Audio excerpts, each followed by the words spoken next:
Hello, Ms. Massey. Can you hear us? Can you hear us?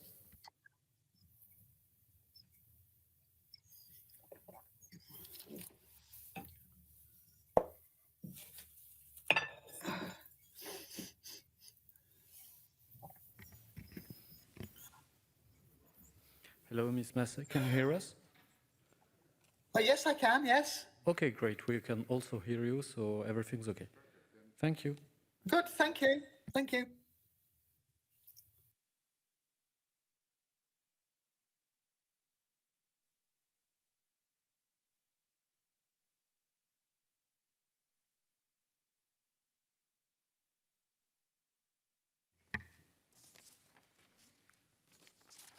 Chers collègues, l'ordre du jour appelle à la présentation par M. Rick Dams du rapport d'activité du Bureau et de la Commission permanente.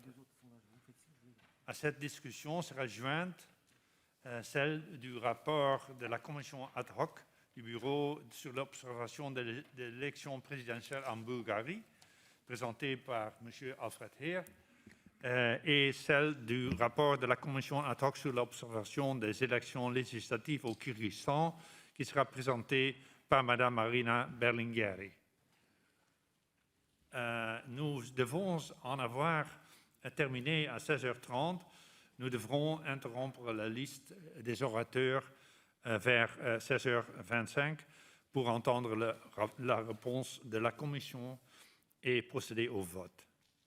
Je vais maintenant donner la parole à notre président, M. Rick Dams, pour présenter le rapport d'activité du Bureau et de la Commission permanente. Monsieur Dams, cher Rick, vous disposez de 7 minutes pour la présentation de votre rapport et de 3 minutes de répondre aux orateurs à la fin de la discussion. Vous avez la parole. Merci, Monsieur le Président. Je ne suis plus président, je suis le président sortant, passé, comme vous voulez. Vous êtes le président. D'ailleurs, félicitations encore une fois avec votre élection. Je suis sûr que nous tous et toutes, nous allons pouvoir travailler avec vous pour avoir des résultats qui peut-être surmonteraient encore ce qu'on a été capable de faire les dernières 2 années, je l'espère en tout cas. Le fait que je puisse faire ce rapport, c'est une petite tradition, si vous voulez-vous, que le président sortant a l'occasion de remercier un tout petit peu tout le monde pendant sa présidence, ce que je vais faire. Donc, mis à part de vous féliciter avec votre élection, de vous souhaiter tout le succès possible et même impossible, Monsieur le Président, ça me permet quand même de dire au revoir comme président, entre guillemets, mais surtout de dire grand merci à toutes et à tous pour l'appui, le support que j'ai eu pendant les 2 années, qui étaient quand même assez difficiles, mais on a eu des résultats, j'ose même dire extraordinaires, et on a pu compter, entre autres, mais surtout sur nos services, sous la direction d'Espina, toujours active, je l'ai dit déjà avant. Bon, c'est 24/7, moins 5 heures par nuit. C'est ça, plus ou moins, son ordre de travail. Donc, grand merci au service d'une qualité exceptionnelle, mais surtout, grand merci à tous les membres, à toutes les membres de cette Assemblée, puisque sans ça, et je l'ai dit avant, un président, il n'est rien sans les membres. Bon, comme ça, le message est bien reçu, je suppose, mais ça, vous saviez déjà longtemps, puisque vous êtes là depuis 2003. En ce qui concerne maintenant le rapport des activités de l'Assemblée que j'ai l'honneur de présenter, écoutez, il y a 2 éléments, je pense, primordiaux qui en ressortent. There are 2 elements that are really, in my book, most important. The first one concerns gender equality in the Istanbul Convention. We were able to revisit it in June, but we took it on afterwards. By the way, Mr. President, I could, if I may give you one advice, book your ticket to Mexico. They're waiting for you now. Just to sign up to the Istanbul Convention, so that's one of the elements that is waiting. We wanted to go before, but, well, let's say that lucky enough now this is your privilege to head out there, and also to other countries, which is what we've done over the past months. And so the Istanbul Convention, fighting violence against women, gender equality is, by excellence, an element that has been on our agenda and stayed. The second element, obviously, within this progress report, I mean, you cannot look next to it, or aside of it, is environment and human rights. This is the September session. where we were able in a unanimous way to adopt all these reports, these recommendations. They've been followed up by the Committee of Ministers. It's in CDDH, which is the committee who's going to give an opinion on which instrument, legal instrument, would be the most appropriate to put our recommendations into practice, be it Convention on the Social Charter, be it another type of convention, being a protocol, and we are awaiting the result of that. But we should not stop on working on the issue during the time that the CDDH, this committee, is working on the issue. So the two main elements that I would like to flag in this short report are these two, and I hope that they will still stay on the agenda, Mr. President, dear colleagues, in the coming months and even years, because they're two key elements of our work. The first one where we started long ago, and the second one where we now head into taking the lead on the environmental issue, taking the lead, by the way, for the United Nations itself. So that is very important. Three, what I would like to mention, this is a report obviously of what we have done. It is logical that we look at what we can do together in the coming future, and this is about the so-called transition paper. I've been able to present it, Mr. President, dear colleagues, to the Bureau. I will, well, the transition paper is known. I mean, it's got a reference, so those who wish to consult it can do so. It is obviously to the new president, the Presidential Committee, the Bureau, to see which of these elements would be appropriate enough to take on board for the future, which other ones to add or whatever. I mean, this is not my call, this is your call. But I do hope that a number of the elements will stay on board. The elements that I have flagged, and it is a part of the progress report because I presented it within that term. So the elements that I have flagged are one, importantly, the connection with the Committee of Ministers and the Secretary General. In your inaugural address, you mentioned it too. This is crucial for us. I mean, we've got the same objective, so we should work together and see where we can do the same things, although we know that the opinion of the Assembly not always has to be the same of the Committee of Ministers, quite on the contrary. We are the voice politically, and they're like more the executive branch with the SecGen. On top of that, the thematic approach is important. I have flagged the legal discrimination of women. I mean, it is to the Bureau and yourself to see whether that will be an issue to take on board in the coming period. We can take the lead for the World Bank and the EBRD on that one. The third element is basically the linkage to the national parliaments, Route 47 and other initiatives. I think that if COVID is away, this might be something for you to take on. I mean, I had this maybe a bit crazy plan of visiting all 47 countries. I invite you to do so. Why not? I mean, I had a plan with a camper. You know, okay. I mean, if you do the Benelux, it's easy. I mean, you just take a camper and you take the night over in a camper. I did my campaign twice in a camper, Mr. President, dear colleagues, and that was quite nice, an electric one. So why not take it on board and connect? The bilateral connectivity that was flagged is reaching out to countries that are not necessarily member states of the Council of Europe, also other ones, because we need to basically influence what is happening outside of the Council of Europe, because what happens there is influencing us in terms of migration, refugees, human rights, you call it. The other one is the multilateral connectivity. This has got to do, again, with the World Bank, with the UN, with the EBRD. We can be a leading factor in the debate on fundamental rights for these great institutions, because we can make conventions they cannot. This is what we agreed upon with the UN, with Mr. Guterres and Volker Turk, number 2 of the UN on environment. This is what we have been flagging on legal discrimination with the first executive vice president of the World Bank. EBRD, where we re-signed the agreement, are just a couple of examples. So that multilateral connectivity is crucial for us to take the lead on fundamental rights. The working methods, I know that you are very adamant in that one, so you will be looking into that, monitoring how to use the modified rules that we have made, and of course some other elements. Voilà, so this, dear colleagues, dear Mr. President, again, congratulations with your election. I wish you all of the success. I support you fully. Once the election is over, there's only one president, and everyone should be behind the president. Thank you very much.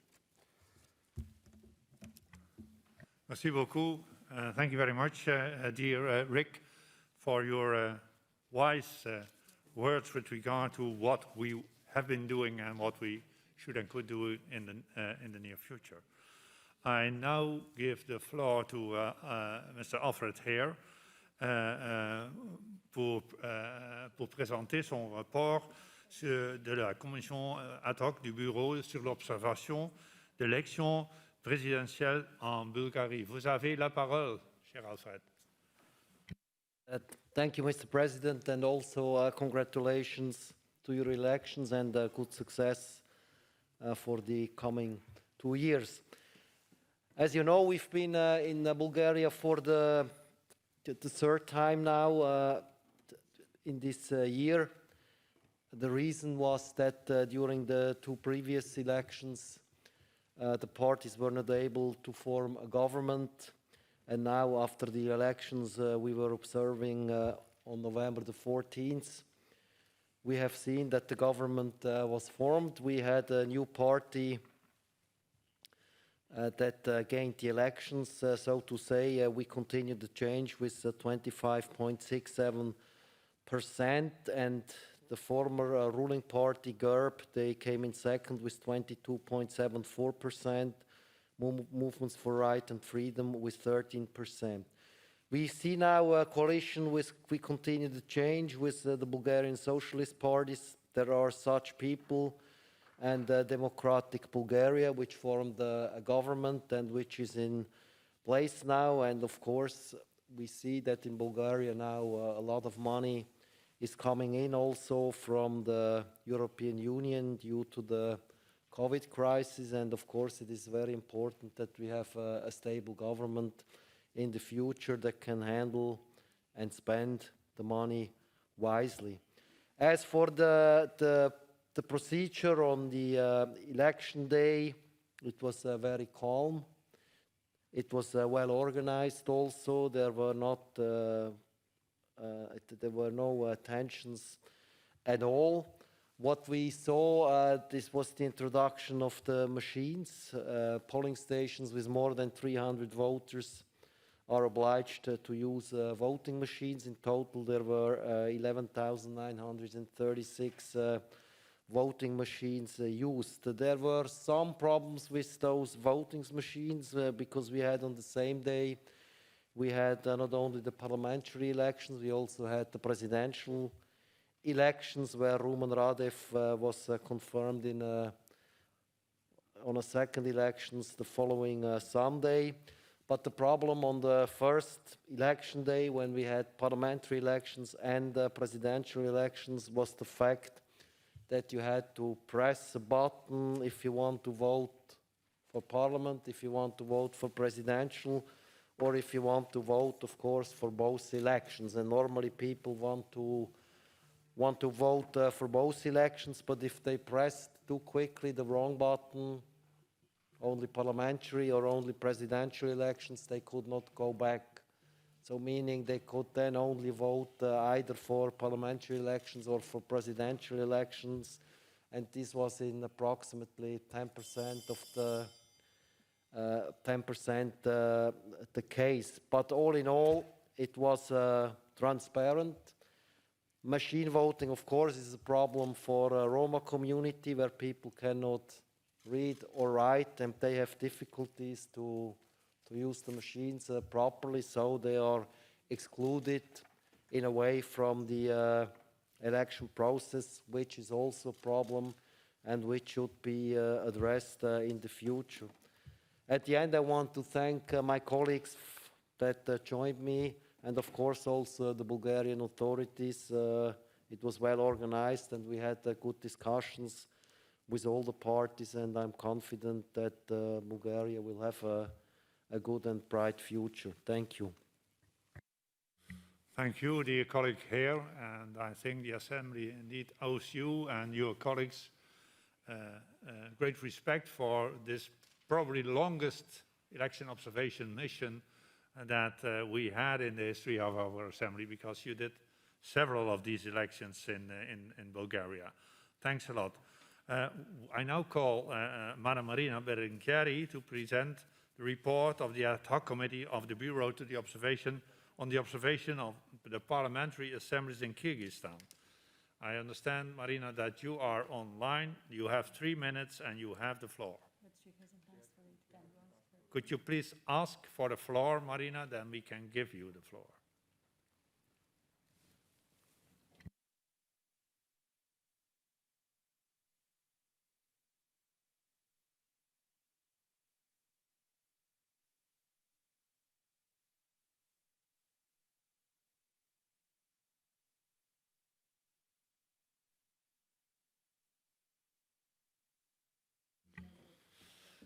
I hear that Marina has a technical problem to get connected to us, so I propose that we start with the debate and then we give the rapporteur the floor when she is able to connect with us. Now we are taking first speakers on behalf of the political groups, and the first speaker on behalf of the Socialist Group is Frank Schwabe. Frank, you have the floor. Herr Präsident Cox, ich will die Gelegenheit nutzen, Ihnen gleich zu gratulieren, aber zunächst mal will ich mich bedanken bei Rick Daems für die Arbeit, die sehr engagierte Arbeit, ja nicht nur in den letzten 2 Jahren, es geht ja weiter, haben wir gehört, aber für die Arbeit als Präsident dieser Versammlung mit vielen wichtigen Impulsen, die er mit anderen gemeinsam gesetzt hat. Ich will das Thema Umwelt und Menschenrechte noch mal betonen. Das ist ein Thema, das wird uns sicherlich die nächsten 20, 30, 40 Jahre und noch länger entsprechend beschäftigen. Und wir haben dort Standards gesetzt. Es ist das Thema der Istanbul-Konvention, wo wir unglücklicherweise Situationen hatten, dass die Türkei Abschied genommen hat, mehr oder weniger jedenfalls, vorübergehend, hoffe ich, nur, aber wir gleichzeitig gesagt haben, wir wollen in die Debatte einsteigen und wir sehen, dass zum Beispiel in der Ukraine es sehr positive Entwicklungen gibt. Es ist das Thema der Zusammenarbeit der internationalen Institutionen, das sicherlich entsprechend vorangetrieben wurde. Und ich glaube, auch das kann man sagen, das hat schon vor der Präsidentschaft von Rick Daems begonnen, aber die Kooperation mit dem Committee of Ministers ist deutlich intensiver geworden, sicherlich gestört jetzt durch die Covid-Situation in den letzten Monaten. Aber ich glaube, das ist ein Ergebnis am Ende auch dieser Präsidentschaft. Ich weiß, Rick, dass du sozusagen versucht hast, Dinge hier auch zu erneuern, Dinge zu reformieren. Das ist teilweise gelungen, teilweise konnte es nicht gelingen, weil eben die Covid-Situation dazugekommen ist. Es ist ein sehr persönlicher Stil, den du gepflegt hast, auch ein sehr besonderer Stil, der dich aber ausmacht. Das ist ja auch entsprechend sehr wichtig. Und ich will mich noch mal ganz herzlich bedanken im Namen meiner Fraktion der Sozialistinnen und Sozialisten, Demokratinnen und Demokraten und Grünen für die Präsidentschaft. Vielen Dank. Und gleichzeitig geht mein Glückwunsch im Namen der Fraktion an Tini Cox, an den neuen Präsidenten dieser Parlamentarischen Versammlung, der, glaube ich, auch ein Stück weit für Kontinuität steht. Ich glaube, das ist wichtig. Die Entscheidung heute ist keine Entscheidung gewesen zu irgendwelchen Ländern oder zu irgendwelchen Konflikten. Ich glaube, das muss man einfach noch mal betonen, auch für die Leute, die draußen sind und nicht immer verstehen, wie das hier bei uns funktioniert, sondern es hat was damit zu tun, dass wir Verabredungen getroffen haben zwischen den Fraktionen über eine längere Zeit. Das soll dazu führen, dass wir am Ende im Grunde genommen zusammenbleiben und dass wir auch kleineren Fraktionen die Gelegenheit zu geben, diese Versammlung zu repräsentieren. Und das ist der Grund dafür, dass wir das gemacht haben. Und ich bin mir sicher, dass Tini Cox das sehr, sehr, sehr gut machen wird in den nächsten 2 Jahren, diese Versammlung ehrenvoll repräsentieren wird, dass wir viele Diskussionen zu führen haben. Diese Organisation ringt um ihre Zukunft, aber nicht, weil die Organisation schlecht ist, sondern weil viele Mitgliedstaaten sich schlecht benehmen. Und mit denen haben wir entsprechend zu diskutieren. Das machen wir hier und am Ende brauchen wir eine klare Stimme. Vielen Dank und alles Gute und wir hoffen und sind uns sicher, dass es eine gute Kooperation gibt. Letzter Satz zum Thema Bulgarien, das will ich doch noch sagen und mich den Dankesworten des Präsidenten anschließen. Danke an Alfred Herr und alle, die dort unterwegs waren. Wir konnten sehen jetzt an Bulgarien, dass es eben doch wichtig ist, dass es uns gibt. Am Ende gab es einen Wandel durch Wahlen. Bei allen Schwierigkeiten, die es in Bulgarien gab und gibt, haben diese Wahlen Veränderungen gebracht. Finally, nach längerer Debatte. Und am Ende hat unsere Versammlung auch dazu beigetragen, dass das in einem demokratischen, vernünftigen Wege geschehen ist. Deswegen dazu auch noch mal ganz herzlichen Dank. Danke sehr, Herr Schwabe. Und dann den nächsten Sprecher, the next speaker in the debate is Alexander Pojce on behalf of the EPP. Alexander, you have the floor. Let me begin with congratulations. We worked together in the Presidential Committee since 4 years, almost 4 years. And I strongly believe that, that the atmosphere that we created contribute to the peaceful work and to have the consensus. Because the war, the word of consensus is something which is very close to my heart. And in many things, we did it. I wish you very good 2 years, and I hope that in the same aim, we are going to cooperate. Of course, I would like to congratulate for the last 2 years to you, Rick. We heard that you had this special way of leading this organization, but I must say I liked very much the way that you preside. And thank you very much for your efforts connected to the environment, to the protection of everything which is around us. This is probably the biggest challenge for the future and for our planet and for our children, for all of us. Thank you very much. I think that for the future, we should learn a little bit about what happened 5 years ago in Greece and what recently happened on the Belarusian border. We can see that even though Belarus and other countries are not among our family here, they can have very big impact to what's going on in our countries. And that leads me to think about the future. I think strongly that we should think about what our international law about migration is. As I said before, the walls were built many years ago when those treaties were signed to stop people to go from communism to the free land. Now, those walls are constructed, unfortunately also in Poland, but to stop completely different episode, which has nothing to do with the situation many years ago. Thank you very much, and I would like, by the end, to congratulate Alfred Herr. Indeed, I was 3 times in Bulgaria. It was not enough. Only after the 4th visit we achieved, but as Frank said, I think that we contributed a lot to the changes. Thank you very much. Je ne vais pas arrêter mon chef de groupe. Merci, Monsieur Poche. I would like to give the floor now to Mrs. Marina Berlingeri. She will give us a report on Kyrgyzstan. And we couldn't connect her before. Now you have the floor. Okay, now is okay. Dear President, dear colleagues, it is the 4th time that our Assembly is observing parliamentary elections in Kyrgyzstan. The Kyrgyz Parliament has enjoyed since 2014 the status of partner for democracy with the PACE. It is the only Central Asian country to receive this status.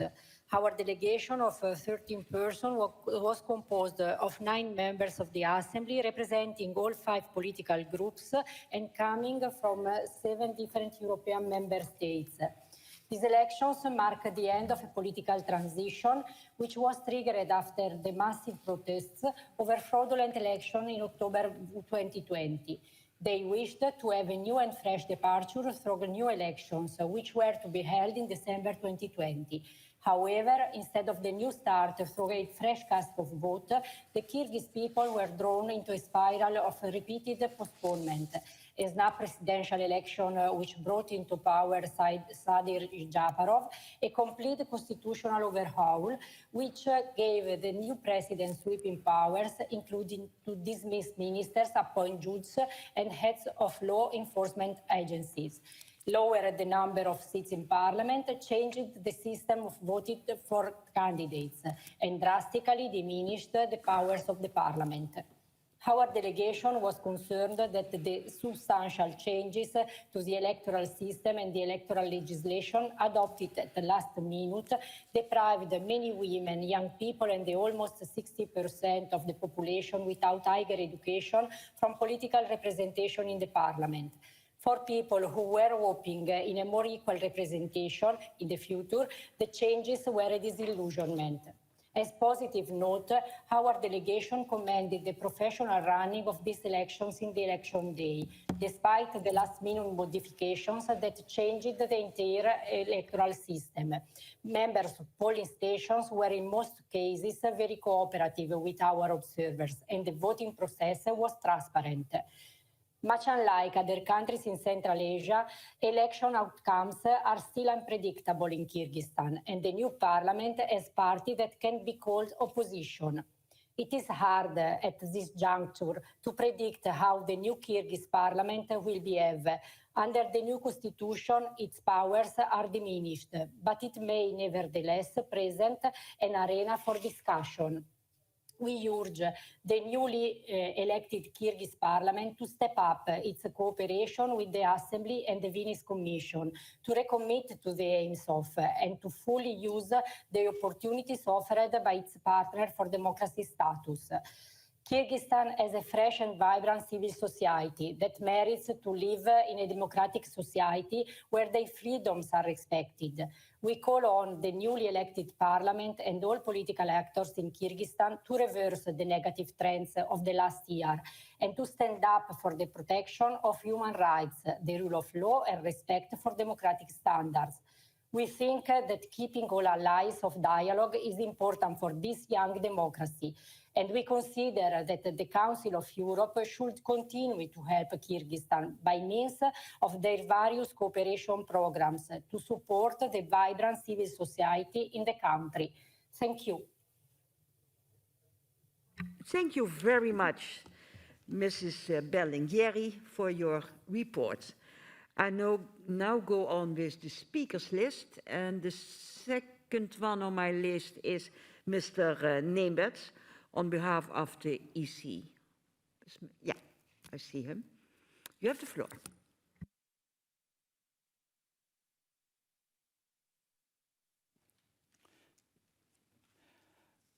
Happy New Year to all of you.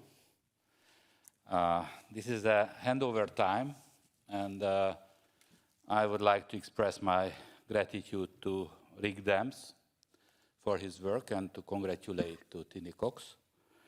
It is a good occasion to reflect on what happened. First, COVID-19 happened. But I think our president, Rick, struck a very good balance between saving lives and maintaining the work and the operation of the Parliamentary Assembly.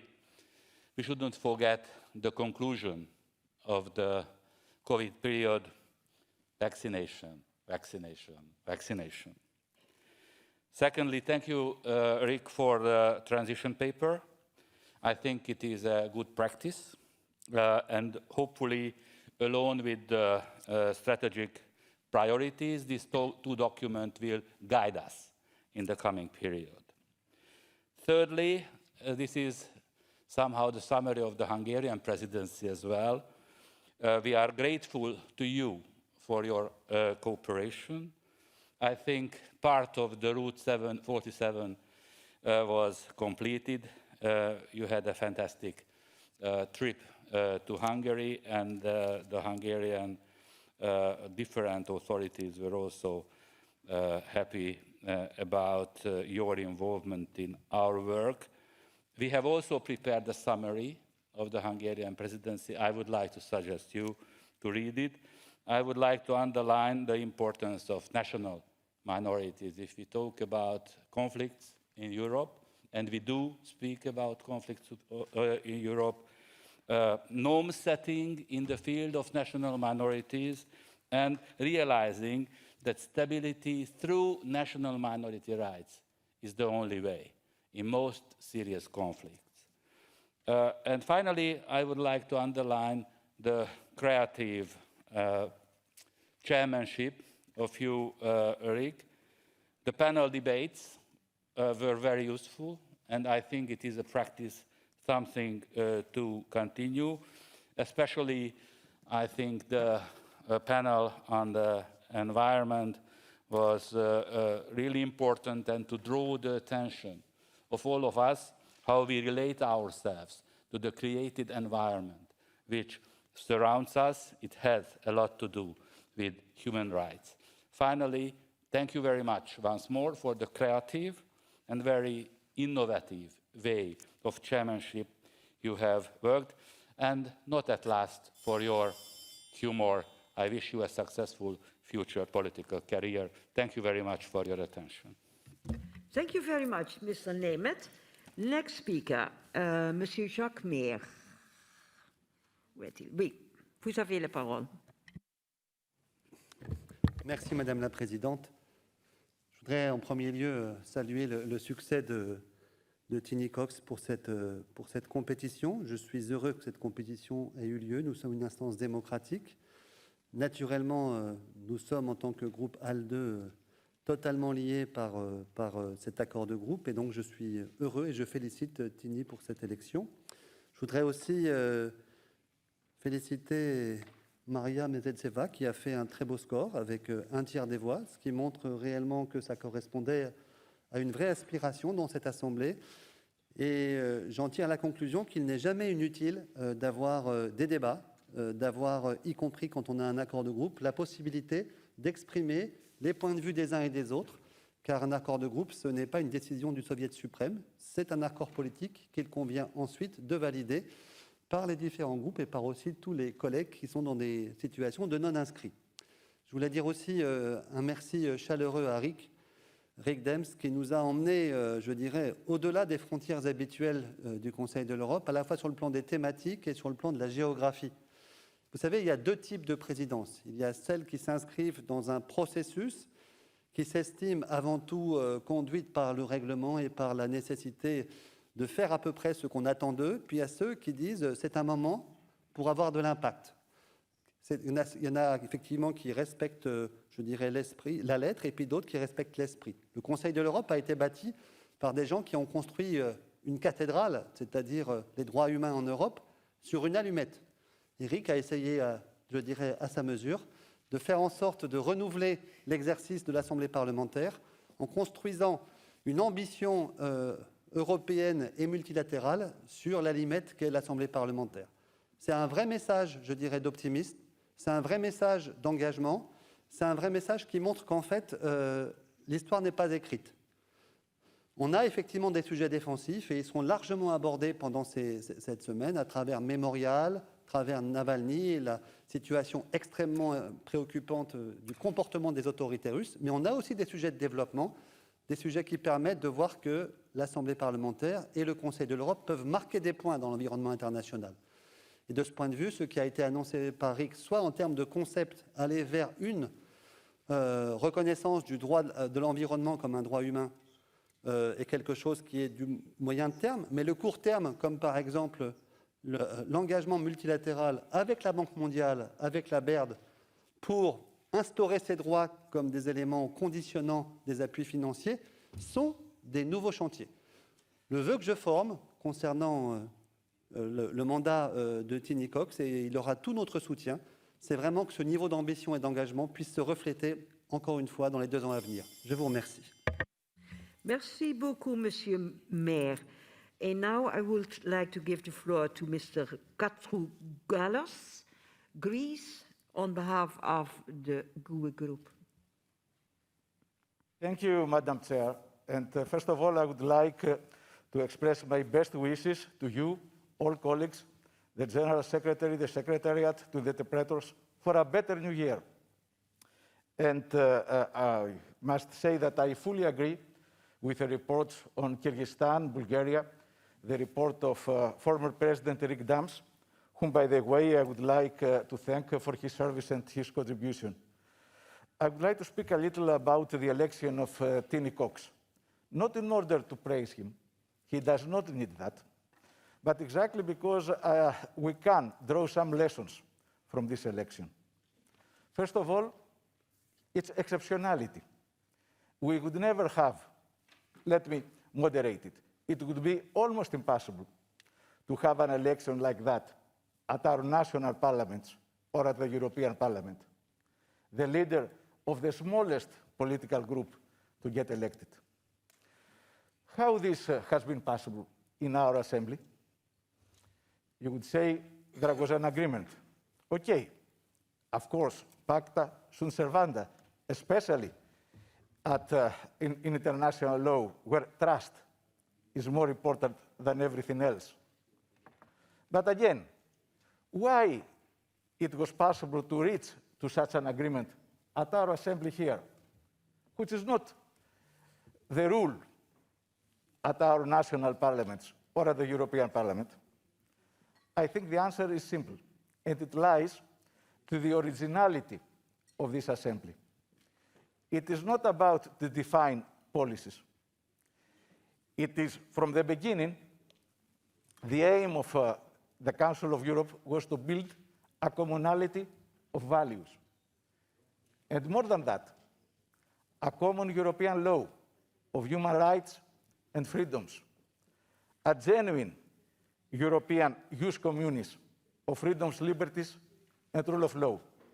So it is not about policies, it is not about how to play the game, it is about the rules of the game. That's why, if we share these common values, all groups who make part of this noble assembly can serve.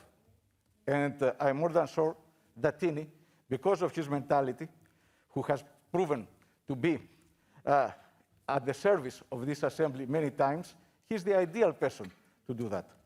But I would like also to ask all of us to respect this particularity of our institution, not to try to manipulate this specialization of our institution to human rights and freedoms in order to promote other agendas for justified or unjustified grudges.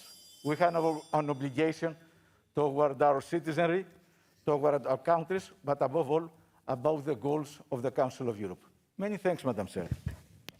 Thank you very much, Mr. Katrougalas.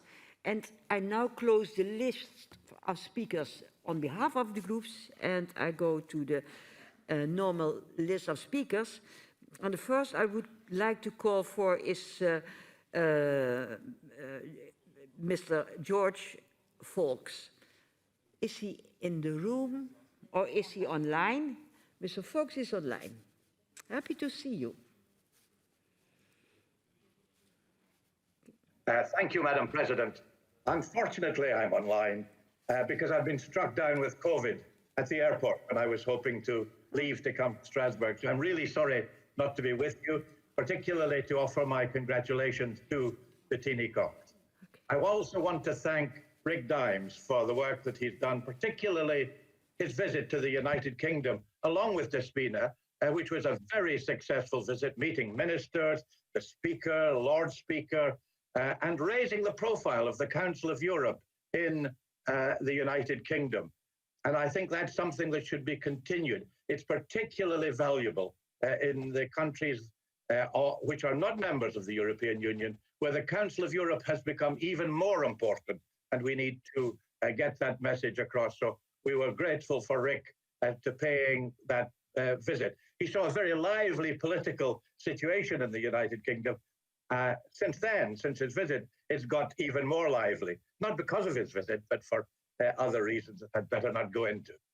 I want, secondly, to raise the question of Belarus. I'm really worried about Belarus, the situation of political prisoners, where some of us are linking up with them and adopting the political prisoners who are suffering, but also the way in which Belarus is being used by the Russian, by President Putin in so many ways. And now in amassing a military force to threaten Ukraine. And I want to suggest that we raise Belarus much higher up on our agenda, that we take it more seriously, that we do some more work on it. And I hope that will be considered by the political committee. And finally, I want to raise the question of gender equality. I'm very pleased that that is coming up in so many of our reports and has been mentioned previously in this debate. And I want just to give advance notice and to give an indication that on Wednesday, when my report from the Culture, Media and Sport Committee on football governance comes up, gender equality is going to be one of the very important issues that we cover, to make sure that women's football is treated in the same way as men's football and given the same prominence and the same importance. And it's just as important in football and sport as it is in all other aspects of our life. Thank you, Madam President. And again, I'm so sorry that I'm not able to be with you, but I'm really grateful to all the people who've enabled us to contribute online. Thank you. Thank you very much, Lord Fox. I hope you are soon well, and you can be lucky that perhaps it's discovered in London. Otherwise, they had kept you in Strasbourg. I don't know if that is a nice idea. I give now the floor to Bernard Fournier.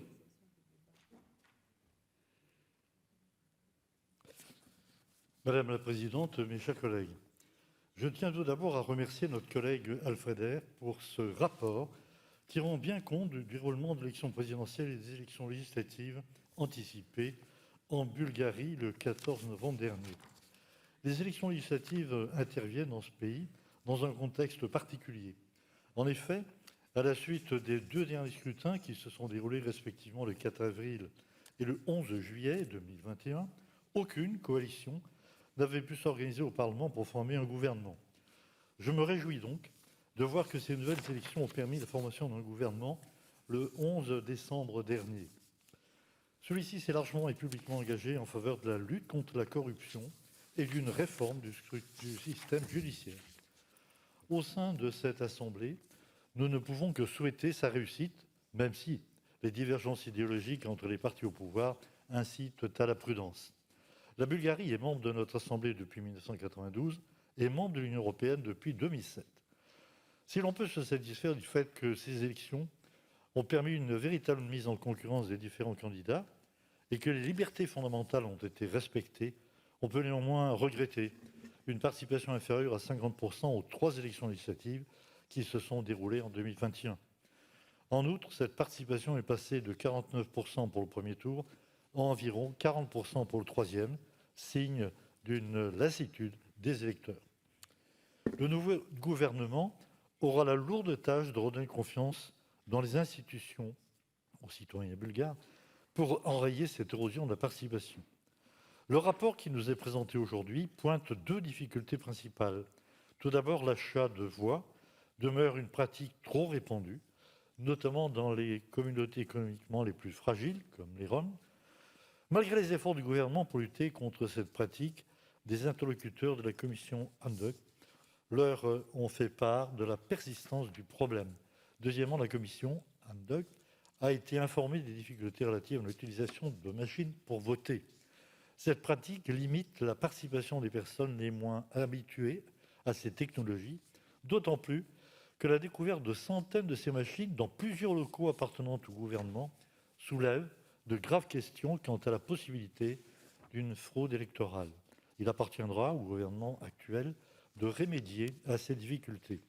Enfin, je voudrais terminer en abordant la couverture médiatique de ces 2 scrutins.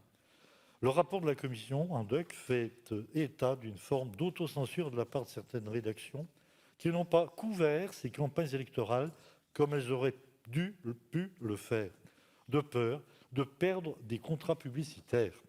Cette situation nous rappelle combien l'indépendance économique des médias, dont nous débattons cette semaine du rôle en temps de crise, est importante pour garantir notre démocratie. Je vous remercie. Merci beaucoup, Monsieur Bernard Fournier. Dear all, I have to cut the speakers list.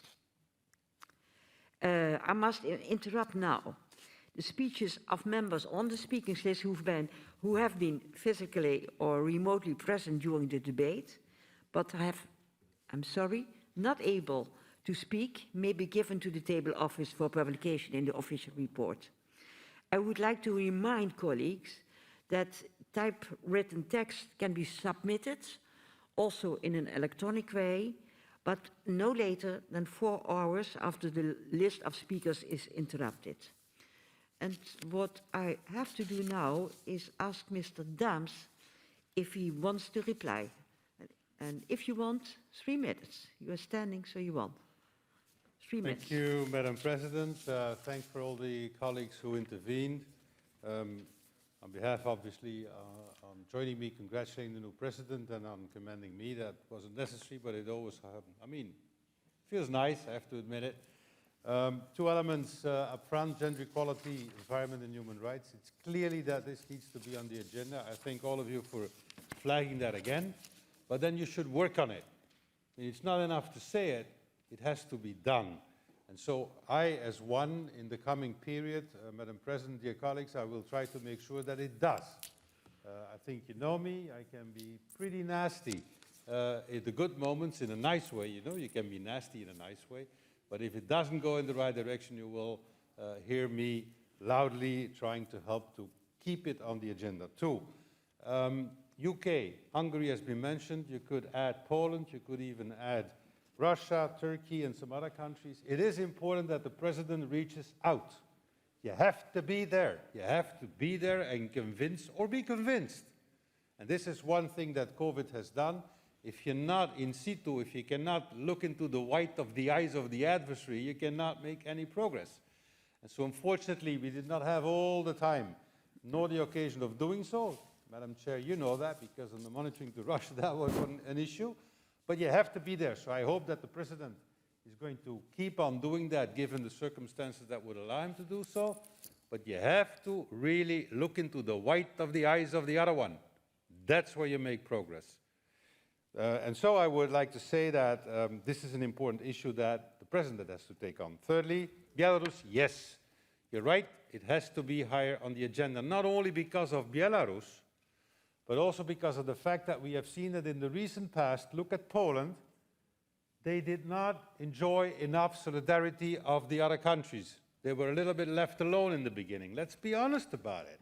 Okay, they themselves, let's say, took a stance that provoked it a little bit, that's true. But you cannot tackle these kind of problems alone. So maybe solidarity is not the right wording, it's working together to tackle these kind of issues. When indeed migration is politically abused of, then you need to stick together to do something again and not fall into the pit of saying, yeah, but Poland is a country X, so we're not going to help them. It's not about Poland, it's about the people. And so this made me angry, Madam President. I never showed it, I'll show it a little bit now, but you have to work together because at the end of the day, it is about the people and not about the country itself. Last element I would like to say, it's very simple, ambition.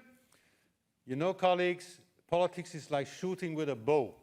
You have to aim very high with a bow because the arrow will come down by itself. Thank you very much. Thank you very much, Mr. Dams, for your report, and the finalization of this debate is now there. Dear colleagues, the Bureau has proposed a number of references to committees for ratification by the Assembly. They are set out in document 15439 and also in the addendum number 3. Is there any objection to the proposed references to committees? I don't see. So there's no objections, so the references are approved. Then, dear colleagues, I now propose that the other decisions in the progress report, document 15439 and addendum 2 and 3, be ratified. Are there objections? I don't see. There are no objections. The progress report is herewith approved. Then Yeah.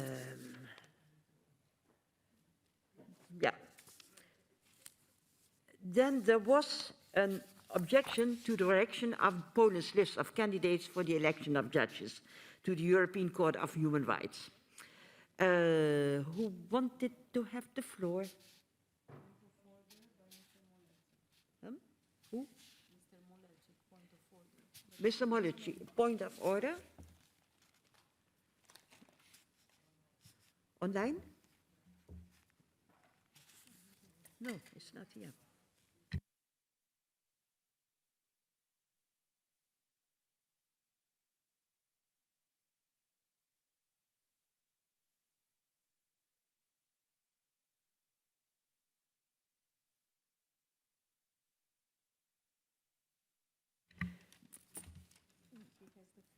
Who?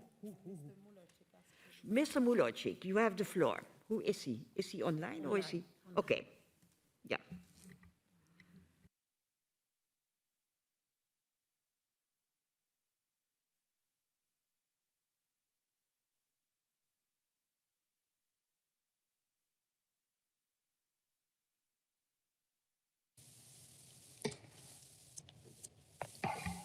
Thank you very have much. The floor. Thank you very much. Madam President, dear colleagues, first of all, I would like to thank for this voice. After the decision of the committee on the election of judges rejecting the Polish list of the candidates again, I do appeal to review the decision and send it back to the committee in order to conduct proper interviews and only after that take a fully informed and objective decision. The hearing of the candidates has not even started. They did not get a chance to introduce themselves. The fundamental rights of the candidates as citizens of the member of state of the Council of Europe have been violated. The equal treatment of all the members of the Council of Europe, as well as mutual respect to national procedures, were always crucial values for our group. Therefore, I do appeal to you to stand for our common values. Thank you, Madam President. Thank you, dear colleagues. Thank you very much, Mr. Mulecic. You objected the committee's recommendation to ask the Polish authorities to submit a new list of candidates. Does anyone wish to speak against this objection? I heard that it will be Mr. Boris Civelix. Thank you, Madam President. I am strongly against this proposal. I would like to remind you that already in April, the committee and the Assembly decided to reject the list of candidates from Poland, both on substantive and procedural grounds, because national selection procedure was not compatible. And this is indeed unprecedented, that the government of Poland submitted absolutely the same list, the same 3 candidates who were already rejected once. Within more than 20 years of my work in the committee and subcommittee and committee on election of judges, I can't remember a similar case.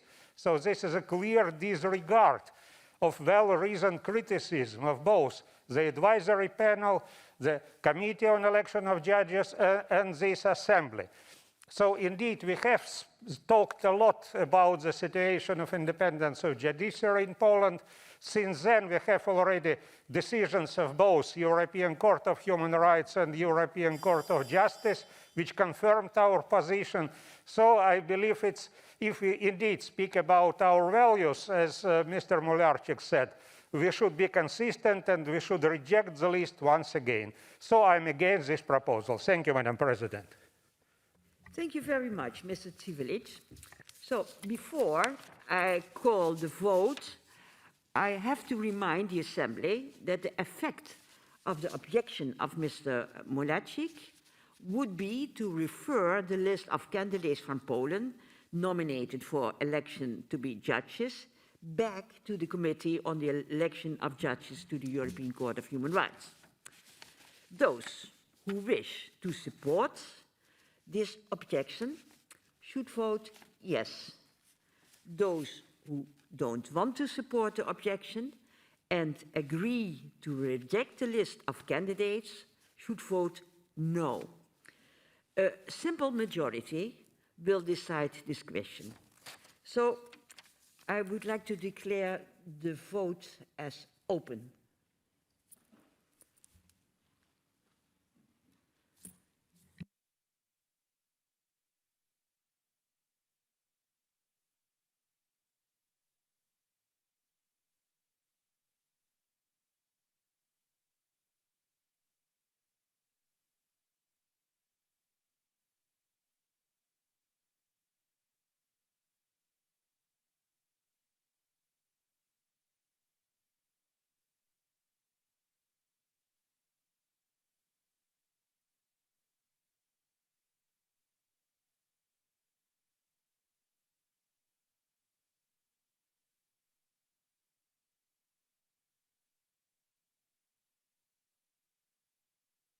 Okay, the vote is closed, and I would like to call for the result to be displayed.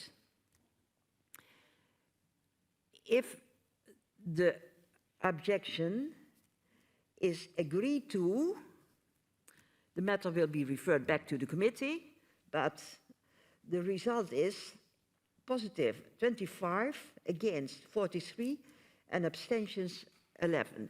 So that means that the objection is rejected. Then,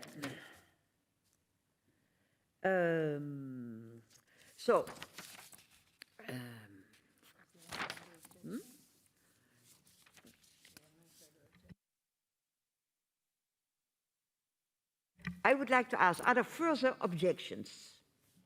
I don't see so. Thank you very much. Then we go to the joint debate on two reports stemming from the Committee on Social Affairs, Health and Sustainable Development. The first is titled The Right to be Heard, Child Participation, a Foundation for Democratic Societies. And that report will be presented by Baroness Massey. The second is titled Inaction on Climate Change, a Violation of Children's Rights, document 15436, and that will be presented by Mrs. Jennifer de Temmerman. We will also hear from 3 young people who've been invited to address the Assembly. In order to finish the debate by 6:30, we must interrupt the speakers at about 5:50 to allow time for the reply and also for the vote. I call now Baroness Massey, rapporteur, to present her first report. You have 7 minutes to present. And then you will have 3 minutes for a reply on the debate.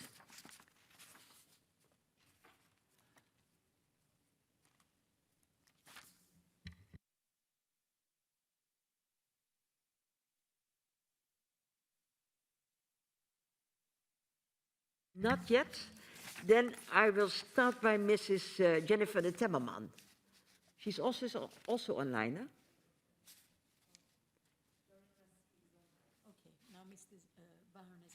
Okay, the Baroness is in the meantime here, online. You have the floor. Thank you so much, Madam President. Good afternoon, dear friends and colleagues. I regret I cannot be in Strasbourg today, but nevertheless, it's a great pleasure to present this report to you. I wanted to just highlight some of the key issues in the report and then listen to your contributions. I know that we can, with our European partners, create a new impetus in Europe for working with children to enable them to understand about children's rights and about the political structures which enable those rights, including the Council of Europe. More than one parliamentarian has said to me, how can we expect to have knowledgeable voters and people who take voting seriously if we don't educate them when they're young? And children say they like talking to parliamentarians who show an interest in their concerns and rights and explain what their role is as parliamentarians. Following a recommendation of the PACE Social Affairs Committee, the Assembly has said that children should be consulted in preparation of reports relevant to them. This could be through written responses, participation in hearings, focus groups, or parliamentary networks. It's been a delight to see the enthusiasm of children who have actively and contributed their views on child participation in seminars and meetings. They have been inspired and helped by dedicated teachers, youth workers, and parliamentarians. The parliamentarians working on this initiative have superbly been supported by the Secretariat of the Committee on Social Affairs. This support has been ably coordinated by Julia Pereira. Thank you, Julia. The efforts by Lord Simon Russell in the UK, Senator O'Reilly in Ireland, Martin Vonner and Jennifer Timmerman in France have been the backbone of the initiative described in this report and have provided insights into engaging with children. Children are contributing to a child-friendly version of the report drafted by Ireland. I believe that's now ready and will be with you shortly. We've also had contributions from other countries represented by the PACE Subcommittee on Children. Thank you all for your determination to work in difficult circumstances. I mean, of course, in the context of COVID, which made actual contact with children professionals very difficult. Much of the original plans for this initiative had to be abandoned, but much has been accomplished and much has been learned, as I hope is apparent in the report.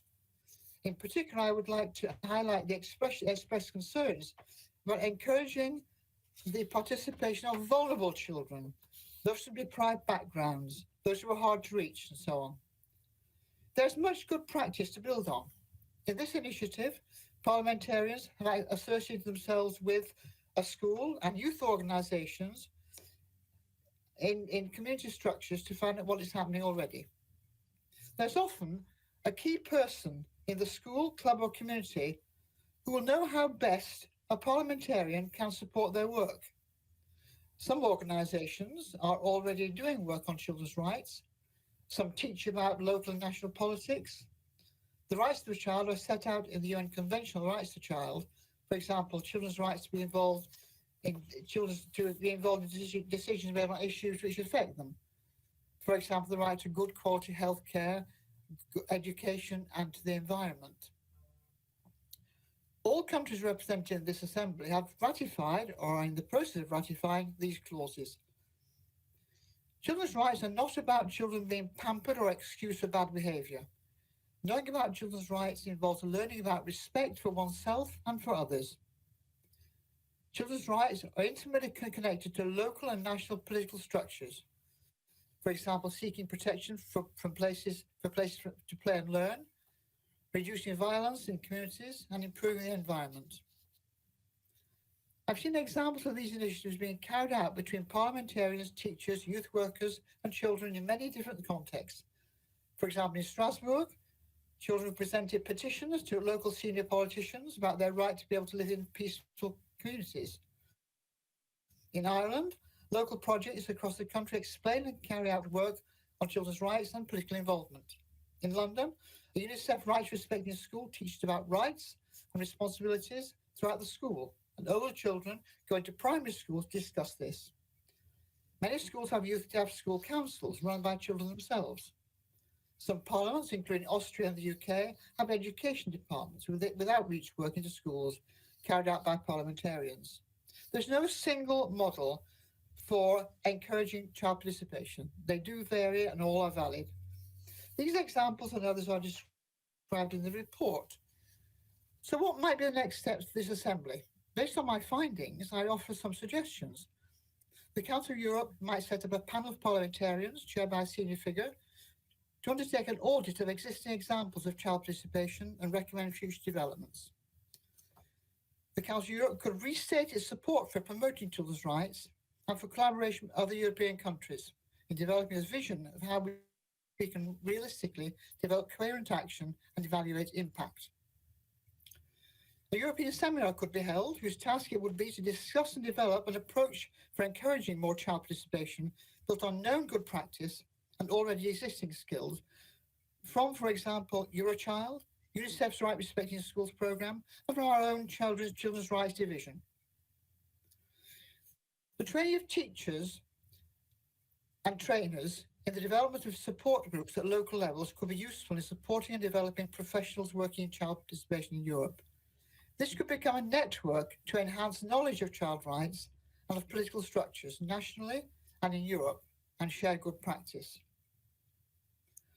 We have shown during the difficult situations regarding COVID how we can work imaginatively and powerfully to maintain and develop contacts across Europe, and indeed across the world. More professionals and children have become involved with each other because of being able to communicate online.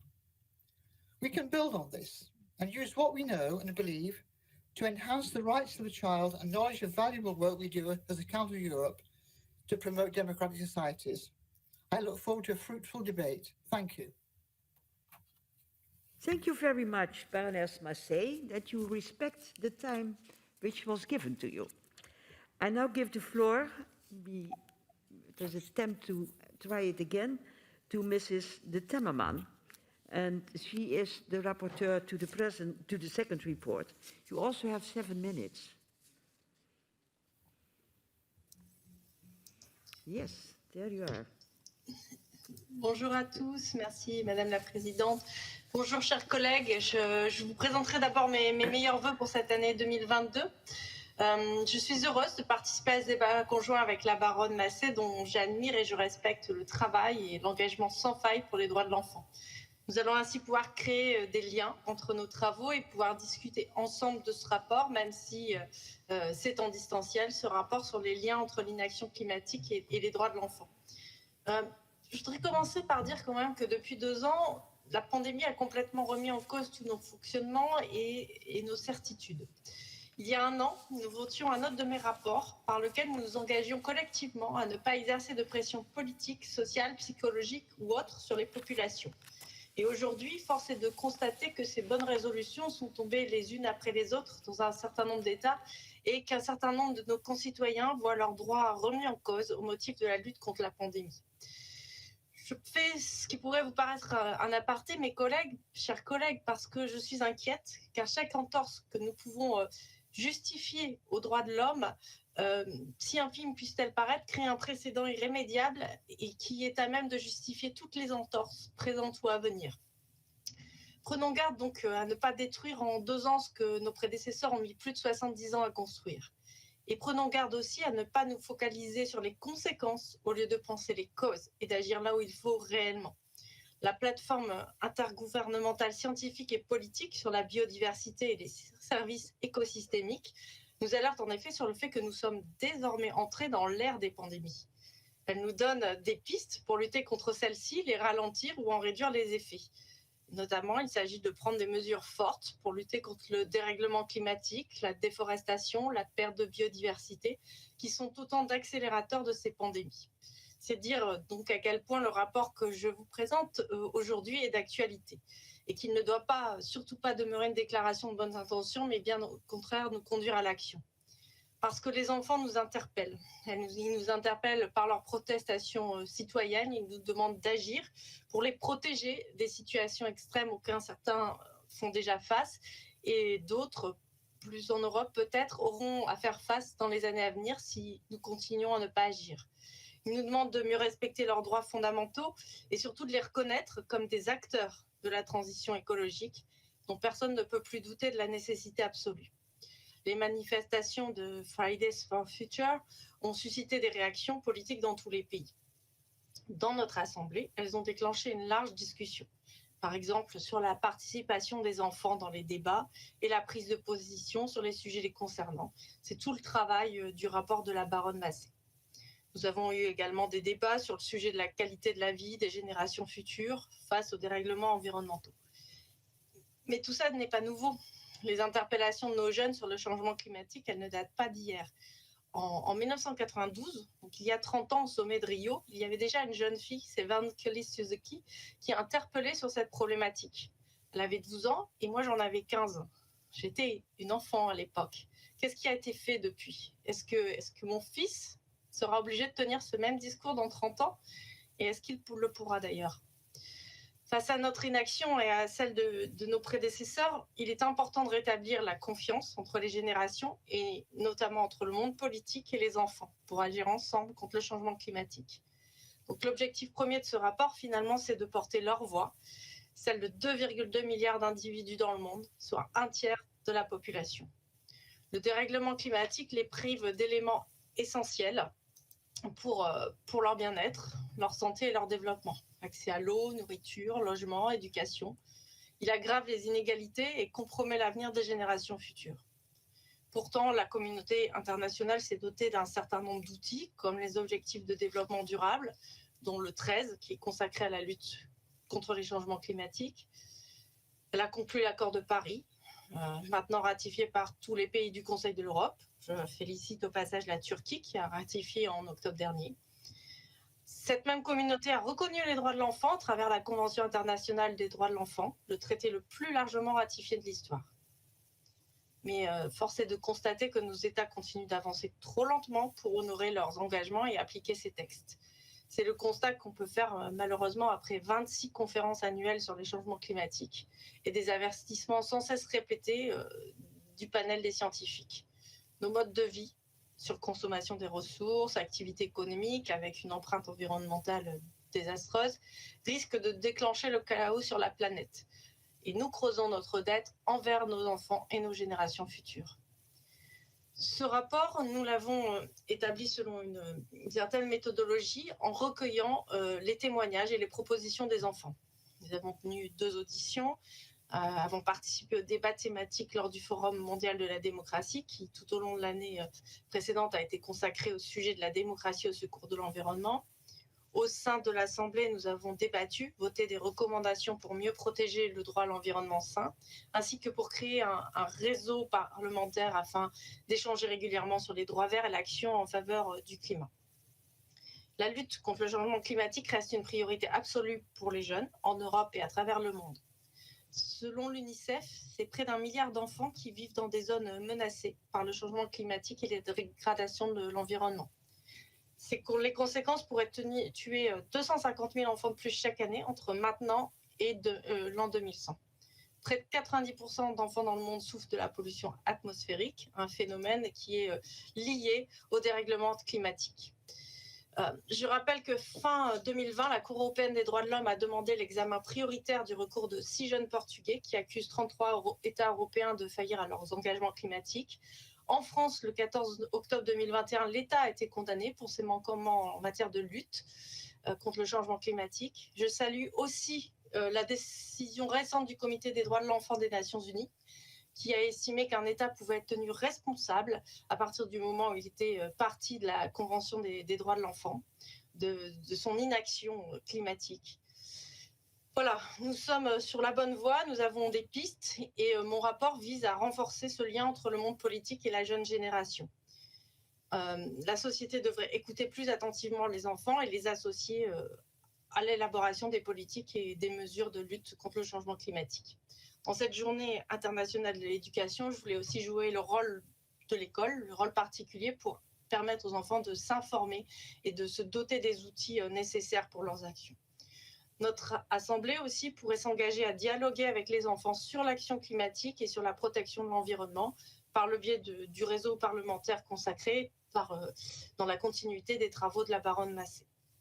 Je crois que je vais devoir conclure en remerciant les administratrices de la Commission et les services pour leur aide. Merci. Un grand merci, Madame de Timmerman. As I said before, I know we have some young people commenting on the 2 reports, and I would now like to welcome Vani from the United Kingdom, Orna from Ireland, and Jeremy from France, who will each address the Assembly for 2 minutes. I invite, as first, Vani to address the Assembly. You have the floor. Thank you very much. My name is Vani Patel and I'm in Year 12 at Burnwood School. Thank you for having me today. I believe meaningful child participation is when children's views are taken on serious issues that concern them and the subsequent views are taken into consideration when drafting legislation. Otherwise, it's a publicity stunt, and that's meaning and inefficient. As a UNICEF Gold Rights Respecting School, the UNICEF ambassadors at our school actually help write the curriculum, making it more engaging and making sure that the students learn about their rights as laid out in the United Nations Conventions on the Right of the Child. Most of the work in the school revolves around Article 12, ensuring that every student and their ideas are taken seriously. The ambassadors also decide what projects they want to work on. Recently, our school created shelter boxes containing essentials for families and refugees from Afghanistan so that they would have the essentials they needed to start their new life in the UK. Our students also visit local primary schools to deliver lessons about children's rights. Another example of student participation is the student magazine, the Burnwood Biweekly, which is written by the students for the students. There are very few limitations on what the students can write about, making it a true representation of the school. It can be read online for free and with free copies from the library, making it completely accessible. We have a student council with representatives from every year group that works to continue to improve the school by working with caterers to improve the local restaurant in our school. Lastly, we can also decide what money to spend on in our school, like our eco group, who works to lower our impact on the planet, and an equities group, and many other leadership opportunities for our students to positively influence their community through meaningful participation. Thank you. Thank you very much, Fanny. Then I give the floor now to Orna to address the Assembly. Orna, you have the floor. Thank you. Good afternoon. Dave, my name is Orna O'Brien and I am from Ireland. Not all countries are aware of the valuables they are surrounded by. And I'm not talking about gold, oil, or even cobalt for electric cars, which is said to be the future. However, you do have a value that you should embrace before you miss out. What is this value, you may be thinking? Well, it is the minds of children who will grow up to be the fuel of our countries. If there's one thing we've learned from the research shown in this report, is that we should be investing in our nation's children. Because if we continue to listen, promote, and support them in the decisions that affect their futures, we will reinforce the strengths of democracy. The Council of Europe will gain a new perspective on how their actions affect children. We children can be the 48th voice of the Council of Europe. The more children's views are consulted, the more they will appreciate and value. The imaginations and innovative ideas of children's minds are an infinite resource. If there's one thing for sure, it's whenever children are included, the future is positive. And is this not what you want for the future of our countries? So why would you oppose a resource that is interested, willing, and eager to work with you? So all you must do is open the right doors to the right rooms and allow young minds to help resolve old problems. So what we've envisioned is for every report leading this bill being passed is that we will hear and see children at the forefront working alongside parliamentarians from start to finish of the democratic process. We see children at the forefront. Thank you.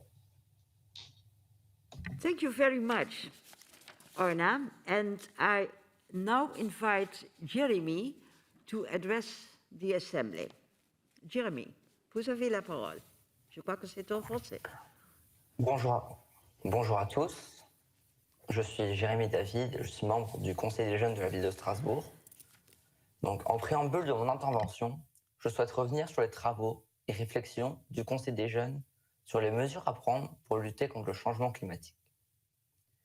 Après avoir pris connaissance des droits de l'homme, nous avons conclu que la protection et la préservation de la planète étaient de la responsabilité de chacun et que la situation actuelle était de la non-assistance à planète en danger. Pour mettre fin à ce manque de réaction et inciter les gouvernements à agir, nous pensons qu'il serait judicieux d'ajouter les droits de la planète à la Déclaration universelle des droits de l'homme. De plus, nous proposons des mesures concrètes afin de lutter contre le changement climatique. Réduction de la quantité de plastique utilisée pour les emballages dans les supermarchés, l'installation d'un système de consigne pour les pays qui n'en ont pas et la généralisation de la collecte des biodéchets. Les jeunes pouvant aussi avoir une influence sur l'opinion publique. Par exemple, lorsque 25 jeunes du Conseil des jeunes de Strasbourg ont participé à la grève pour le climat à Stockholm sur les traces de Greta Thunberg le 5 novembre 2021 lors de la COP26 et du Forum mondial de la démocratie, nous avons décidé de continuer nos engagements pour pousser les décideurs à prendre des mesures aboutissant à des lois en faveur des droits de la planète. Et c'est dans cette optique que nous pourrons coopérer avec les parlements. Nous avons pris de notre temps afin de proposer des mesures concrètes et de nous engager pour le climat. Maintenant, c'est votre tour. Seriez-vous prêts à vous engager, à prendre nos propositions au sérieux et les porter jusque dans vos parlements respectifs? Seriez-vous prêts à venir dialoguer avec des jeunes partout dans vos pays et à écouter leurs propositions comme vous l'avez fait avec nous? Nous avons prouvé notre motivation et nous sommes prêts à poursuivre nos travaux et à venir parler devant le Sénat et l'Assemblée nationale, comme nous venons de le faire devant vous. Maintenant, c'est à vous de jouer et de prendre des engagements sérieux. Merci de votre attention. Nous comptons sur vous. Merci beaucoup. You are all three so disciplined to engage you in the 2 minutes which were given to you. I thank you. I thank Vani, Orna, and Jeremy. It was the first public political event for you, I think, and you shared with us your clear comments. I would like to thank you for your expertise and start now with the speakers list. First of all, the speakers on behalf of the political groups. Let me have a look. Give the floor for the first speaker, and he is online, to Joseph or Joe O'Reilly. Can you log in? Yes, there.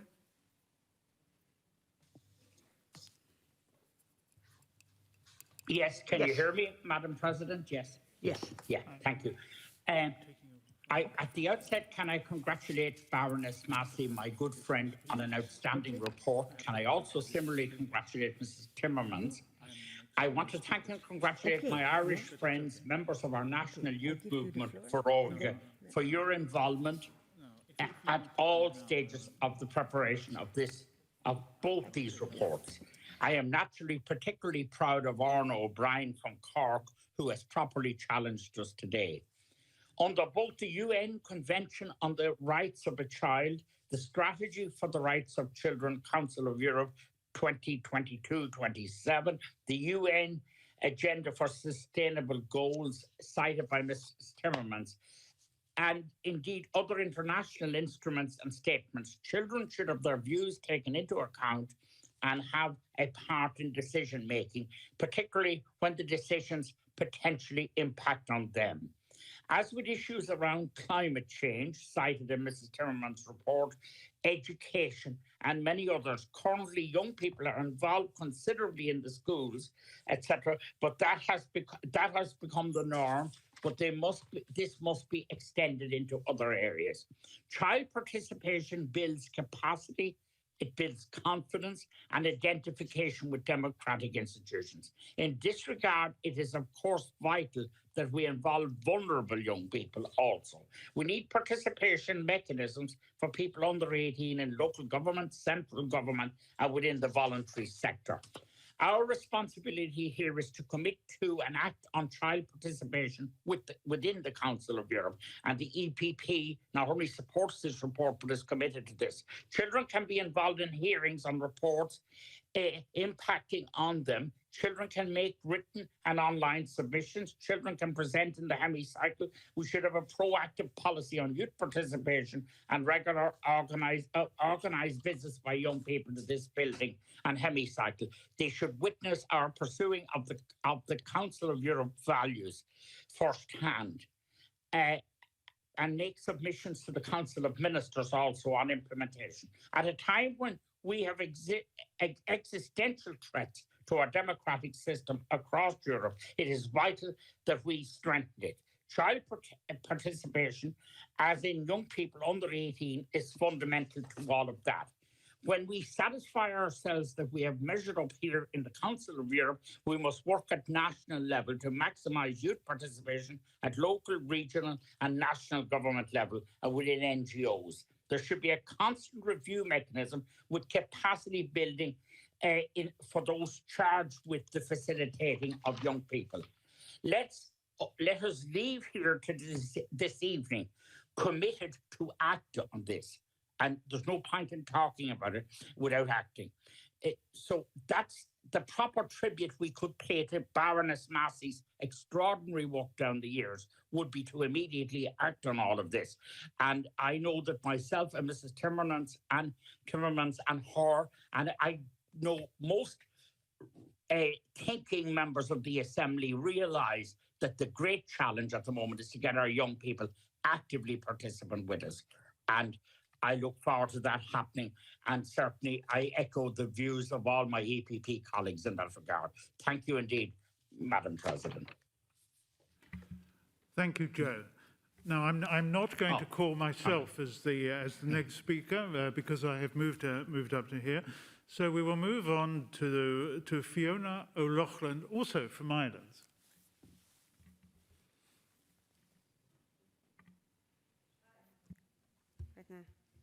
Thank you very much, Chair.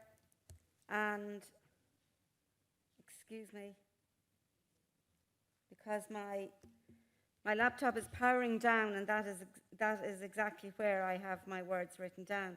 But just to say at the very start of this, that I really want to thank the Baroness for her incredible work that she has done, and also Deputy Timmermans. Their reports and the research that they have done are absolutely top class.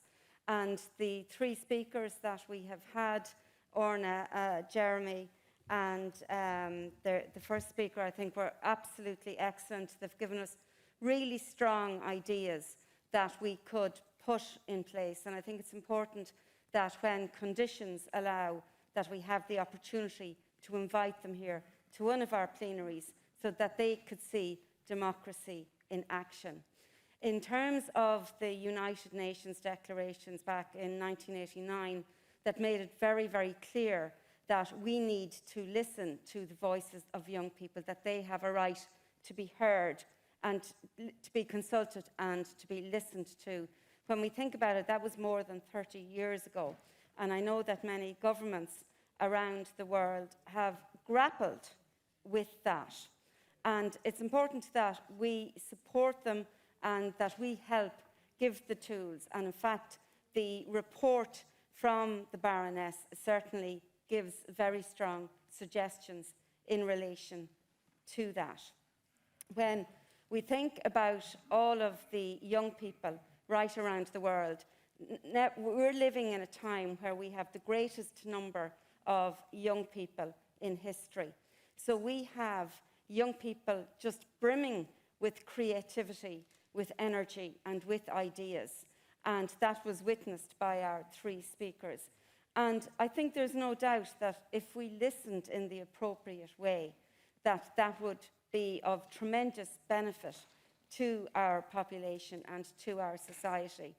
And in relation to the climate change crisis that we are facing and the importance of listening to young people, and that this is one area where we absolutely see our young people as actors of change. When we see what Greta Thunberg and her colleagues have done in relation to challenging us to listen to them, and also to saying, we want you, we need you to take action. It's also interesting to see that in India and in Pakistan and South Korea, that young people have actually sued their governments because they believe they're not doing enough in terms of climate change. So I think that this is an area where young people and children are not waiting to be consulted. They're saying, this is our number one agenda.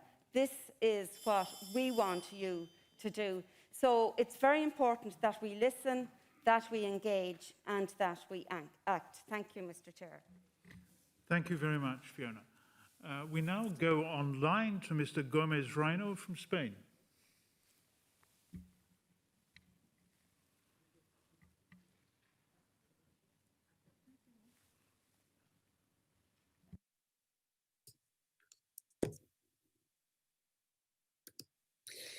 Buenas tardes, compañeros y compañeras. Bueno, en primer lugar, decir que, bueno, que nos parecen positivos ambos informes y sus enfoques, tanto el relativo a niños, niñas y participación política y construcción de sociedades democráticas, como el de cambio climático y violación de los derechos de los niños.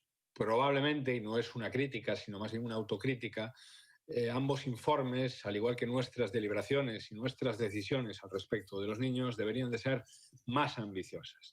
Pero en todo caso, es positivo que pongamos a los menores en el foco de nuestras reflexiones políticas, de participación, democracia y también de las afectaciones del cambio climático. Las decisiones que tomamos como adultos, en nuestras familias, en nuestros entornos, pero sobre todo también como legisladores y legisladoras, implican profundamente también a los menores, a nuestros niños y niñas. Y esto vale para diferentes decisiones. Vale para las decisiones en el ámbito de los modelos económicos que promovemos, y ahí creo que además hay que ser claro, ningún niño o niña es libre o tiene las mismas oportunidades de participación democrática o de participación política en sistemas económicos que generan desigualdad. Por lo tanto, si queremos niños y niñas que puedan participar en condición de igualdad, también tenemos que, bueno, combatir la pobreza, la exclusión y la desigualdad. Vale también para las decisiones que tomamos al respecto de los derechos civiles, esta cuestión, ¿no? Cuando hay gobiernos y estados que desprotegen a nuestros niños y a nuestras niñas, a aquellos especialmente que son partes de minorías étnicas, de minorías raciales, nacionales, lingüísticas, sexuales o de diversidad de su identidad de género, cuando eso sucede también se está eliminando sus posibilidades de vivir en un contexto democrático pleno y libre y por lo tanto no facilitamos su participación política. Y vale también, enlazando con el segundo informe, las reflexiones de lo importante que es que tomemos en cuenta, ¿no?, la relevancia de nuestras decisiones como legisladores para el clima.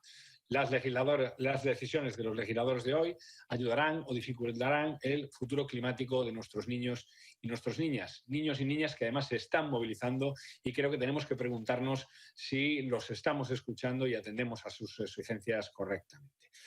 Probablemente sobre esto subyace además un adultocentrismo que tiene que ver con excluir a los menores también de las decisiones políticas y ahí hay que decir, hay que hacer un alegato a favor, yo creo, del voto a partir de los 16 años como un mecanismo para integrar a todos nuestros jóvenes en las estructuras de participación política y, en definitiva, como reflexión final y para acabar, hablar de participación sin generar las condiciones materiales y estructurales para que ésta sea en condición de igualdad no es realista ni operativo. Así que animarnos a la Asamblea Parlamentaria a hacer un esfuerzo para garantizar un presente en igualdad económica y de derechos civiles de participación para todos los jóvenes y garantizar también un futuro de sostenibilidad climática como mejor forma de escuchar las demandas que nuestros niños y nuestras niñas nos están haciendo. Muchas gracias. Thank you, Anton. And now the last of our political speakers is Mr. Benchica from Belgium.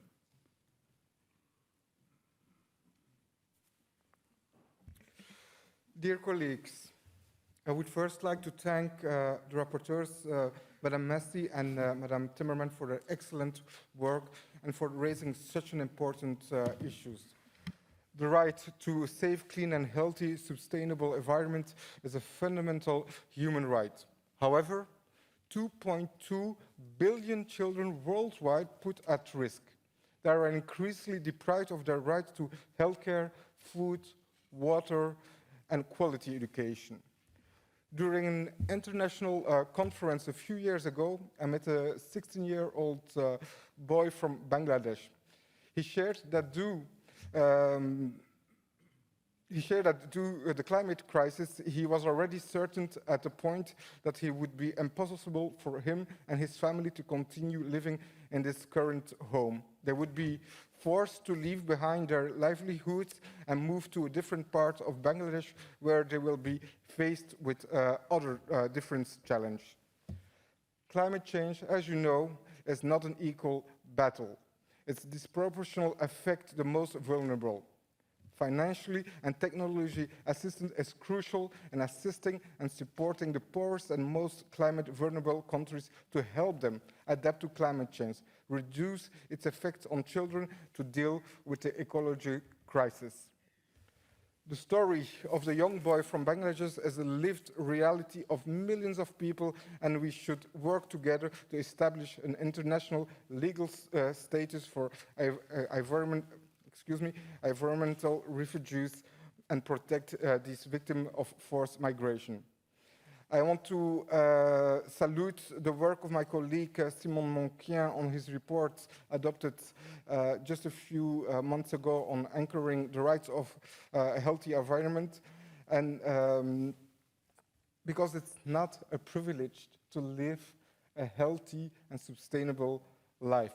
Politicians have to realize that the fight against climate change is also a fight for the future of our children. Children should be informed and educated on the challenge of climate crisis. Member states should ensure that schools equip children with tools, knowledge and skill to participate in decision-making process as well as ecology transition and make them sensitive about the protection of our planet. Therefore, we need children's right approach to combat climate change, and that is exactly what this report calls for. But mostly, nothing about the children and youngers without them in this decision-making process. It's our responsibility as adults to tackle climate change more strongly. Our actions should match our words, and that is also exactly what the next generation are expecting from us. Finally, I would like to thank those youngsters that have taken the floor, and the wake-up call hopefully will lead to more action. Thank you. Thank you very much. That brings to an end the speakers on behalf of political groups, and we now move on to the general list of speakers. And the first of those is Madam Zita Gurmai from Hungary, who I believe is online. Thank you very much. Dear colleagues, since the dawn of this century, we have been living the consequences of major global crisis. After the 2008 financial crash, we had to realize the possible consequences of climate inaction. And now humanity faces a global pandemic that has disrupted our lives. In the case of the globalization and climate change, children have been very vocal. With the leadership of Greta Thunberg, Times Person of the Year in 2019, for her activism in the fight against climate change, a global children's movement has been growing. Or Malala Yousafzai, whom I personally know, is the face of girls' education after being attacked for her views in Afghanistan. Children have been telling us, adults, that our actions is unsatisfactory. We cannot deny them our understanding. They will be the ones to enjoy or suffer the consequences of the current decision. We often say that children are our future, and even it is a commonplace, it is true. Are we ready to act this unequivocal consensus? I believe we should. It is our moral obligation not to take decisions without involving all concerned parties. The real issue is involving kids in decisions that influence their own lives. Often it is so easy to say that kids should let the adult to do what they have to do. I still remember when I was a 16-year-old girl. Yes, I was already filled with hopes, bursting energy, and the worldview, and I could not properly express because adults, as usual, scorned kids for being kids. Do we want to be like the adult who suppressed our own youthful dreams and wants? No, we don't.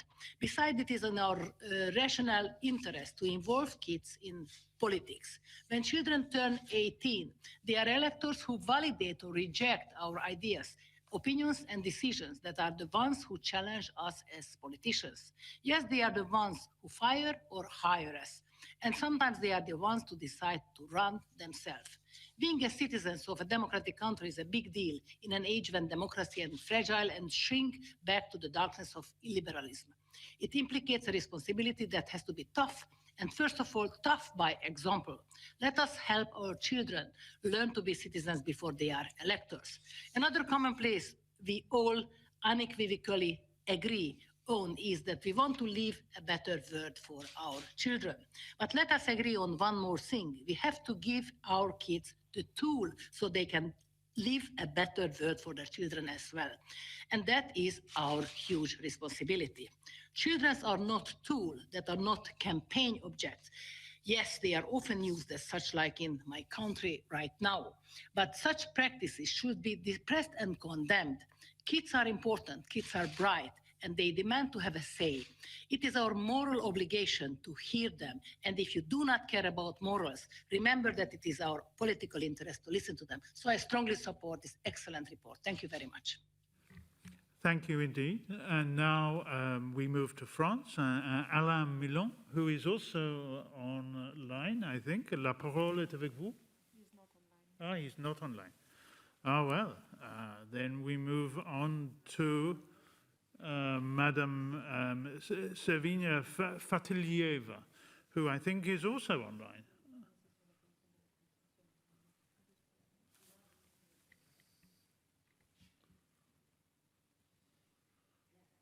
Yes.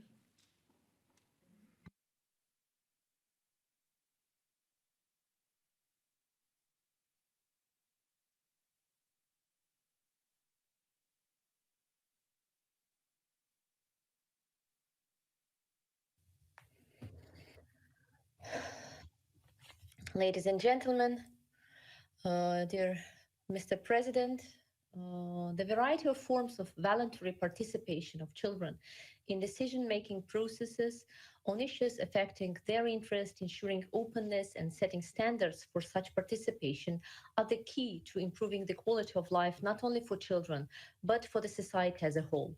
The right of the child to be heard and taken seriously is one of the four main principles of the Convention of the Rights of the Child.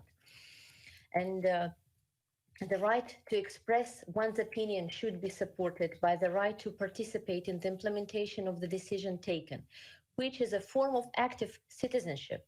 The foundation of this participation, as well as the foundation of cultivating civic consciousness and awareness of oneself as a person endowed with rights and duties and laid in the family. But unfortunately, we do understand that due to the family traditions and mentality of some parents, the involvement of child in solving the daily issues as a rule doesn't occur. And that's why society has so far been unable to make participation the norm for all children and youth. The most progressive view is that children and young people have the right to participate in decision-making in the family, at school, in the cultural and sport organizations, but we have to think about much broader understanding of child participation, the local and national governments, in international organizations. And it's well known that in real life, it's far from reality, whether parents, teachers, educators, and officials ask the opinion of children solving children's problems. And I think that this report is called to change the situation. The initiative is based on the fact that the opinion of children is taken into account in the formation of policies. Children become more active players in determining important areas such as protecting children from violence, keeping children safe in the digital space, and many other topics that are today very important for the well-being of children. In most cases, the participation of children in society is carried out on the terms of adults. Also, the work of youth parliamentarians, parliaments and children councils can also be organized. My country, Azerbaijan, has a very successful experience in this. Since 2009, a children's forum has been launched, and it is held every 3 years, as well as Children Ambassadors Institute plays an important role in delivering the problems and the views of the children, which are discussed among the children. I think that is very important issue. And we have to think about which decisions do we have to provide children to participate in. It's first of all involvement of children as mediators in resolving various conflicts, in making decisions regarding the elimination of the problems of violence, whether it's domestic, whether it's online violence, whether it's bullying, in making a decision regarding the choice of education, in problems of ecology, as it was mentioned here. And that's why I call on the member states to take this report extremely important and extremely seriously and implement the key points in their countries so that we can improve our policies, hearing children, listening to children, and based on their opinions and visions. Thank you very much for your attention. Thank you very much. Now we go to Ukraine and Lesia Vasilyenko, who is also online.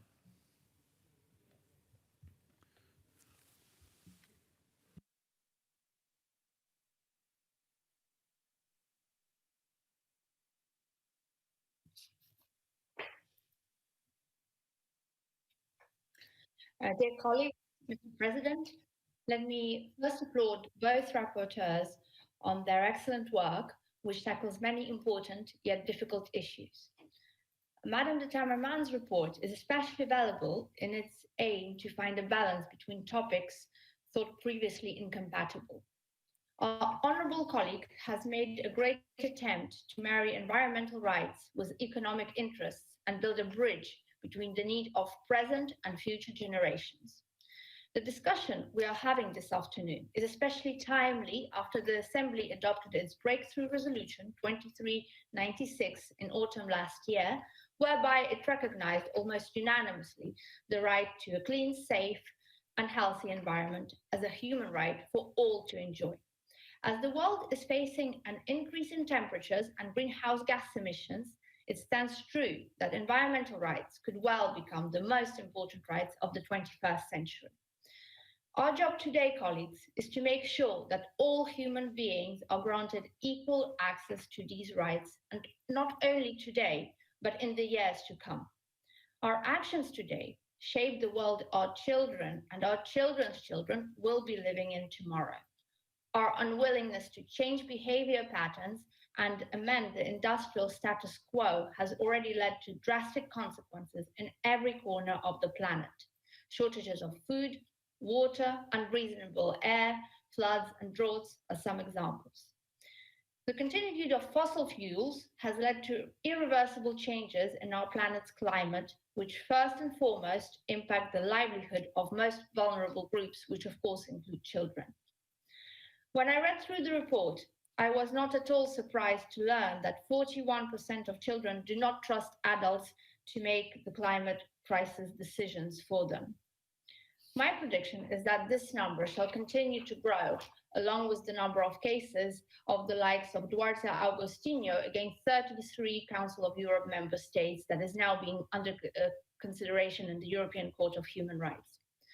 As Germany gives a green light to Russian Nord Stream 2, a fossil fuel project executed with high energy security and environmental risks for the whole region, as the Balkan states, and in fact my own country, Ukraine, remain Europe's biggest air polluters by running coal-powered power stations, and as the overall phase-out of fossil fuels is postponed every year, despite the many pledges to implement the Green Deal agenda, the youth and the children have every right to doubt and be angry, and to put forward claims against governments. It is our job in this assembly to build a framework enabling young generations to participate equally in decision-making. Eventually, the examples from France, Ireland, Azerbaijan, Nordic states should be generalized and framed as assembly recommendations for a truly all-encompassing and age-neutral participatory democracy to be set up at national level in all Council of Europe member states. With that said, dear colleagues, I'd like to go back for a very brief moment to the report of Baroness Massey on the rights of children to be heard. I'd like to point out that Amendment 2, as proposed by Mr. Krugli, as all other of his amendments, contradicts the very essence of the report. To ask governments and parliaments to merely consider children's views rather than actually ensure children's views are taken into account shall in the end do nothing for children's rights. For this reason, I propose that the Assembly reject this amendment in the same way as it has done with all other amendments of the said author. Amendments which were directed at the mitigation of the government's obligations to respect children's rights to participatory democracy. Thank you very much, and I give the floor back to you, Mr. President. Thank you very much. And the next speaker is Marina Carobio-Guschetti, who is also online.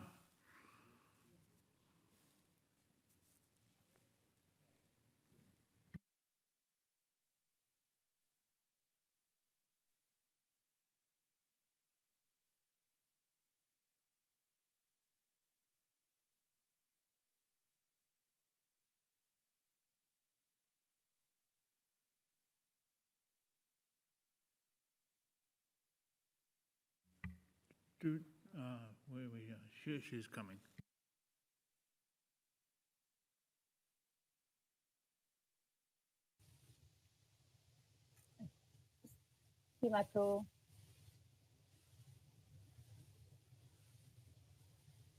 Stimato Presidente, mi scuso, per difficoltà tecniche, colleghi e colleghe, cari giovani partecipanti. Promuovere la partecipazione attiva dei bambini e dei giovani alla società, alla vita politica è necessario e urgente. Ringrazio quindi anche da parte mia le relatrici, la baronessa Massé, l'onorevole de Tenemont, per le importanti relazioni e il lavoro d'approfondimento. I giovani sono una risorsa importante alla quale purtroppo oggigiorno anche la politica si affida poco, benché le nostre decisioni siano centrali per il loro presente e il loro futuro. Clima e pandemia ci mostrano quanto sia importante includere i giovani nei processi decisionali. La passività dei governi nel contrastare la crisi climatica crea sentimenti di incomprensione e di abbandono nei giovani, crea sfiducia nel futuro e anche nella politica. Anche le misure di contenimento della pandemia hanno in parte ignorato il bisogno fondamentale dei giovani di intrattenere ad esempio relazioni sociali. Le nostre decisioni o anche non decisioni politiche hanno un impatto reale e importante sulla vita dei giovani. Però i giovani sono interessati alla vita politica, alle scelte politiche, l'abbiamo sentito anche con gli interventi dei 3 giovani oggi. Dobbiamo quindi fornire loro degli spazi per discutere, le occasioni per esprimersi ed essere ascoltati. In questo senso i parlamenti dei giovani sono sicuramente delle occasioni privilegiate per allenarsi alla democrazia. In Svizzera abbiamo per esempio la possibilità di che i giovani portino delle petizioni alla quale il Parlamento, l'Assemblea federale deve rispondere. Perché non basta ascoltarli, bisogna anche prendere sul serio le loro richieste, bisogna darle delle risposte. Solo così si può sentirsi inclusi e considerati. Detto questo, ritengo importante che anche ai nostri lavori, ai lavori dell'Assemblea parlamentare del Consiglio d'Europa, i giovani siano ascoltati e siano inclusi. Mi ha fatto molto piacere sentire la proposta della baronessa di fare dei panel con i giovani. I giovani sono una categoria eterogenea, specchio della società. Dobbiamo valorizzarne la diversità e fare in modo che tutte le voci siano ascoltate, specialmente di chi vive in condizioni svantaggiate, i minori vulnerabili. Durante il mio mandato di Presidente del Parlamento svizzero ho incontrato più volte dei giovani e anche una delegazione di più di 30 bambini del movimento ATD Carmont che mi hanno raccontato di quanto sia difficile vivere in povertà, in contesti di guerra o di affidamento. Erano parole di chi ha vissuto o vive direttamente delle condizioni difficili, parole che devono portare a discutere e ad elaborare con i giovani, con i bambini, delle risposte. I giovani oggi ci hanno chiesto, quando sono intervenuti, di dialogare con loro. Ecco, io spero poi che con l'adozione anche delle risoluzioni questo dialogo venga fatto sul serio e portato fino in fondo. I giovani sono il nostro futuro. Se ci crediamo veramente è bene riconoscere e dare importanza concretamente alla loro voce, permettendo loro di portare creatività e audacia nel dibattito politico. Grazie. Thank you very much. And now we have Madame Juhasz from Turkey, from Hungary. I believe that she's online. Thank you, Mr. Chair. So the present report on inaction on climate change and violation of children's rights touches upon 2 remarkable topics: environmental protection as well as children's and future generation rights that were put into the centerpiece of the previous Hungarian Council of Europe Presidency as well. This topic is vital for the future of nation or continent as well as humankind in general. The rapporteur also deems it necessary to address sustainability issues along with the protection of rights of minors. In this regard, this approach is noteworthy and deserves due attention. Climate change has a serious impact on the lives of young people and children. Ultimately, the very future may depends on whether we can tackle climate change or not. Thus, we have our common responsibility to act. In line with the above highlighted principles, however, I'm afraid that the rapporteur might, to some extent, have drawn some wrong conclusions as for the potential responses to challenges. and that is underscores the introduction of climate refugee status and the elaboration of a legally binding definition of climate or environmental refugees at international and European level. I would like to quote the resolution number 1655 from 2009 of this Assembly on environmentally induced migration, identified this phenomenon as a challenge and stipulated a massive migration for environmental reasons may affect environmental conditions both in areas of origin and destination as well as the transit routes in between.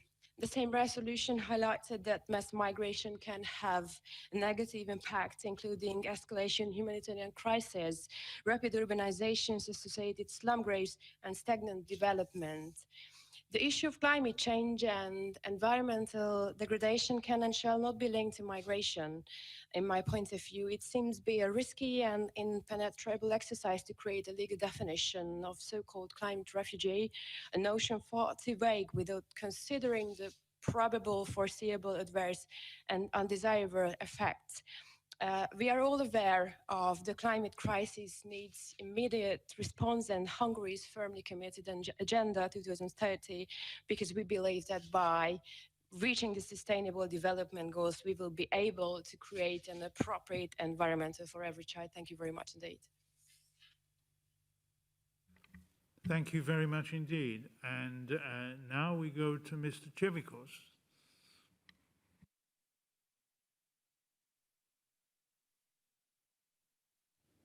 Thank you, Mr. President.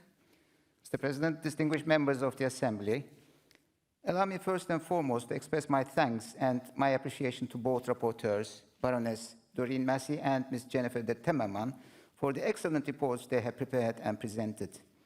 I support both reports, both draft resolutions, and both recommendations wholeheartedly. I took the floor to comment and express my feelings on the report entitled Inaction on Climate Change, a Violation of Children's Rights.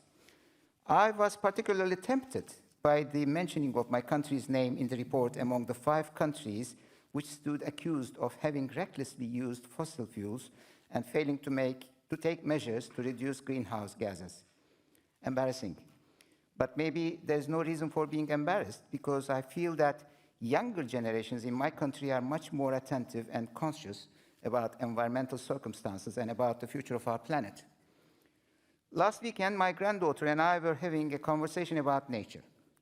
She's 7 years old, and she has started the elementary school in September. She seemed to be concerned about several issues related to our subject topic of today and asked me if there would be a shortage of water in the country in the future when she grows older. I was careful in giving her all the reassurances I could so that she would not be in stress. I said I would do everything necessary, as well as his parents, to ensure that she would not be concerned about such issues and that we would be taking care of her. Surprisingly, she responded in a very intelligent manner. She said, "Yes, Grandpa, I have no doubt about that, but when I come to the age of my parents, they will be at your age and you will be very old."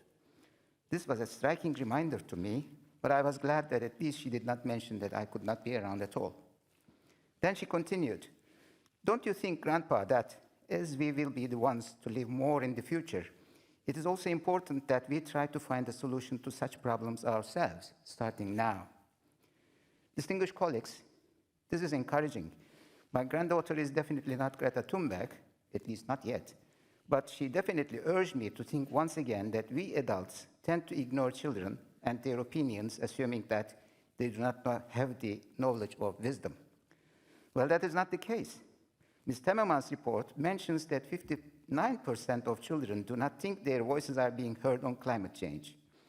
It is also important to underline at least one of the very other important identifications in the report, the fact that if today's society continues to ignore calls for change, the human rights of 2.2 billion children could be irreversibly altered within the next decade. Irreversibly. Isn't it alarming enough? Let's turn the most beautiful planet known in the universe back into a healthy blue sphere together with the youth of today for the future of our children. Thank you. Thank you very much. Now we go to Mr. Pablo Hispan. Is he in the room? No. Then we move on to Monica Bartos from Hungary, who I think is online. No?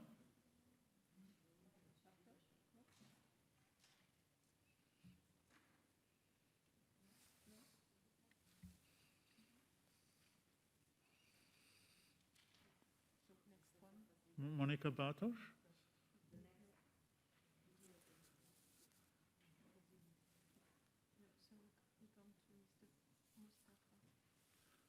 Then we go to Fazil Mustafa. Oh, we have somebody here. Online. And here we are.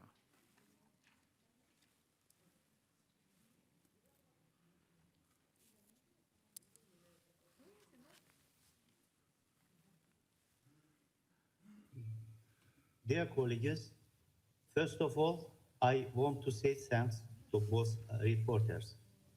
The Parliamentary Assembly recalls that child participation is enshrined in the United Nations Convention on the Rights of the Child and is therefore an international legal obligation. The United Nations 2030 Agenda for Sustainable Development acknowledges children's right to participation as an essential part of achieving the Sustainable Development Goals. Democratic societies cannot be built unless we listen to children. Several countries have now established laws to approve voting at 16. It would seem logical that voting at the age of 16 would lead to a greater awareness of child rights and political systems and would encourage the teaching of civics and rights in schools and other youth settings. Listening to children is not about giving them free rein to do as they like. On the contrary, it enables children to think about their role in society and helps in boosting their ability to express themselves in appropriate ways. The children involved considered that children knew best that their needs were. They should be involved in every discussion affecting them. The children felt that participation had a substantial impact on their psychological development and positive implications on self-control, responsibility, communication skills, and the ability to perceive others' point of view, as well as expressing one's own opinions. The negative effects of not participation included high levels of uncertainty and anxiety. Adults could help children prepare from an early age to make decisions by and for themselves by giving them freedom and option to make choices, while ensuring the necessary control and providing support. Rethinking our possibilities for involving children in democratic societies could be refreshing and practical. I feel that now is a good time for us to assess what has been achieved and what we could further achieve. Thank you for attention. Thank you very much. And now we stay online with Mr. Altunyaldis from Turkey.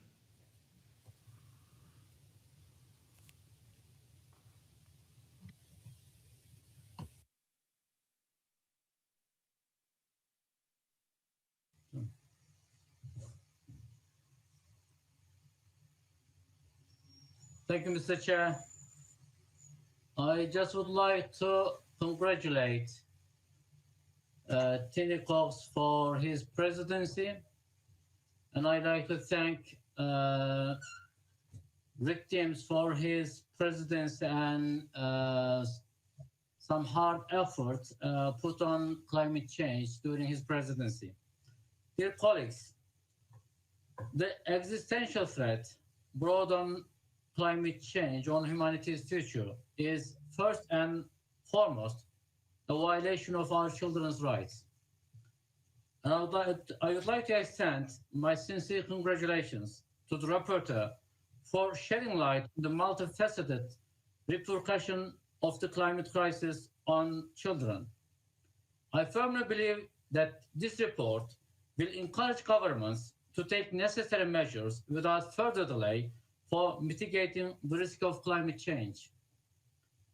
As I indicated in my report, titled Addressing Issues of Criminal and Civil Liability in the Context of Climate Change, has now become a global concern of humankind as climate change indicated in my report. There is with valid reason eco-anxiety among younger generations, and the older generations are responsible for ensuring intergenerational and climate justice. In this context, it is of utmost importance that we succeed in anchoring the human right to a safe, clean, healthy, and sustainable environment through national, European, and international legal instruments. Among many valuable recommendations of the report, I would like to emphasize the proposal for recognizing children as agents of change. Based on this report, it is understanding, I believe we can construct national and international platform for channeling the demands of children to concrete policy actions. Recently, I participated at the World Forum for Democracy organized by PACE, where I had the opportunity to witness firsthand the dynamism and innovation of younger generations in tackling climate change. And it is without doubt that children will be very keen to contributing the policy discussions about climate change when we recognize them as agents of change. Dear friends and Chairperson, to conclude, I believe PACE is playing a very important role in putting the international spotlight on the climate change. This report, along with other reports focused on climate change, will be a catalyst for orienting the international community to address climate change. And this report will constitute a robust basis for encouraging the member governments and parliaments to formulate policy decisions while upholding rights of children. And I thank you. Thank you very much indeed. And now it's Mr. Lopez.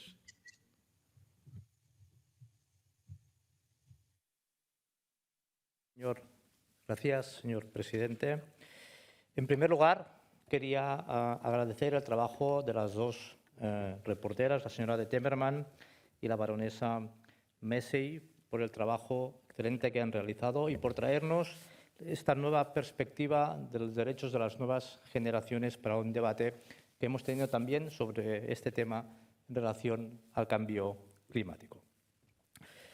Lamentablemente, las nuevas generaciones no están hoy en situaciones ni de responsabilidad ni de gestión para poder tomar las decisiones que protejan su futuro y que protejan sus derechos. Su futuro está en nuestras manos y, más concretamente, en nuestra responsabilidad y en nuestro compromiso en relación a estas futuras generaciones. Y por eso debemos poner estos derechos que situamos en un futuro, yo creo que de manera a veces equivocada, como si se tratara de un futuro lejano o de un futuro que va a situarse dentro de muchos años, en un lenguaje para situar estos derechos en un momento que no puede ser otro que un momento actual. Y un momento que pide considerar estos, yo digo, mal llamados derechos futuros en derechos presentes que exijan la toma de decisiones, unas decisiones que no pueden por más tiempo posponerse. Muchas gracias. Thank you very much indeed. Now, Maria Majentseva.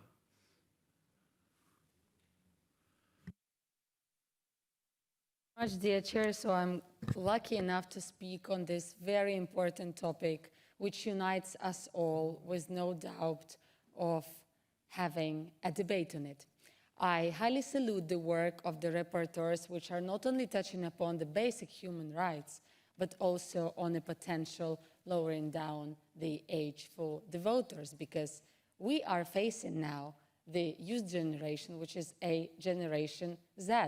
And at this very plenary, in this very house, back in 2021 already, at the Annual Forum on Democracy, which is organized for so many years here, we have heard that this plenary gave an opportunity of so many children from all over the globe to raise their voice, to talk about the climate, to talk about the challenges. We have seen it also today with the small interventions of very sharp timing for 2 minutes.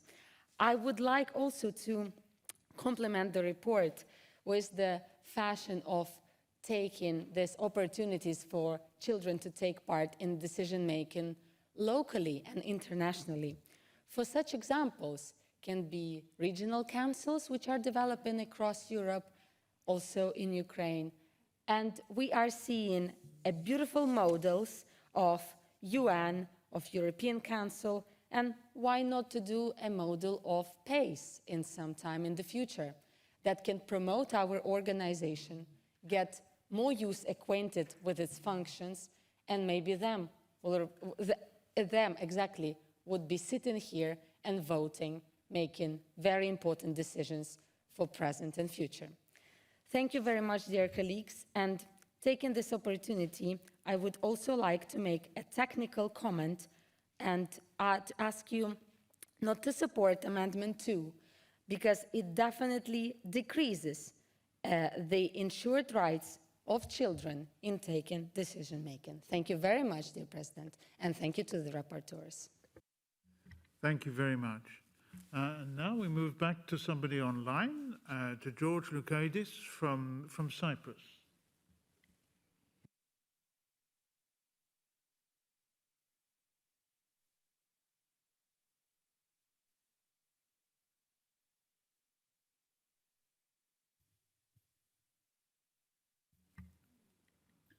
Dear colleagues, in recent experts have warned about a new eco-anxiety among children and teenagers. Images and news about global large-scale environmental damage, including wildfires, flash floods, heat waves, and the rise of the average global temperature, are directly impacting young people's mental health. Their fear of environmental doom is not unfounded. The lives of our children and future generations are at stake, with lifelong impacts on their physical well-being and a direct endangerment of their livelihoods. Climate change raises questions on how governments, politicians, and international institutions have committed in delivering effective solutions for the well-being of future generations. Business as usual is no longer an option. You had a future, and so should we. Change the system, not the climate, as some of the slogans young people around the world are using when demanding and struggling for urgent climate action. The Paris Agreement, ratified by the Council of Europe member states, acknowledges that climate change is an urgent and potentially reversible threat to human societies and the planet. In the unequal current socio-economic system, the causes and impacts of climate change inevitably affect the most disadvantaged and vulnerable groups of our societies, while children and future generations are most likely to suffer its worst consequences. Therefore, it is more than clear that now is the time to put people over profits and corporate interests by countering energy poverty and promoting climate justice and equity. Institutional and governmental inadequacy in tackling the climate crisis has created a growing intergenerational mistrust that we must urgently address. Institutions should reach out to young people, achieve greater and more visible participation of youth on climate action, and encourage solutions via local, national, and regional environmental initiatives. Children and teenagers should be included in debates and decision-making processes that, after all, principally concern them, both through top-down and bottom-up approaches in consultation mechanisms. Furthermore, it is urgent to develop a legal status for people fleeing long-term climate change in their native country and ensure the protection of these climate refugees in international law. The principal victims of forced migration are unfortunately children, and we must do our utmost to protect their health and welfare. These efforts, dear colleagues, can only be carried out collectively through the cooperation of all stakeholders. Our common goal is to guarantee the implementation of international treaties and commitments like the Paris Agreement, the UN SDGs, the United Nations Convention on the Rights of the Child, as well as the right to a safe, clean, and healthy environment in order to ensure the protection of young populations and mitigate the harmful effects of environmental degradation. Thank you, dear colleagues. Thank you very much. Now, the next speaker will be the last speaker, I'm afraid, and that's Lucy Monsion from Canada. She, of course, is online. Merci beaucoup, Monsieur le Président. Chers parlementaires, je suis ravie d'être avec vous, ne serait-ce que virtuellement, et de m'adresser à cette Assemblée sur des sujets qui me tiennent à cœur. Aujourd'hui, nous débattons, entre autres, le rapport de Mme Timmermans, qui, dans la lutte contre le changement climatique, exhorte les États membres à assurer leur responsabilité partagée d'agir de concert pour faire progresser la nouvelle génération de droits afin de mieux préserver le bien-être des générations actuelles et futures. Tel qu'indiqué dans le rapport, les changements climatiques imposent les fardeaux les plus importants aux populations vulnérables qui ont le moins contribué au problème, surtout aux enfants et aux générations futures. Laissez-moi vous parler des droits des enfants en ce qui a trait au changement climatique dans le cadre juridique canadien et de vous présenter un exemple concret de mobilisation d'une jeune Canadienne. En vertu des lois canadiennes, les enfants bénéficient des droits à l'égalité et d'une panoplie de protections additionnelles, notamment le principe juridique selon lequel les lois et les décisions qui les concernent doivent tenir compte de leur intérêt supérieur en priorité. Mais ces droits à l'égalité n'incluent pas, selon la législation canadienne actuelle, l'obligation du gouvernement de cibler des cibles ou d'adopter des politiques particulières en matière de changement climatique. De plus, les droits des générations futures ne sont généralement pas reconnus au Canada, sauf en lien avec les droits ancestraux et issus de traités qui sont reconnus dans la Constitution canadienne. Plus spécifiquement, un titre ancestral est considéré comme détenu au bénéfice des générations futures. Juridiquement, cela vise à éviter que les terres ou autres ressources soient utilisées ou aménagées d'une manière qui empêcherait les générations futures d'en jouir. Comme il est mentionné dans le rapport, plusieurs jeunes et organismes se sont battus au point d'aller devant les tribunaux et vont continuer de le faire dans le but de changer le cadre juridique canadien. Cela m'amène à parler d'Autumn Pelletier, une jeune femme de 18 ans qui est protectrice du droit à l'eau et commissaire en chef des eaux de la nation Anishinaabe.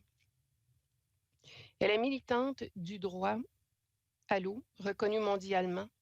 Elle se bat, entre autres, pour les droits à une eau potable salubre et propre, autant dans les réserves autochtones du Canada que dans le monde en développement. Elle milite pour les enfants d'aujourd'hui et les générations futures, surtout celles qui vivront sur les terres de ses ancêtres. Elle ne craint pas de dire la vérité au pouvoir, comme elle l'a fait en 2016 à notre premier ministre, le très honorable Justin Trudeau, ou en 2018 à l'Assemblée générale des Nations unies. Je conclus avec un appel pour nous tous. Prenons conscience de l'inaction de nos parlements et gouvernements, comme l'exhorte ce rapport, mais plus particulièrement, reconnaissons l'action de nos jeunes. Ils doivent être soutenus dans leur action et inclus dans nos débats, surtout en ce qui concerne les changements climatiques. Je vous remercie de votre attention. Thank you very much indeed. Well, I'm afraid that brings to the end the debate and the list of speakers. The Committee on Social Affairs, Health and Sustainable Development has presented a draft resolution, which is document 15435, to which 7 amendments have been tabled. I'm sorry. I forgot to hand back first of all to the rapporteurs. Have we got Baroness Massey online? Yeah. Come on. Ah. Ms. Timmerman. Ms. Timmerman, I think you go first. Oui, merci, Monsieur le Président. Alors, je remercie tous les intervenants de leur soutien au rapport de la Baronne et au mien. En écoutant notre jeune Fanny Jérémy Hornet, j'avais une citation qui me revenait à l'esprit. C'est une citation que j'aime beaucoup, qui est d'Henri Matisse, le peintre, et qui dit qu'il faut regarder toute la vie avec des yeux d'enfant. Finalement, c'est Madame Gourmay qui l'a rappelé, les enfants sont notre avenir, mais quand on l'écoutait, j'avais aussi cette idée que c'est aussi notre passé, en fait, les enfants.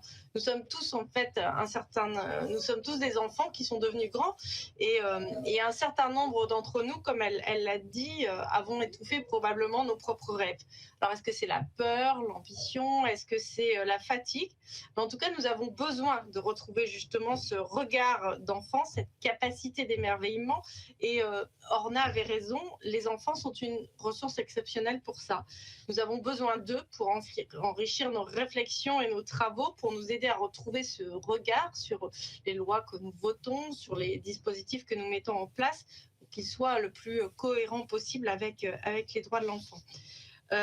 Monsieur Benchika a eu raison de rappeler l'excellent rapport de notre collègue Simon Boutquin, et pour que ce rapport puisse devenir une réalité, je crois que les enfants sont nos meilleurs alliés.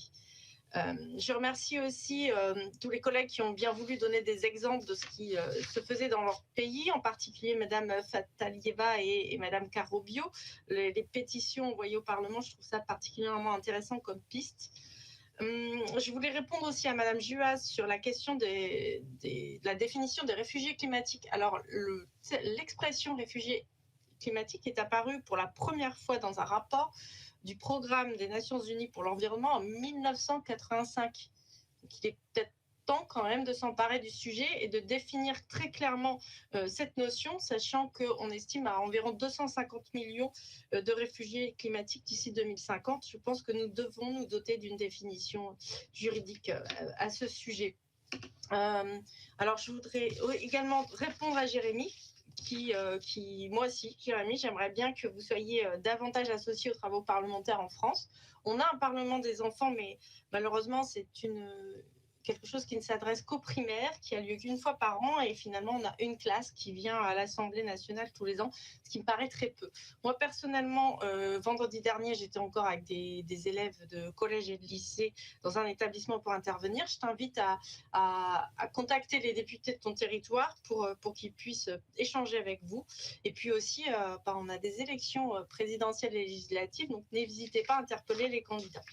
Je voudrais juste finir en disant que j'espère qu'on va s'engager collectivement aujourd'hui à donner la parole aux enfants et à les écouter.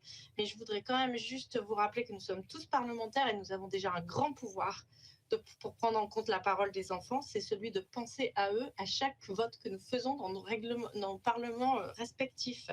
Merci. Thank you very much. And now to Baroness Massey.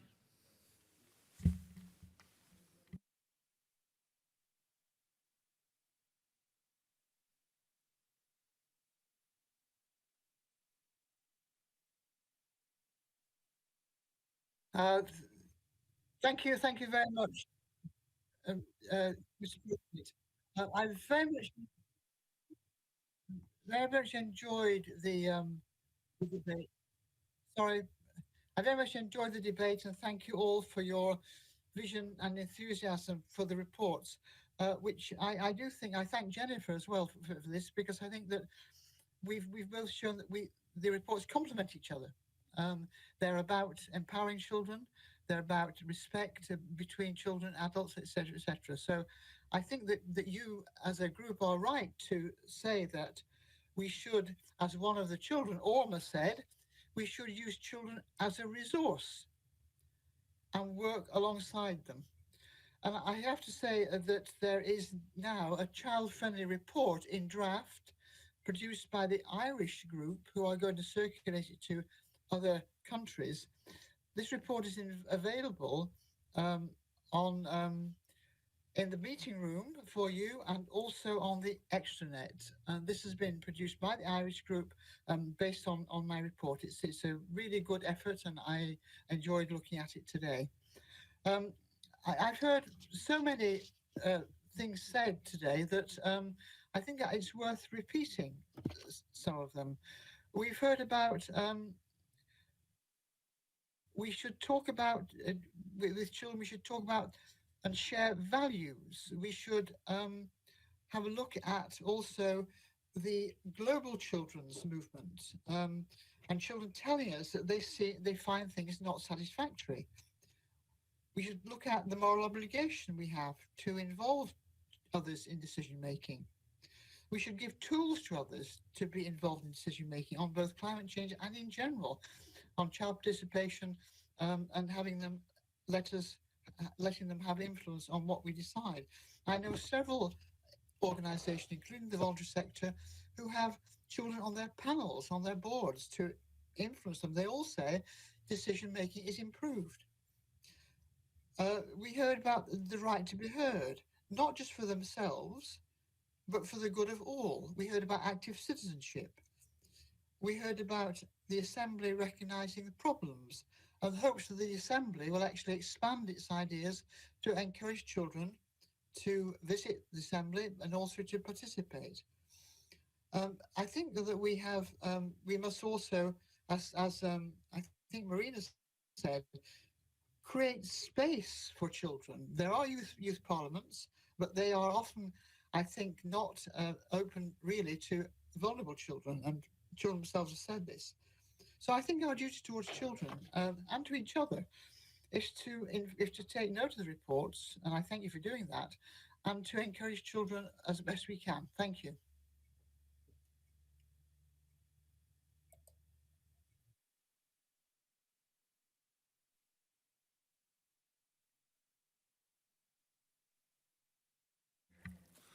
Thank you very much for your words. Now we are going to consider the amendments to the draft resolution. The Committee on Social Affairs, Health and Sustainable Development has presented the draft resolution in document 15435, to which... Sorry, apparently the chairperson has not taken the floor yet. Okay. Sorry, President. Okay. Mrs. Selin Becke needs to take the floor first as chair. Okay. Where are we?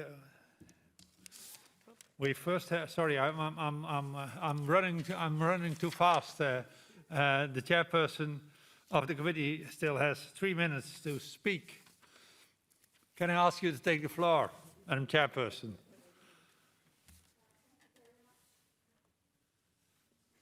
Thank you very much, Mr. President, and I'd like to congratulate you once more on your new duties, and thank Mr. Rick Dahms for all that he's done for the organization. So we are today discussing two reports that are actually very timely and critical, so I'd like to thank both rapporteurs, Madame Baroness Massey as well as Mr. Timmerman, on first and foremost having ensured that the voice of children were heard not only through the report, but also through the process of the report. So I think what's valuable about these reports is not only what is drafted in them as guidance for a better tomorrow as well as a better today, but also in making sure that words actually were translated into action. So both reports complement each other tremendously. They both ask that every child is actually heard and is able to find grounds to speak out their own words. So they both propose that we have a systematic and inclusive process where each and every individual at all ages feels they are part of it, an inclusive process. And in this manner, a very concrete example of the climate change is actually put forth. Climate change, a crisis that will impact and very much affect the vulnerable children of today. 2.2 billion of them will be affected because their health, their livelihood, their safety, food, water access, shelter, education, the very rights that are enshrined in our very own European Social Charter are under threat through the climate change and the crisis that's on account of that. So it is time that children are actually involved in building up that better future from today. Therefore, not only does Baroness Massey's report provide a framework, but Mr. Timmermans' report puts forth that framework into action through a reaction towards climate crisis. Therefore, they complement each other. Now, I'd like to remind us that this process that I mentioned has been built over time. Now, it's the first time in our 70 years of history that a child took part in a debate in speaking out the words where they will be affected through our actions. And this did not come overnight. Actually, over the past 3 years, pilot projects were implemented in 10 different countries. This was built up, and it was tried out. Parliamentarians learned from children, children learned from us. So I do hope that we adopt these reports as amended in our committee and hopefully make it possible to build a better future with our children. And a quick reminder of what Baroness Massey said, there will be a child-friendly draft which will be actually debated and discussed here in April. So once again, I thank our rapporteurs. Thank you very much, Madam Chairperson, and may I congratulate you on your election as the chairperson of the committee. Now we are going to consider the amendments to the draft resolution. The Committee on Social Affairs, Health and Sustainable Development has presented a draft resolution in document 15435, to which 7 amendments have been tabled. There's also a recommendation to which 1 amendment has been tabled. I understand that the chairperson of the Social Affairs, Health and Sustainable Development Committee wishes to propose to the Assembly that amendments 3, 1, 4, 5, 6 and 7 to the draft resolution and amendment 8 to the draft recommendation, which were rejected by the committee with a 2/3 majority, be declared as rejected. Is that so, Madam Beuke? Yes, it is so. Thank you very much. And as nobody objects, amendments 3, 1, 4, 5, 6, 7 and 8 are rejected. We now go to amendment number 2. I call, first I have to ask, does somebody wants to raise an objection to the amendments being rejected? I don't see any. Now I call Mr. Crookley to support amendment number 2. You have 1 minute.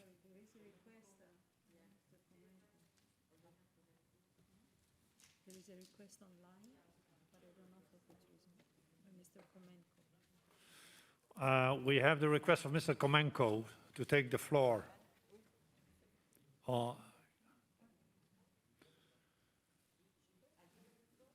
Yes.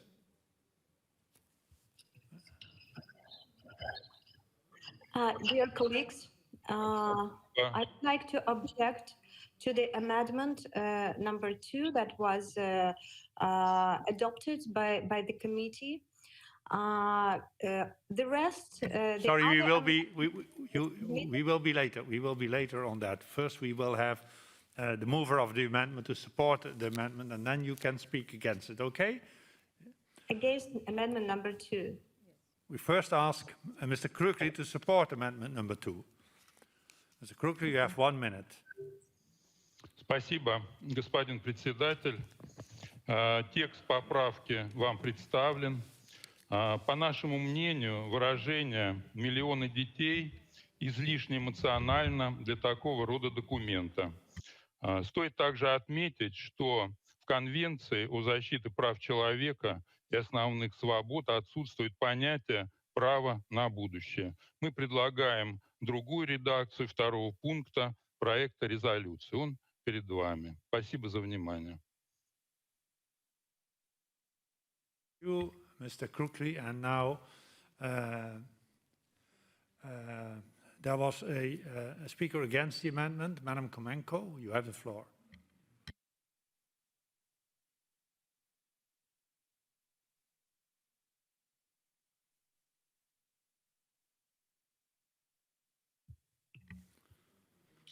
Dear colleagues, Mr. Krugli's amendment was proposed to soften the wording, and if we accept this mitigation, this will weaken our aspirations as parliamentarians, not only to listen to children's opinions, but also take them into account.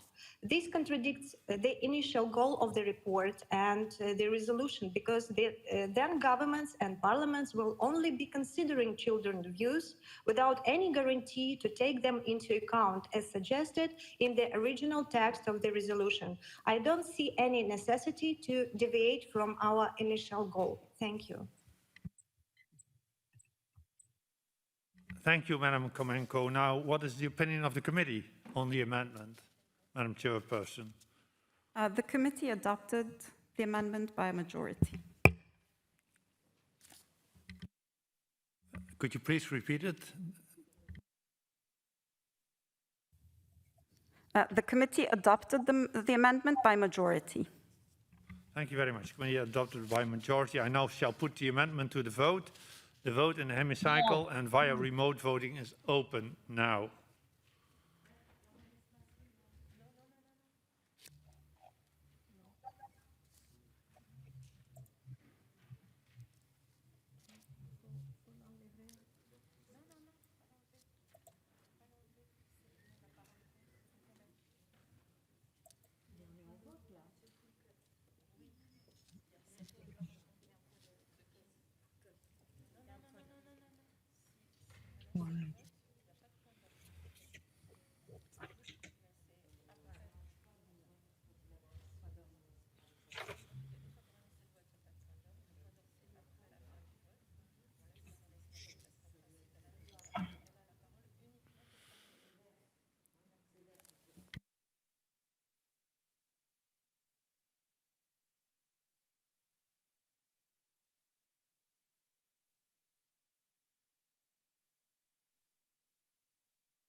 The vote is closed. I call for the results to be displayed.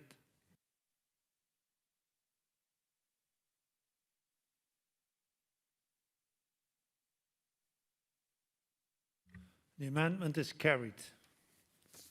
We now go to Amendment 3 was rejected. Amendment 1 was rejected. Amendment 4 was rejected. Amendment 5 was rejected. Amendment 6 was rejected. Amendment 7 was rejected. We now will vote on the draft resolution as amended. The draft resolution contained in document 15435 as amended. The vote in hemicycle and via remote voting is open now.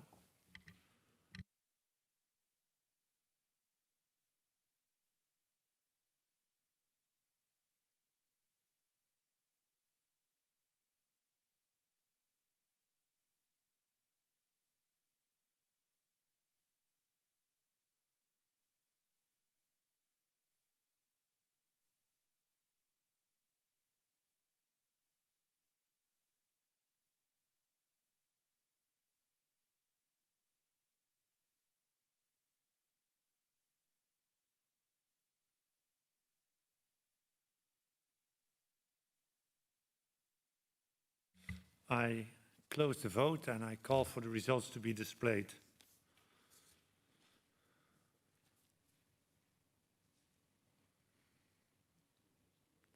And the draft resolution is adopted. We will now consider the draft recommendation in document 15435, to which an amendment was tabled, but we have rejected that amendment with a two-thirds majority.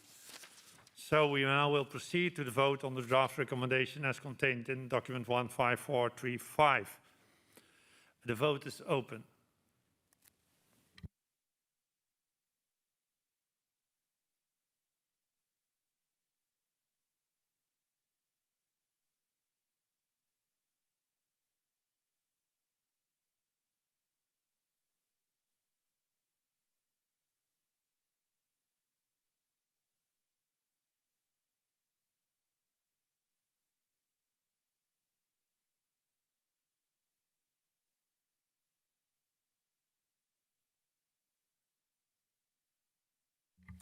The vote is closed. May I call for the results to be displayed?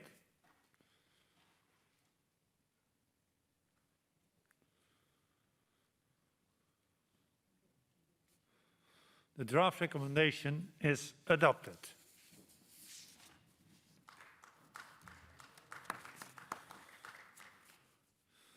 The Committee on Social Affairs, Health and Sustainable Development has presented a draft resolution in document 15436, to which no amendments have been tabled. There's also a draft recommendation to which no amendments have been tabled. We will first vote on the draft resolution, then come to the draft recommendation. We will now proceed to vote on the draft resolution contained in document 15436. The vote is open.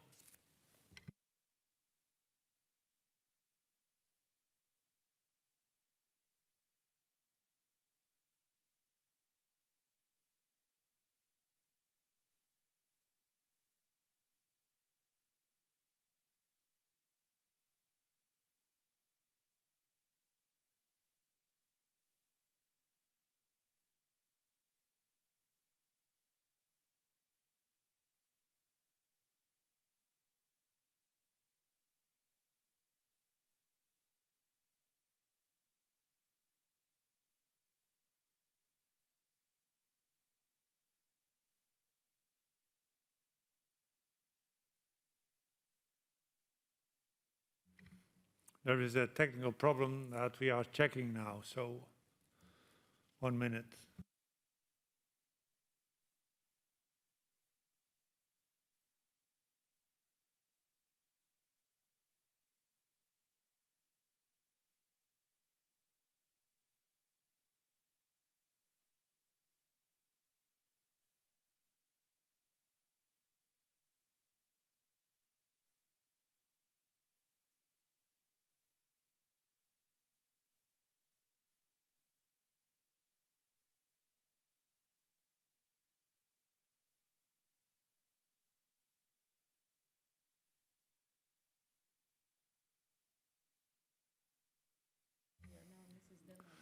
Dear colleagues online, there is you have to be aware that there is now a new vote as we have started to consider the draft resolution in document 15436.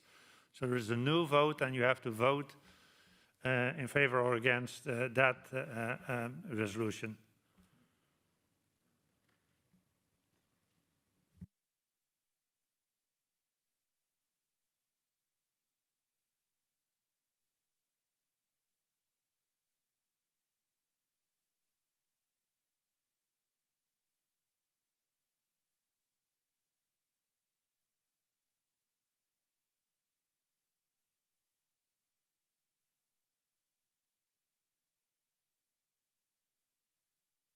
We are now, for your information, voting on the report on inaction on climate change, violation of children's rights. So look to the vote that is proposed there and then cast your vote.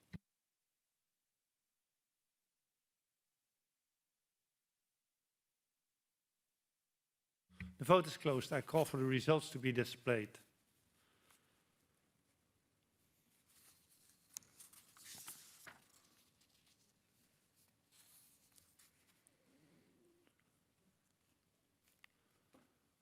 The resolution is adopted.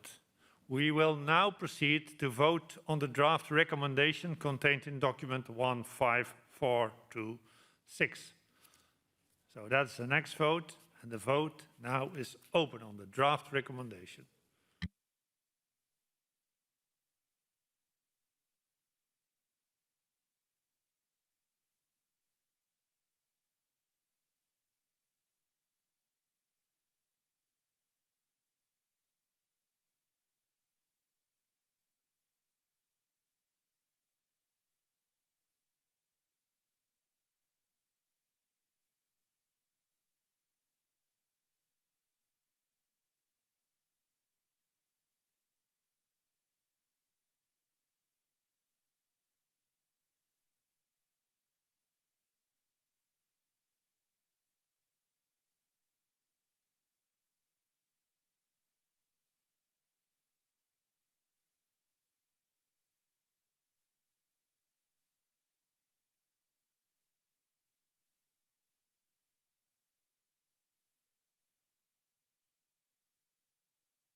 vote is closed, and may I again ask for the results to be displayed.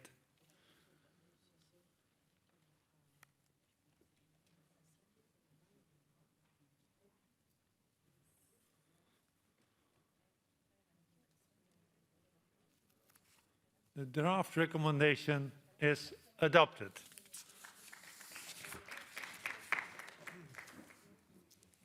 Thank you very much, dear colleagues, for this debate and for the vote on this debate. The next item of business this afternoon is a debate on a report titled European Union Pact on Migration and Asylum, a Human Rights Perspective, which you find in document 15438. It will be presented by Mr. Alexei Goncharenko on behalf of the Committee on Migration, Refugees and Displaced Persons, and a statement by Madam Ylva Johansson, European Commissioner for Home Affairs. I call Mr. Goncharenko, the rapporteur, to present his report. Mr. Goncharenko, you have 7 minutes to present the report, and then you will have 3 further minutes to reply to the debate at the end. You have the floor.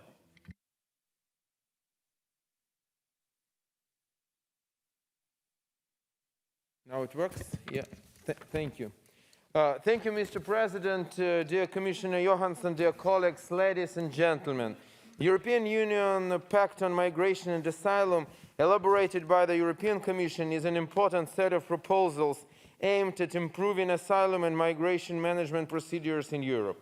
The present political context in Europe, with a real threat of new wave of military invasion by Russian troops in Ukraine, which can provoke millions of refugees, the recent political crisis in Afghanistan and weaponizing of migration by Lukashenko's regime at the European Union's border with Belarus has shown that an efficient reaction mechanism to migration and asylum challenges in Europe that is fully consistent with human rights obligation is urgently needed. The new pact should propose a new policy and legislative framework for more effective migration governance in Europe based on the respect of human rights, and we can only welcome this European Union's commitment to put forward, quote, a more human and more effective migration and asylum system. We also believe that the new asylum and migration management system will contribute to minimizing the impact of the COVID pandemic in Europe by reducing the length of procedures and providing states with emergency funding to address COVID-19 in reception facilities and public hospitals. The EU Migration Preparedness and Crisis Blueprint could be an effective tool for information exchange between member states on the responses to the pandemic in Europe.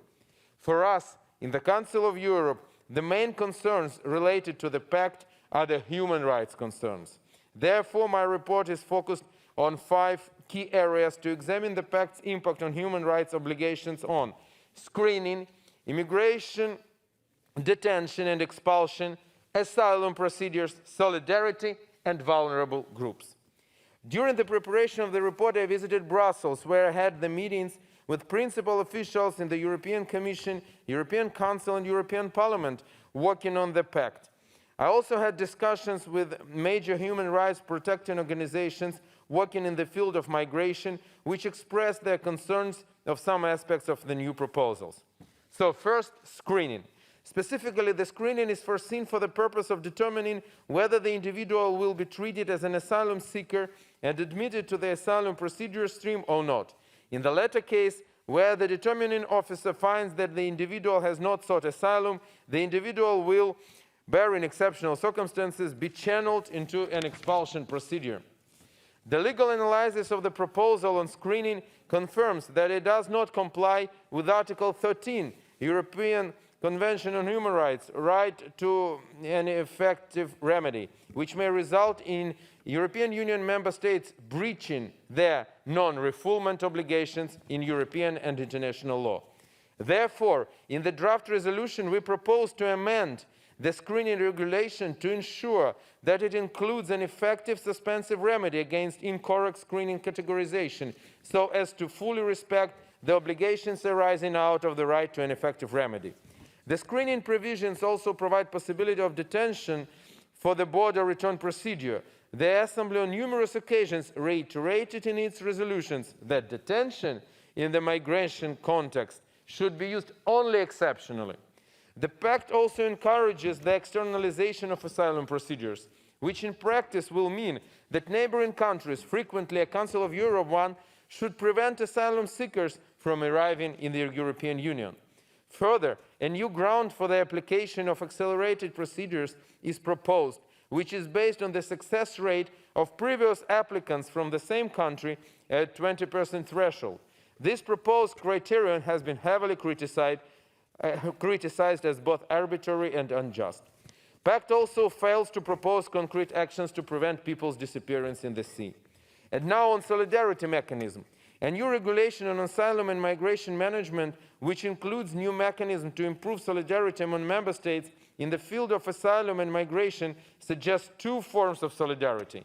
One is solidarity through relocation of persons from receiving states, the frontline states, to other states, when there is pressure or risk of pressure such that national asylum and return capacities are unable to cope.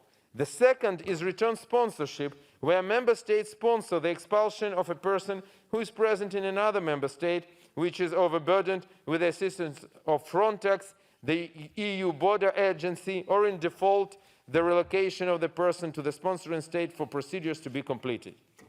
We recommend the EU states to reconsider this proposal and to agree on a mandatory relocation system as a measure of solidarity, prioritizing the cases of family reunion and unaccompanied migrant children.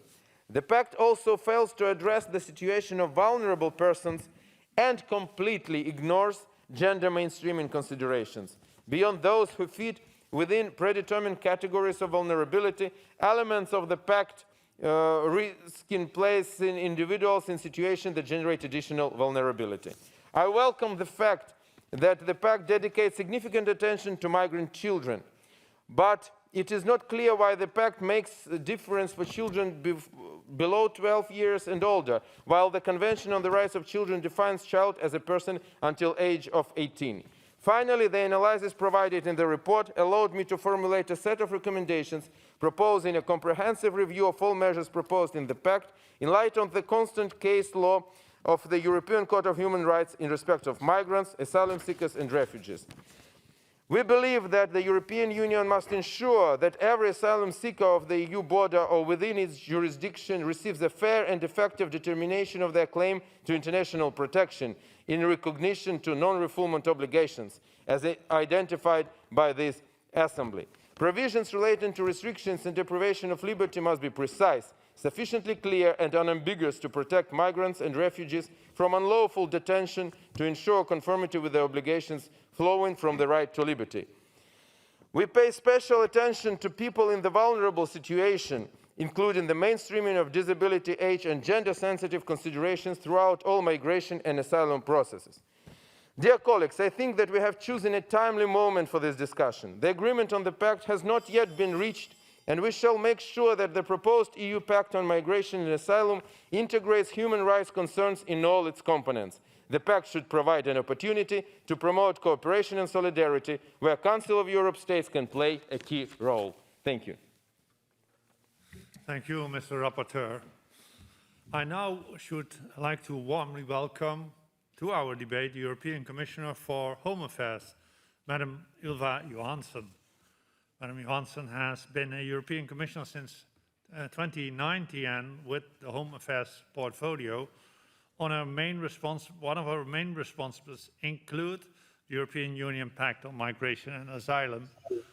Presented in 2020, the proposed pact seeks to address migration issues in a holistic European way and to provide a comprehensive approach bringing together policy in the areas of migration, asylum, integration and border management. For our Parliamentary Assembly, it is fundamental that respect for human rights is embedded also in the migration policy. Migration is a complex matter, but it's clear that any sustainable solution must be compatible with international human rights. law.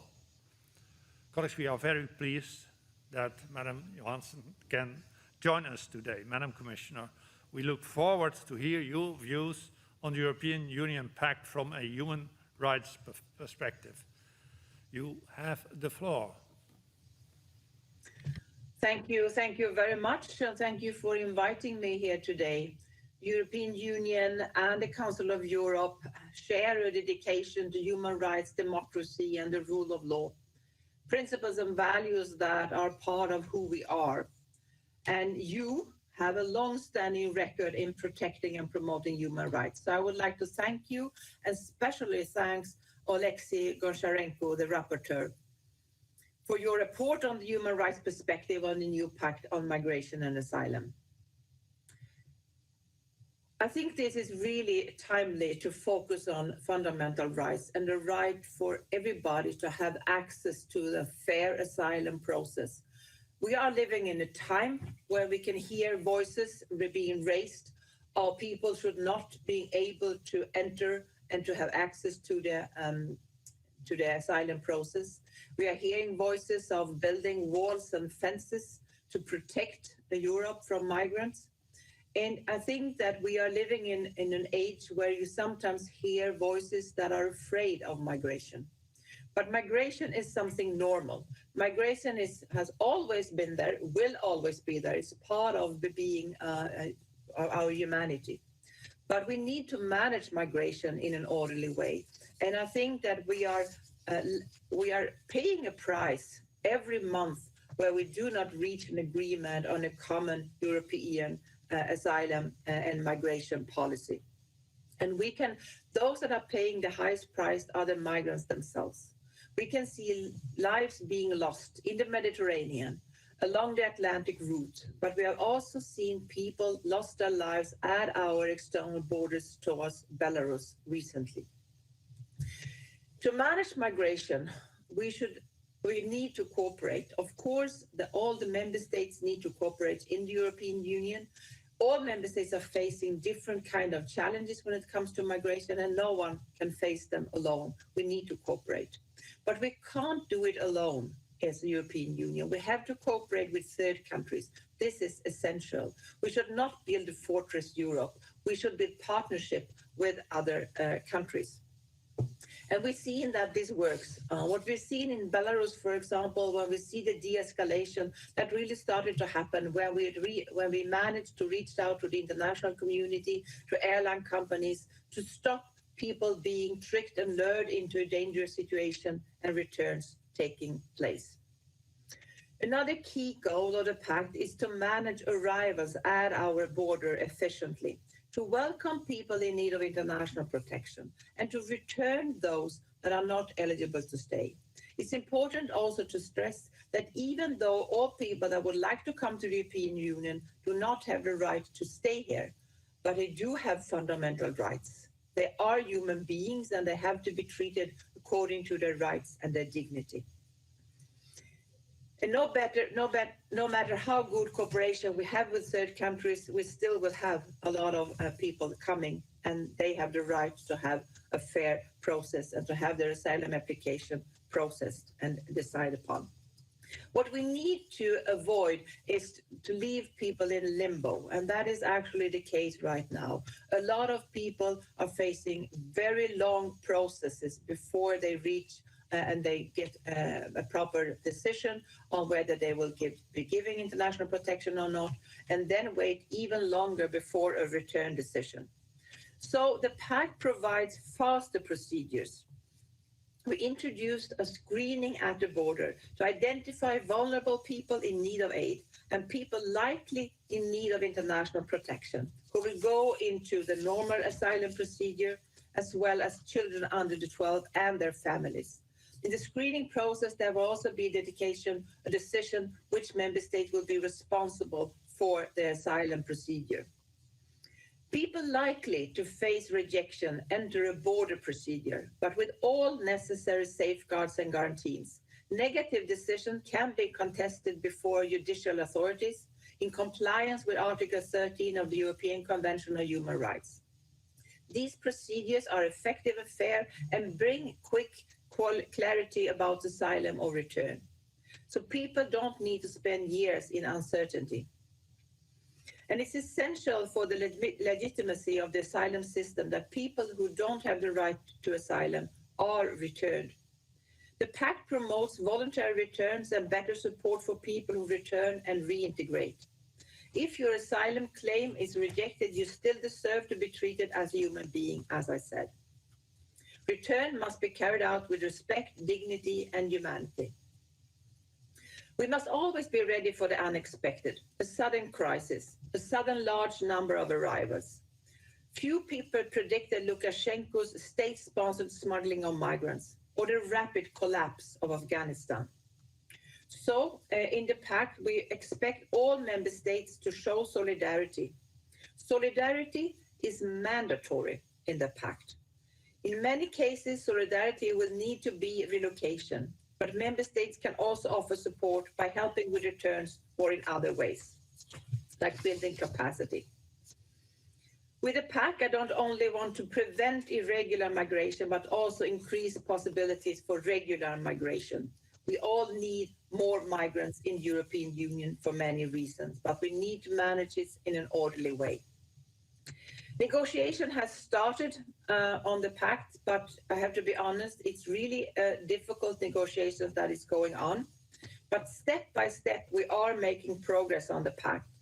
Blue Card is a major achievement, and we have also agreed on the European Union Agency for Asylum that started with a new mandate actually last week.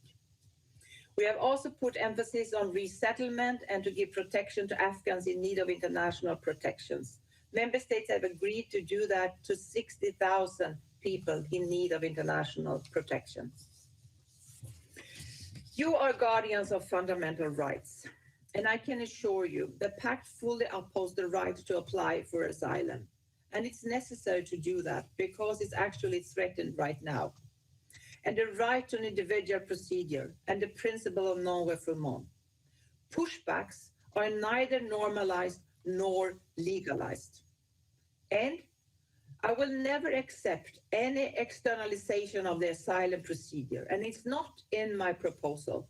All asylum procedures take place on European territory, as the European Union will not outsource asylum to third countries. It's our responsibility to deal with asylum applications, and people have the right to apply for asylum and the right to have a fair process. Vulnerable people are protected. The needs of women are taken into account. The Pact provides for asylum applications by victims of gender violence, gender-sensitive interviews, gender-sensitive reception conditions to prevent gender-based violence.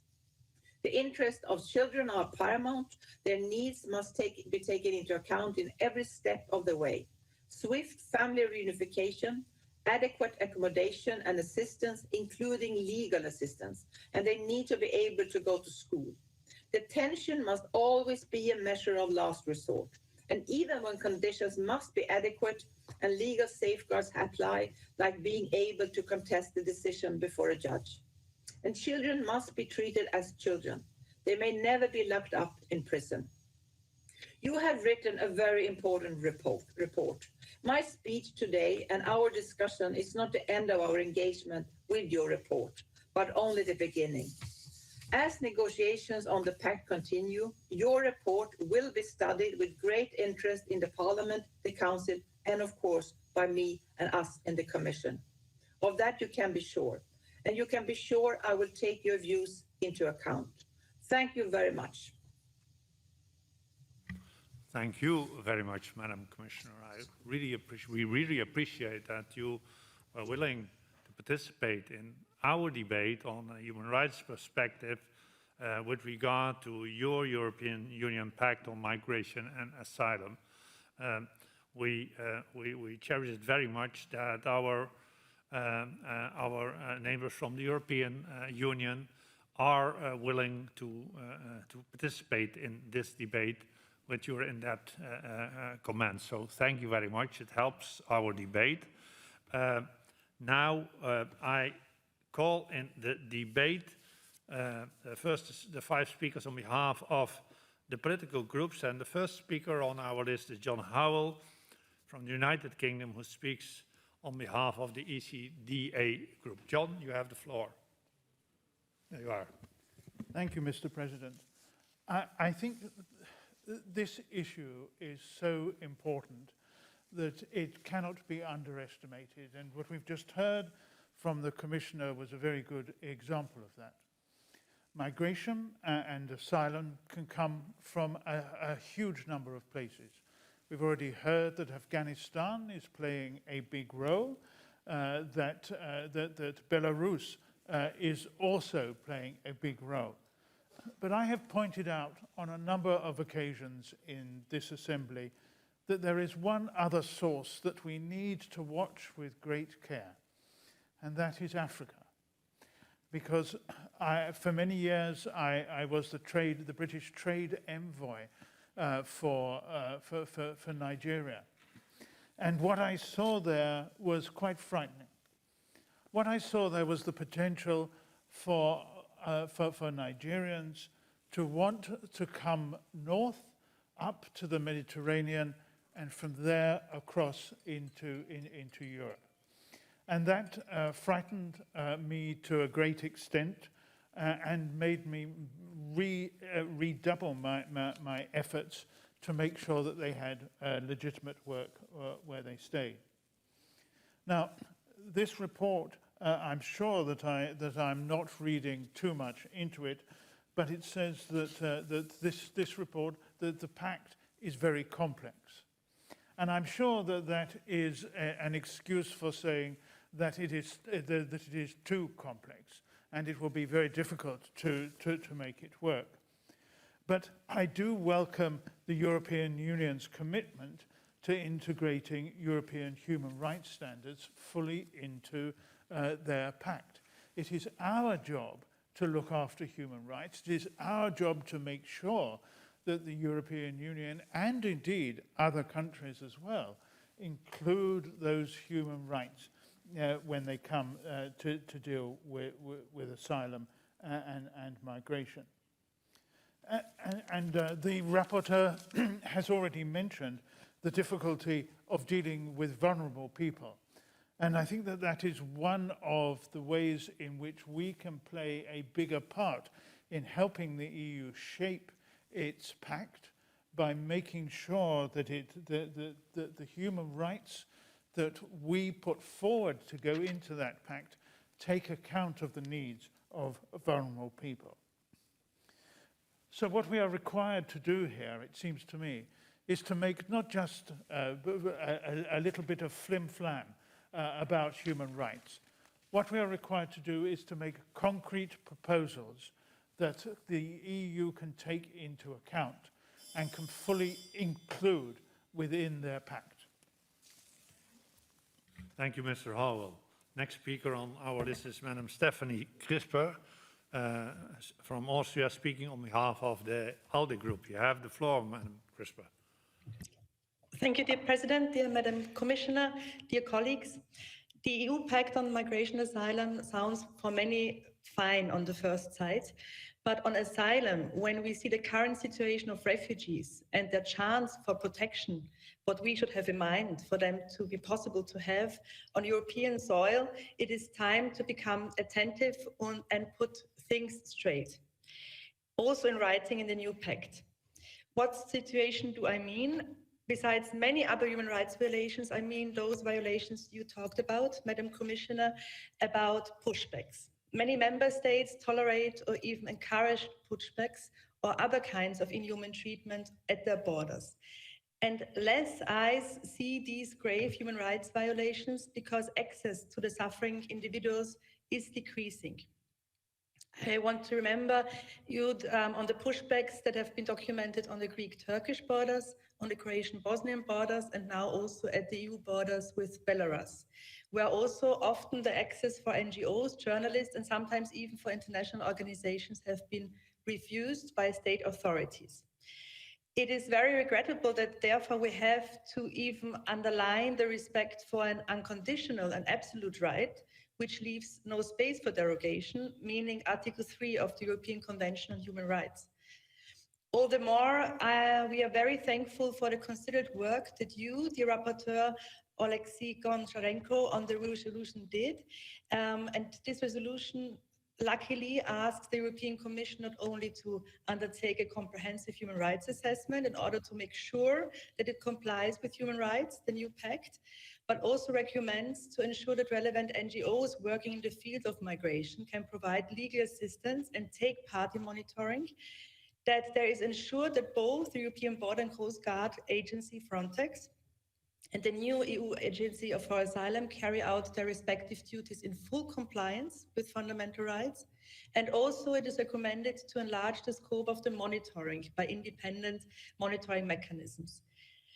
Seeing the reality, such control and responsibility measures are necessary, and also the further recommendations are very welcome, and therefore thank you for your elaborate work, dear rapporteur. Thank you very much. Dank u zeer, Frau Crispa.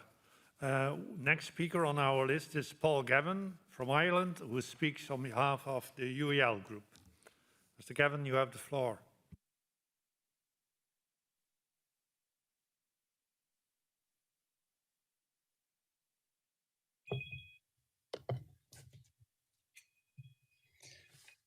Good evening.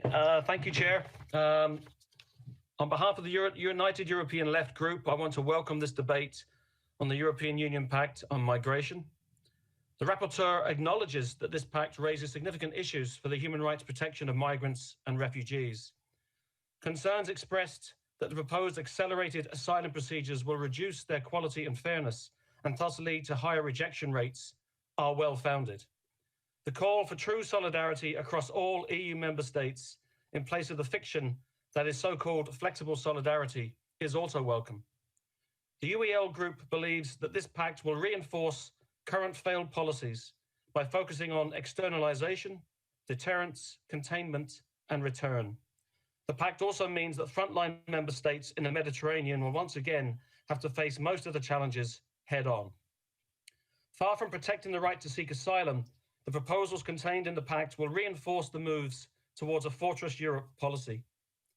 The new mandatory pre-entry screening will in practice be used to send people back without due regard for their human rights. In fast-track procedures, the actual idea of the human being gets lost.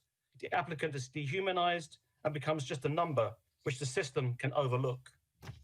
The claim by the Commission that they will end pushbacks with the setting up of a monitoring mechanism during the screening procedure does not stand up to scrutiny.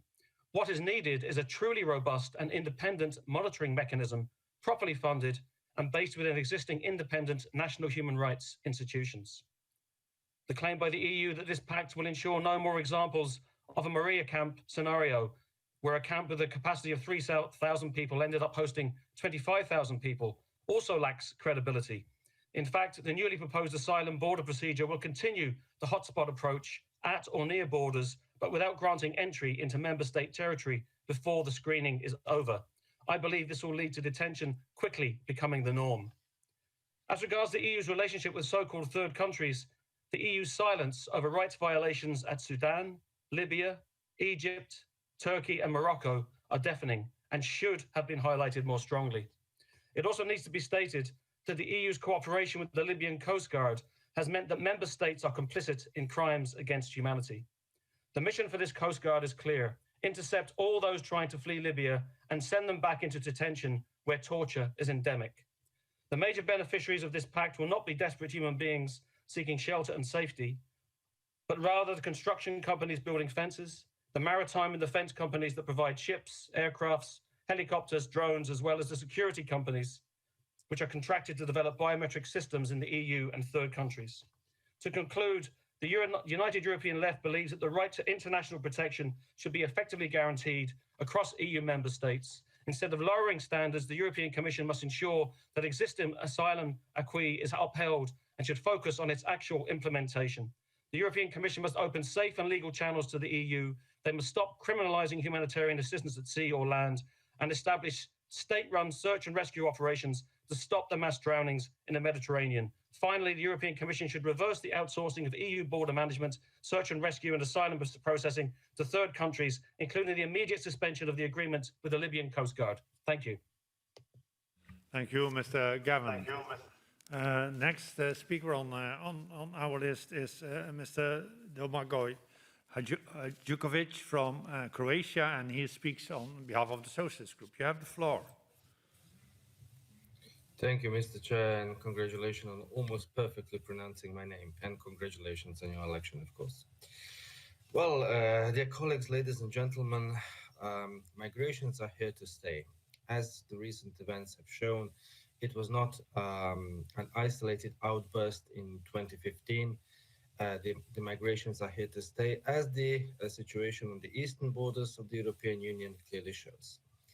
Maybe a take from somebody else, somebody outside the European Union, is what the discussion on the EU Asylum Pact and Migration Pact really needs. And in that respect, I wish to thank Mr. Goncharenko for his very comprehensive and thorough work. I think that not only the topic, but also the real problems the report deals with are really well defined, well outlined, and they are calling on action in the right direction. What do I mean by saying this? As the rapporteur rightfully said, the report examines 5 most pressing human rights issues that arise from the perspective of our House when it comes to the human rights, and that is screening, immigration, detention and expulsion, asylum procedures, solidarity, and vulnerable groups. Let me remind you, dear colleagues, that this august House has debated on several occasions various reports dealing with certain perspectives, or indeed with the entire issues outlined in this report. Especially immigration, detention and expulsion has become a great problem of late, as have the asylum procedures. But it does not mean that there are no problems in the other aspects of the migration. Indeed, the report calls for solidarity across Europe. Sometimes that call needs to be reiterated. But let me just focus on immigration, detention and expulsion, the so-called pushbacks, which are happening on the borders of the European Union as we speak. My country, Croatia, for example, was also a spot where tragic events happened and occurred because of the alleged pushbacks when little Madina Hisni, a young girl from Afghanistan, lost her life when the train hit her because she and her family were pushed back from the Croatian border back to Serbia. That is not the only problem. The problem is with the transit countries as well. For example, many migrants entering Croatia, and not only Croatia, but for example, Greece, Bulgaria and other countries, only wish to transit through the stated country. And even if they make an asylum claim, and when they are put in the centers for the asylum seekers, usually they disappear very quickly. To make things short, we in the Socialist Democrats and Greens group welcome the debate about the problems and the issues of the EU Asylum and Immigration Pact, and hope this will not be the last discussion. The report is well outlined and pointed, and therefore deserves our support. Thank you very much. Thank you very much, Mr. Hadjukovic, and I am happy that I almost pronounced your name correctly, but I also have to pronounce the name of your group correctly. That is the group of the Socialists, Democrats and Greens, so that mistake is now done with. Prochain orateur sur notre liste est M. Bernard Fournier de la France, et il parle au nom du PPE. Vous avez la parole, M. Fournier. Monsieur le Président, mes chers collègues, je veux remercier notre collègue Oleksiy Goncharenko pour la qualité de son rapport, ainsi que la commissaire européenne, Mme Johansson, pour sa participation à nos travaux. La question des frontières et la gestion des enjeux migratoires est un sujet politique majeur au sein de l'Union européenne.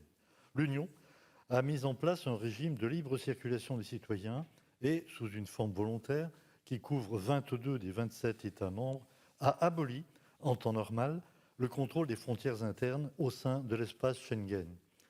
Mais les crises migratoires que nous avons connues ces dernières années ont ébranlé le système et, face à l'ampleur des défis et malgré toutes les difficultés que cela représente, Nous savons que la tentation du chacun pour soi n'est pas une solution.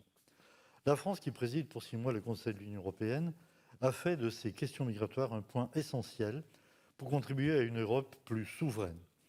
Elle prône ainsi le renforcement de l'espace Schengen, de la protection de ses frontières, une plus grande maîtrise des migrations et une politique d'asile améliorée dans le respect des valeurs de l'Union et de ses engagements internationaux.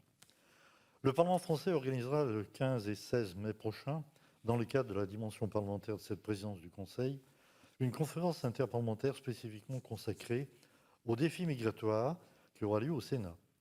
Notre ancien collègue André Reichardt, avec son collègue Jean-Yves Lecomte, a présenté en septembre dernier une communication d'ensemble et publié un rapport d'information sur le pacte sur l'asile et la migration présenté par la Commission européenne en septembre 2020. Il y souligne les enjeux liés au respect des droits fondamentaux, mais aussi les tensions internes et les crispations entre États membres de l'Union européenne, mises à rude épreuve au cours de ces dernières années.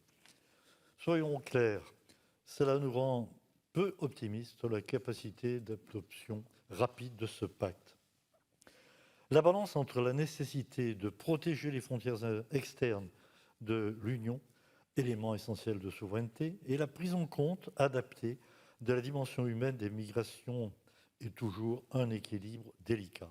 Le respect des droits de l'homme doit être notre boussole et je partage nombre des considérations de ce rapport. Pour autant, je mesure la complexité du sujet, je connais la sensibilité politique du dossier et les enjeux pour les pays en première ligne face aux flux migratoires. Je mesure les divergences entre États membres et le caractère très difficile des négociations en cours au sein de l'Union européenne. Je forme donc le vœu que ce rapport et les échanges entre l'Union européenne et le Conseil de l'Europe puissent permettre de trouver les meilleurs équilibres possibles.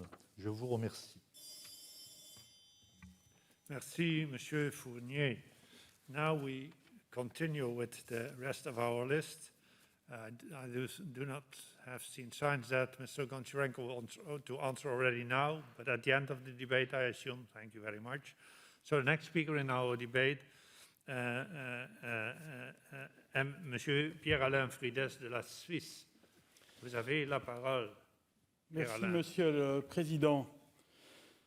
Je peux me targuer, après toutes ces années passées dans la Commission des migrations, d'une certaine expérience dans ce dossier, et je dois dire que je fais un constat amer. Nous sommes ici au Conseil de l'Europe. Le Conseil de l'Europe, c'est le temple des droits de l'homme, de l'état de droit, de la démocratie, et le sort des migrants est pour nous un élément très important. Nous savons que ce sont les plus misérables parmi les misérables. Mais la gestion des problèmes migratoires s'est dégradée en Europe ces dernières années au sein de nombre de pays européens. En particulier depuis la grande migration de 2015, suite à la guerre en Syrie et l'accueil généreux d'1 million de réfugiés en Allemagne. Mais 2015, ça a été l'année d'un choc, et depuis, ce dossier fait peur. La gestion des migrations, les capacités d'accueil en Europe se sont dégradées alors que les défis actuels et futurs sont énormes.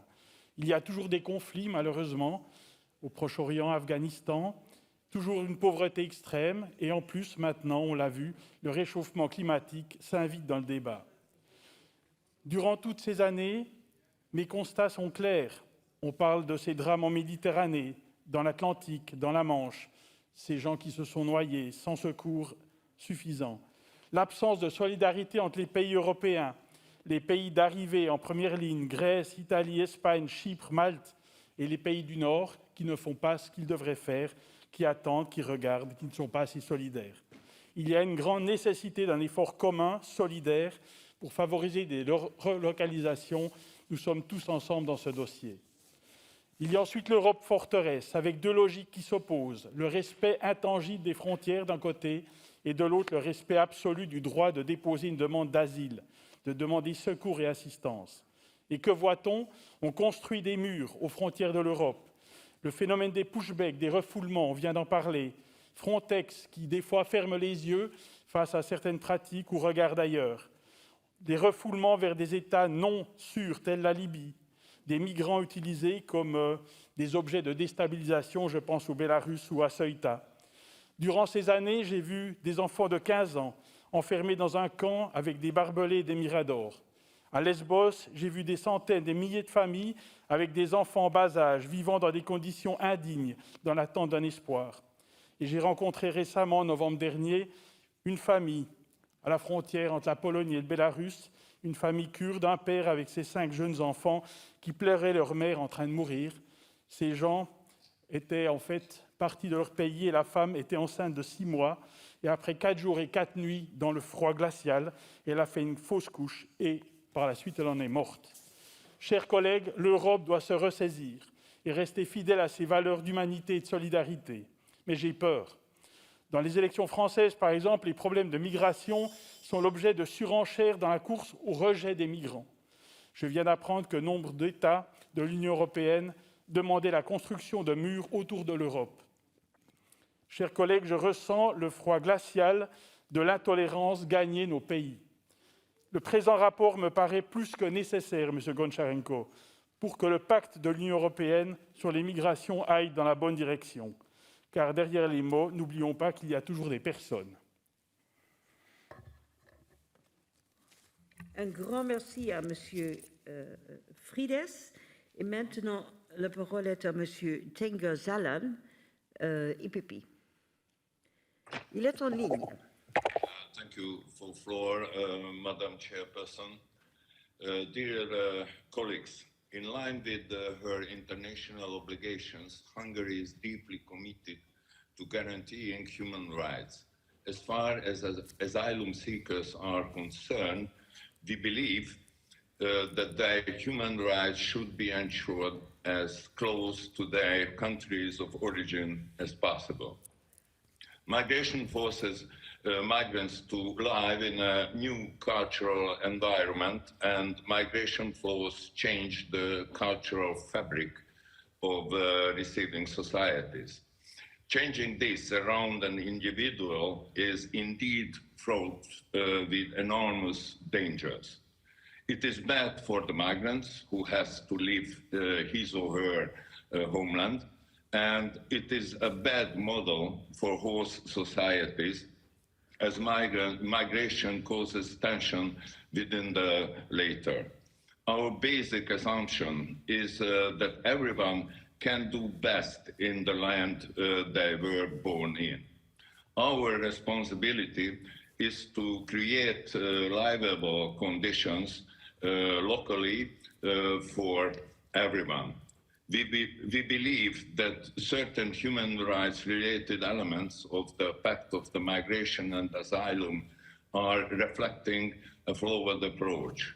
For example, the pre-screening and the border procedure also serve the interest of the asylum seekers, as their requests are channeled in much faster. We cannot support either the concept of relocation nor in the idea of return sponsorship, as this does not serve what should be our strategic purpose, stopping the flow of migration to Europe. Instead, these elements serve as yet further invitations for migrants and are essentially pull factors. We will not accept such concepts. Instead, we should consider different forms of solidarity. For example, Hungary has spent $1.9 billion on its fence along its southern borders in the 6 years up to 2021. This is a structure that protects not only Hungary, but also the whole of Europe. We believe that our request to gain financial support after having devoted enormous resources to protecting Europe is perfectly justified and legitimate. Thank you very much for your kind attention. This was the opinion of Mr. Tsengar Dalan. I go now to Mr. Ganjaliev from Azerbaijan. You have the floor. Merci. Chers collègues, mesdames et messieurs, Nous appuyons le pacte européen sur la migration et l'asile et nous estimons qu'il est essentiel d'assurer la sécurité des habitants et des immigrés de notre continent. Malheureusement, nous avons expérimenté involontairement la migration forcée. Moi-même et les membres de ma famille avons été forcés de quitter notre maison dans la région du Karabakh en Azerbaïdjan et déplacés vers une autre région face à l'agression de la pays voisin. À la suite de ce nettoyage ethnique et de cette migration forcée, j'ai fait l'expérience directe de l'importance de l'aide humanitaire et de la gestion de la migration irrégulière. En tant que membre du Conseil de l'Europe, nous subissons également le flux d'immigrants en provenance des régions du Moyen-Orient touchées par des conflits. Les agences gouvernementales azerbaïdjanaises, en particulier les services nationaux des frontières et de la migration de l'Azerbaïdjan, jouent un rôle très important dans le traitement de la question. Face à l'augmentation du nombre de migrants, certains pays sont susceptibles de rencontrer plus de difficultés en fonction de leur situation géographique. En ce sens, je tiens à souligner l'Italie, l'Espagne et la Turquie en particulier, car elles accueillent premièrement de migrants d'Afrique du Nord et du Moyen-Orient en raison de leur situation géographique.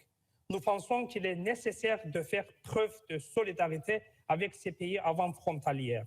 Nous sommes intéressés au maintien de la stabilité et de la sécurité dans la région et la question de l'immigration joue un rôle important pour assurer le maintien de la stabilité dans les États membres de l'Assemblée parlementaire de la Conseil de l'Europe.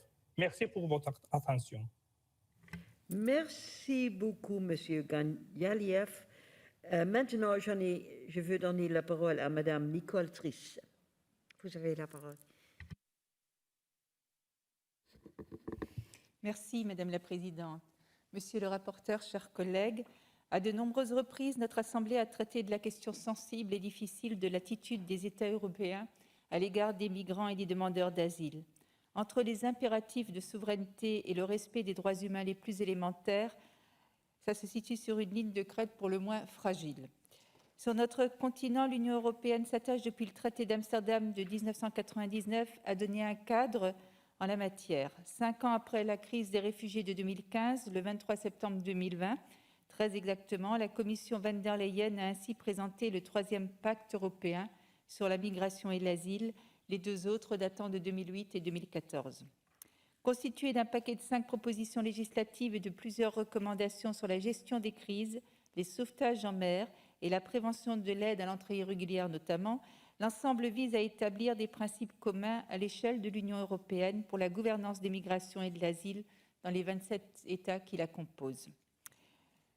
En écho du pacte mondial de Marrakech qui fixait l'objectif d'une politique d'immigration juste et raisonnable, ces textes poursuivent plusieurs objectifs. Harmoniser le droit d'asile, organiser une solidarité obligatoire entre les États d'arrivée sous trop forte pression migratoire et les autres, accélérer les reconductions à la frontière et les rendre plus efficaces, renforcer les contrôles externes aux frontières avec Frontex, accueillir les migrants secourus en mer et ne plus poursuivre les ONG qui mènent des missions de secours en Méditerranée.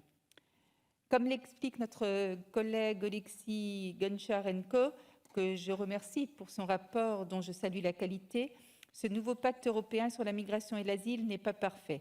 C'est d'ailleurs tout l'intérêt de notre débat aujourd'hui, le fait de mettre en perspective les questionnements qui peuvent exister sur les nouvelles procédures. Cependant, j'estime malgré tout que ce nouveau pacte est bienvenu et qui répond à des difficultés criantes apparues en 2015. Les récents événements en Afghanistan et aux frontières de l'Union avec le Bélarus ont montré que la question migratoire sera l'une des principales préoccupations dans les années à venir. De ce fait, il est indispensable de nous doter d'une doctrine, de procédures et de moyens communs permettant de traiter cet enjeu sans pour autant méconnaître les droits humains. Mais il faudra en complément une réforme de l'espace Schengen, à l'image de ce qui existe pour la zone euro. C'est justement l'ambition exprimée par la présidence française de l'Union, à laquelle je souscris pleinement, parce que s'il reste beaucoup de chemin à parcourir avant d'arriver au consensus, chacun perçoit bien les enjeux aujourd'hui. Nous devrions pouvoir progresser rapidement, c'est en tout cas une nécessité et une urgence. Merci. Merci beaucoup. I would like to give the floor now to Serap Yassar, online, Turkey. Yeah? No, pas encore. Then I will give the floor to Madame Adamara, Suisse, aussi online. Yes. Oui. Welcome. Bonsoir.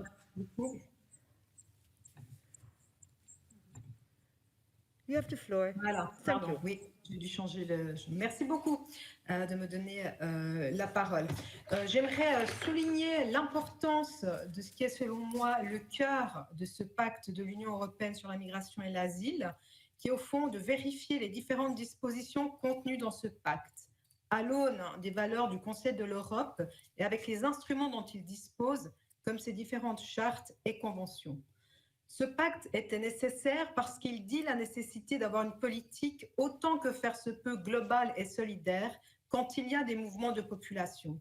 Pourtant, nous savons toutes et tous que la migration est prise en otage par beaucoup de gouvernements pour faire pression sur des États voisins.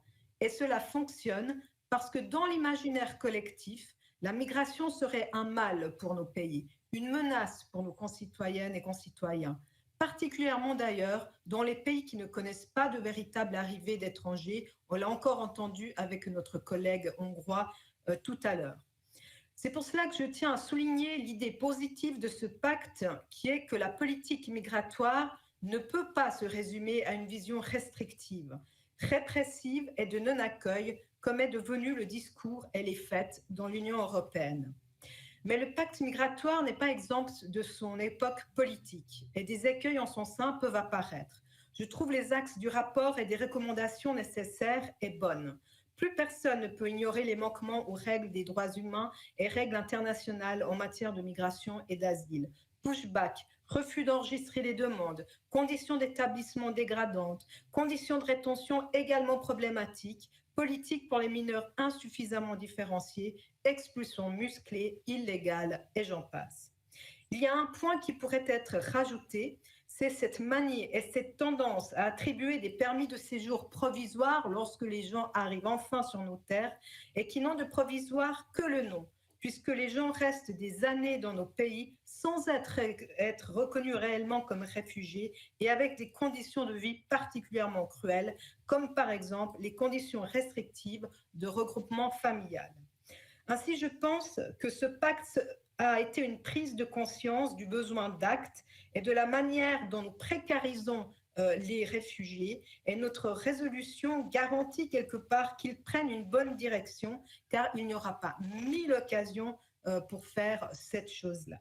Donc je tiens à remercier le rapporteur, je tiens aussi à dire que je suis un peu pas très optimiste sur le résultat malheureusement par la Commission, puisque jusqu'à présent ça a été un jeu de politiciens, politico-politiciennes, mais le Parlement européen m'a redonné espoir quand il a retenu un budget pour Frontex avant de savoir ce qui se passe réellement dans cette agence, et ça c'était aussi un côté positif. Merci au rapporteur. Merci beaucoup, madame. I give the floor now to Nikos Tornaritis from Chairperson. Online. No, not yet. I go on then with Lord Leslie Griffiths, United Kingdom.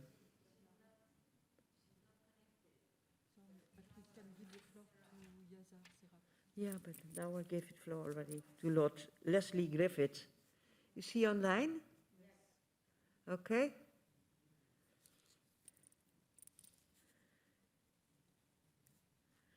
Mr. Griffiths?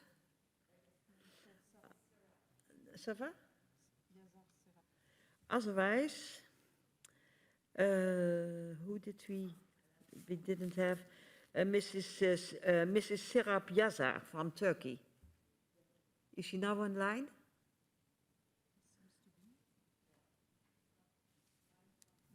No? No? So, that... Bonjour. Wow. Allô, Merci bonsoir. beaucoup. Allô. Allô. Yes, come in. D'accord. Excusez-moi, j'ai un problème technique, c'est pour ça j'ai déjà contacté. Voilà. Bonsoir, cher président, chers collègues.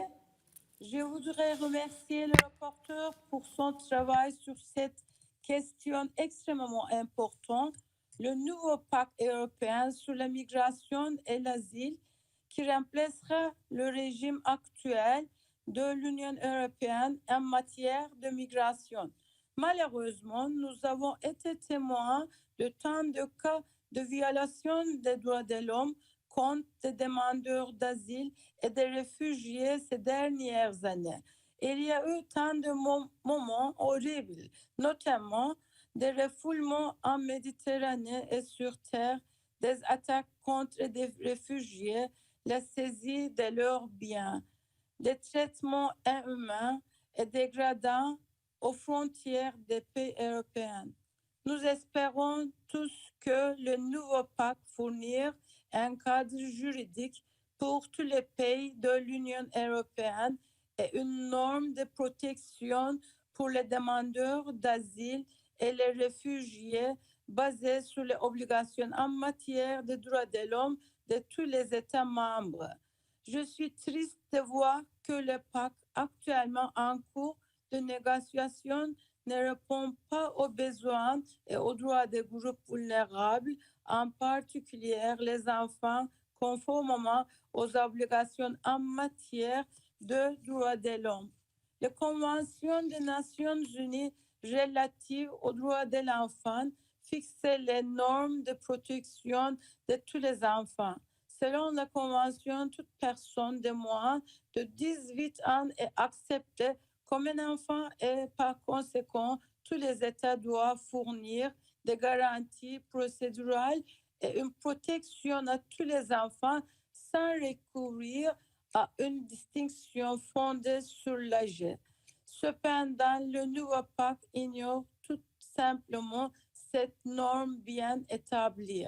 En plus de la Convention des Nations Unies, la APCE a également produit des rapports complets sur les enfants non accompagnés et les enfants migrants et réfugiés disparus ces dernières années.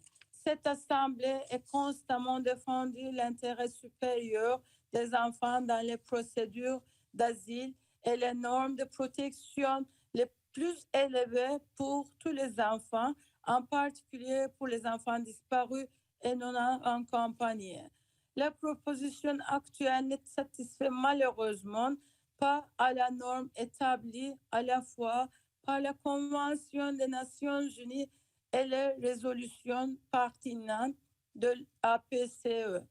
J'espère que les négociations en cours permettront d'avancer en faveur des droits des enfants et aboutiront à l'adoption des normes de protection les plus élevées pour l'intérêt supérieur des enfants. Merci. Thank you very much, Mrs. Yazar. I give it a try to Mr. Nikos Tonaritis. Is he present now? No? So we don't come back on it. Then we come to Lord Leslie Griffith.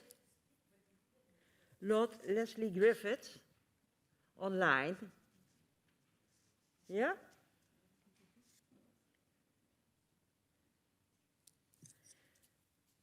Not yet. No, not yet. No. So then I come to Mr. Mehmet Eker from Turkey, also online. No. Then I come to Marcus Wichel, Sweden. He's here. He should be here. I don't know. He's connected. You have the floor. Connected, but coming in, otherwise I start. Yes, there he is. All right. Mr. Wiegel, great. Madam Yes. President, in this debate, we're asked to take a stand on a report entitled The European Union's Pact on Migration and Asylum, presented by our esteemed colleague, Mr. Goncharenko. It is an interesting account, and the rapporteur is to be commended. However, the report also raises a number of questions. Firstly, the so-called pact is not written for the Council of Europe and its 47 member states. It's written for the EU and its 27 member states, all of which are also members of the Council of Europe and this Assembly. With other words, 20 Council of Europe member states are not EU members. So it would seem somewhat unnatural for them to take a stand on a text of another institution, although the EU is the one with which we have many links. Secondly, what is less widely known is that the pact is still only a rough draft, which has been in the state of a draft for a very long time. And this is said to be due to the fact that many EU member states have serious objections to it. So we are asked to give our approval to a pact which is only a draft pact.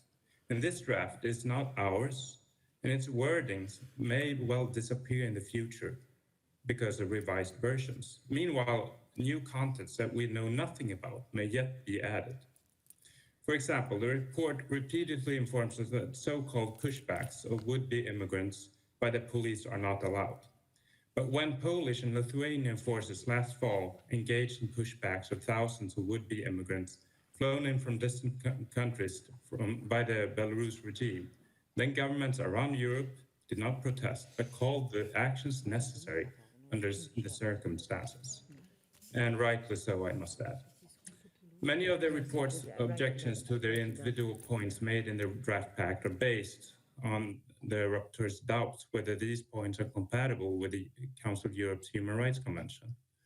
Therefore, it gives the impression that the report wants the draft pact to move in a more open direction in future drafts, and that this is also the Assembly's opinion. This would most surely not correspond with a major shift with regard to the public opinion on unrestricted migration in recent times. I have three questions to Mrs. Ylva Johansson, EU Commissioner for Home Affairs, whom we welcome here today. Firstly, how does Mrs. Johansson view the chances for an eventual future adoption by the EU of a final pact on migration and asylum, and for when? Secondly, will the pact, in her view, be more open and liberal than today's draft version, or will it be more restrictive? Finally, has she, during her time in her present function, ever been seized by the feeling that immigration and asylum may, in fact, after all, be areas that should be left for EU member states to handle by themselves, rather than being run by Brussels? Madam President and dear colleagues, thank you for your attention. Thank you very much. I don't see that the Commissioner is answering because that's not foreseen. I would like to call now Mr. Jeremy Corbyn, United Kingdom. Is he online? Okay. You have the floor. Please, micro. We can't hear you, Mr. Corbyn. Thank you, Madam Chair. Can you hear me now? Yeah. First of all, thank you very much, and also my congratulations to Tini Cox on being elected as our president. I'm very pleased, and I'm sure he will do a fantastic job. This report is very disappointing in many ways, one of which is it doesn't take into account the global situation facing refugees. 70 million people around the world are refugees. And whilst it obviously is an issue for a number of European countries, particularly Turkey, Greece, Italy, Ukraine, and Poland, it is also a much bigger issue to many very poor countries around the world. Bangladesh, for example, has to host over 1 million refugees from Myanmar. Other countries in Africa host far more refugees than any country in Europe does. Those people that seek asylum in Europe, in the Mediterranean or English Channel and trying to get to a place of safety, are often victims of war, of environmental disaster, and of unbelievable levels of poverty, in some cases created by economic policies being followed by European countries, as well as the wars that some European countries have been involved with.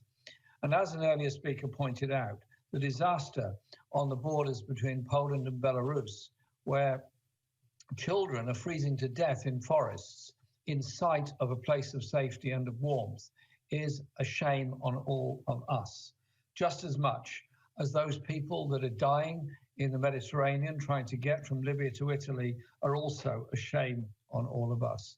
And anyone that's visited the terrible camps in Calais and other places in France of largely undocumented migrants looking for a place of safety must realize just how bad the situation is. So a report that calls for pushback seems to me to be in line with what the British government is sadly attempting to do, which is to use the Navy in the English Channel to reduce the number of migrants coming to Britain. These are all human beings looking for a place of safety. And the loss of life by refugees in all parts of the world, but particularly in Europe, is quite shocking. And if we allow the politics of intolerance, the politics of hatred, and the politics of fear to take over, then sadly, refugees die at the end of the line as a result of that. I would prefer it if we weren't pushing back. Instead, we were seeking agreements across Europe to ensure that we do share hosting of refugees and recognize the massive contribution that refugees make later in their lives to our society. They're the doctors, the teachers, the engineers of tomorrow. Instead, we're allowing human resources to be wasted and people to die as a result of our intolerance. Let's treat refugees as the human beings that they are, trying to survive in a difficult world. It's up to us to reach out a hand of friendship and support to them. Thank you, Mr. Corbyn. And now give the floor to Maria Meitsan-Seva. You have the floor. Thank you, Madam President. Thank you very much. I would like to thank the rapporteur for a very important and timely report, which outlines, I would say, very revolutionary suggestions to a very famous Dublin document and a very famous standard framework of asylum for the new waves of refugees we are facing currently at the subcontinent of Europe and we might face in the future. And we're talking, of course, beyond the European borders. Many of my colleagues referred to the case of Afghanistan. I would like to inform you, dear colleagues, that in military senses, it was our army who had the best of courage to take out international journalists from all over the world in a safe place. It was our army which jointly with European forces tried to help the refugees that with growing numbers were forming over there in the heart of Afghanistan. And not only that case, we do understand that screening might not be accepted, the new frame of screening might not be accepted by all member states, or there might be a sign just of a lack of a solidarity. Is that the case? Then, if so, I am very upset. We do understand that the new two options with the rapporteur's outlines like return sponsorship and relocation are getting us back to a mutual understanding of solidarity. We have mentioned the case of Turkey, which has received a sufficient amount of funds from the EU, but it is remain with its borders. It does not grow beyond. As a Ukrainian delegate, I cannot not forget to mention the case of Ukraine, because it is very much linked to its northern borders with Belarus and Baltic states and Poland. And these are the borders of our common Europe. Therefore, I will be very much in favor if this very report will be seriously taken by the member states of the Council of Europe, European Union, and beyond. What we are here for is to draft these solutions. What the functionalities of others are there is to implement them. Thank you very much, Madam President, and I salute the rapporteur and the Secretariat of the Migration Committee, which I also belong to, for this brilliant work. Thank you. Many thanks, Mrs. Meitsan-Seva. And go now to Mr. Thomas Pringle from the GUE. Yolande. Il n'est pas ici? No, he's not in the hemicycle. Then I go on with Lucie Monchemin, Canadian. Non? She's in line. OK. Merci beaucoup, Madame la Présidente. Chers parlementaires, à la fin de l'année 2020, il y avait presque 83 millions de personnes dans le monde qui étaient déracinées de leur foyer. Parmi ces gens, approximativement 35 millions étaient des enfants, représentant 42% des personnes déplacées dans le monde en raison des conflits, des violences, des violations des droits de la personne ou d'événements qui bouleversent gravement l'ordre public. Ces faits doivent être pris en considération lorsque nous débattons et légiférons sur des questions d'immigration au sein de nos propres parlements. Bien que le Canada ne fait pas face aux mêmes enjeux qu'en Europe en matière d'immigration, les parlementaires canadiens sont très conscients des grands enjeux auxquels fait face les pays membres de l'Union européenne. Dans le rapport sur le pacte de l'Union européenne sur la migration et l'asile, du point de vue des droits humains, le rapporteur note que le pacte n'intègre pas les considérations de genre, et ce, bien que l'Union européenne se soit équipée d'une politique d'intégration des questions d'égalité entre les sexes. Permettez-moi de vous parler de l'analyse comparative entre les sexes plus au Canada, connue sous l'acronyme ACS+. À l'international, ce processus est connu comme étant l'intégration des considérations liées au genre. Le gouvernement du Canada utilise l'ACS+, pour évaluer les répercussions des lois, des politiques, des programmes et des mesures budgétaires sur différents groupes de femmes, d'hommes et de personnes des diverses identités de genre, en tenant compte du sexe, du genre et d'autres facteurs identitaires. Le mot « plus » dans ASC+, englobe un vaste éventail de facteurs identitaires qui se recoupent dont l'âge, les handicaps, la scolarité, la langue, l'orientation sexuelle, la culture, le lieu de résidence, l'origine ethnique, l'origine autochtone, la religion, la classe sociale et le revenu. Depuis une décennie, le gouvernement canadien applique de plus en plus l'ASC+, dans tous ses programmes et politiques publiques. Le Parlement le fait aussi de plus en plus assidûment à travers tout le cycle législatif. Le Canada n'est pas le seul pays à mettre de l'emphase sur des facteurs identitaires lors de l'élaboration de politiques ou des lois, l'affectation de ressources ainsi que la planification et la mise en œuvre de programmes et de projets. De ce fait, je soutiens la recommandation du rapporteur qui demande que l'Union européenne entreprenne une évaluation transversale des répercussions de ces propositions sur les femmes et les filles, et j'ajouterai des enfants en général, en situation de vulnérabilité. Cette évaluation devrait identifier l'impact différentiel des propositions en tenant compte des inconvénients préexistants et s'accompagner d'initiatives visant à combler ces inégalités. Je conclus en remerciant le rapporteur et les membres de la Commission des migrations, des réfugiés et des personnes déplacées pour leur travail et sur ces questions tellement importantes pour l'Union européenne. Merci de votre attention. Merci beaucoup, Madame. Maintenant, je donne la parole à Monsieur Lucas Savikas de l'Italie, aussi online. Non, il n'est pas là. Monsieur Strou, Roumanie, online? No. Then Fiona O'Laughlin.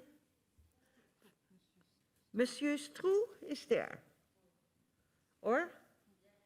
Okay, he's coming in. You have the floor, Mr. Strou.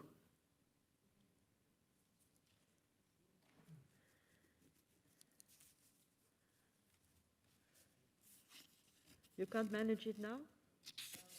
Perhaps we go on first with, with Fiona, and then we come back on him, on Mr. Strou. Can you hear me now? Okay, there you are. Welcome. Thank you. Thank you so much. Thank you, Madam Chair. I would like to extend my congratulations to the rapporteur on this very well-documented report, which raises some important questions about the way forward for the European Union's policies on migration and asylum. And I am sure that it will be an important advisory tool for the EU lawmakers. Out of all these issues raised, I am particularly concerned about migrant children. Unfortunately, in this current version of the Pact, there is a real threat of lowering the existing protection standards towards them. In the European Commission's proposal, we see children over the age of 12 are not exempted from border procedures. Such a classification, dividing the children in two categories, is inconsistent with the EU Convention on the Rights of the Child and should be reconsidered. The EU is an organization that holds human rights close to its core, and it cannot allow itself to endanger children's rights in any way. We must continue to ensure that the child's best interest takes precedence over any other consideration. How can you tell the world that a 13 years old child is less of a child than a 12-year-old? We cannot ignore the risks that this categorization entails. And what is more, when we also consider the new screening procedure, even more question marks appear. For example, let us imagine a scenario where a child is incorrectly screened and as an adult.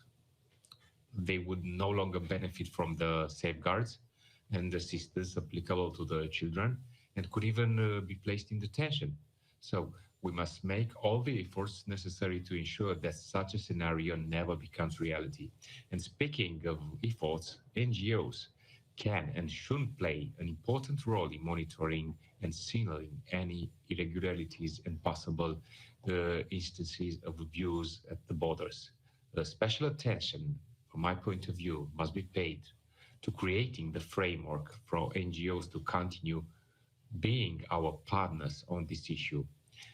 And as I said in the beginning, I'm sure this report will contribute to a better version of the EU Pact, one where the human rights issues mentioned are correctly addressed and dealt with.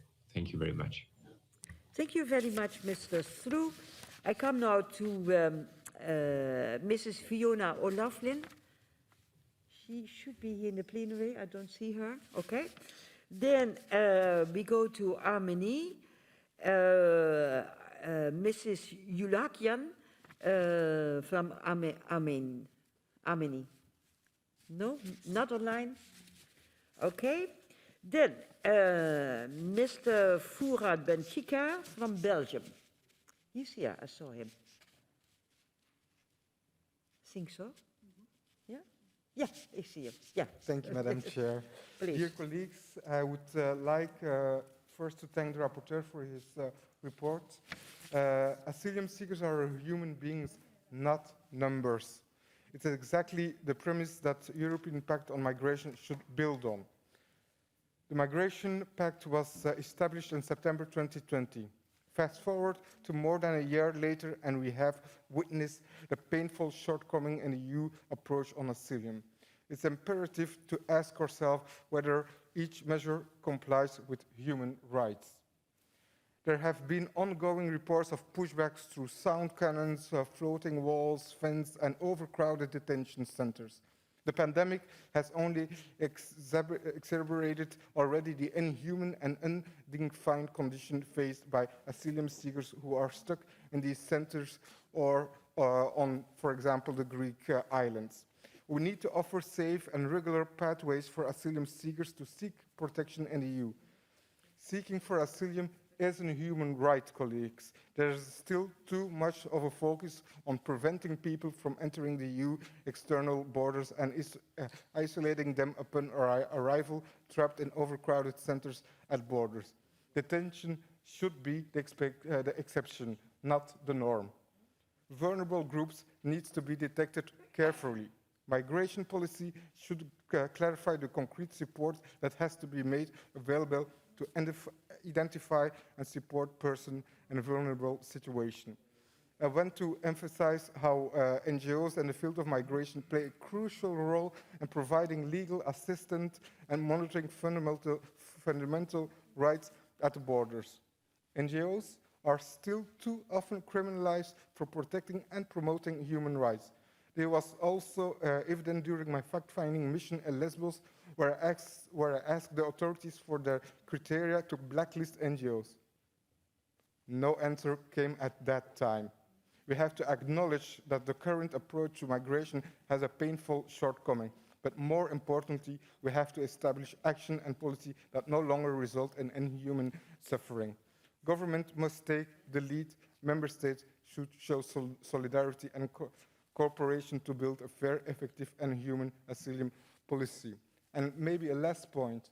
If I was born at the other side of the Mediterranean Sea, where my parents are from Tunisia, I can assure you that I would do everything that I could to flee, because everybody has the right to a real dignity and to a life where freedom is at the center of their existence. Thank you. Thank you very much, Mr. Benfica. I give now the floor to Mrs. Martinez-Ferro, EPP Group, but she's online, if so. Is that right? No, we can't see her. Then I come to ALDE Group, Damien Cotier. He should be here, Switzerland. Yes, you have the floor. Merci, Madame la Présidente de séance. Cet objet, cette proposition, ce pacte, au fond, donne une vision globale, et le rapport le signale à juste titre, de la gestion de la migration. Et c'est important de le faire, et c'est important aussi, comme c'est mentionné dans le rapport, et comme nous insistons pour que l'Union européenne le fasse davantage, de tenir compte du respect des droits humains à tous les niveaux de ce rapport. Mon pays, la Suisse, n'est pas membre de l'Union européenne, mais il se trouve qu'il participe à l'espace de Schengen et de Dublin, donc à la gestion, au fond, en commun de la question de l'asile, et qu'il participe donc pleinement aux discussions de l'Union européenne à ce sujet. Et il y a quelque chose d'un peu paradoxal, je dois dire, parce que c'est un des pays qui s'engage beaucoup pour qu'il y ait un mécanisme de répartition, au fond, pour qu'il y ait une meilleure solidarité européenne sur la gestion de l'asile. Donc c'est un pays non membre de l'Union européenne qui fait pression auprès des pays de l'Union européenne, et certains ont de la peine à écouter cette nécessité. Moi, je suis très heureux que le rapport, et merci au rapporteur de faire cette proposition, insiste sur cette notion de relocation, de réinstallation obligatoire. Parce que s'il n'y a pas un mécanisme de répartition et une solidarité, au fond, dans la gestion de l'asile, eh bien, il sera tout simplement impossible pour le continent européen de répondre aux défis qui se posent et qui se poseront encore plus fortement à l'avenir. Alors, en disant cela, on ne dit toujours pas, et c'est important de le souligner, dans le débat public, on entend parfois des choses contraires, on dit de loin pas qu'il faut ouvrir toutes grandes les portes de l'Europe, parce que l'asile ou la migration n'est de loin pas une réponse à toutes les crises.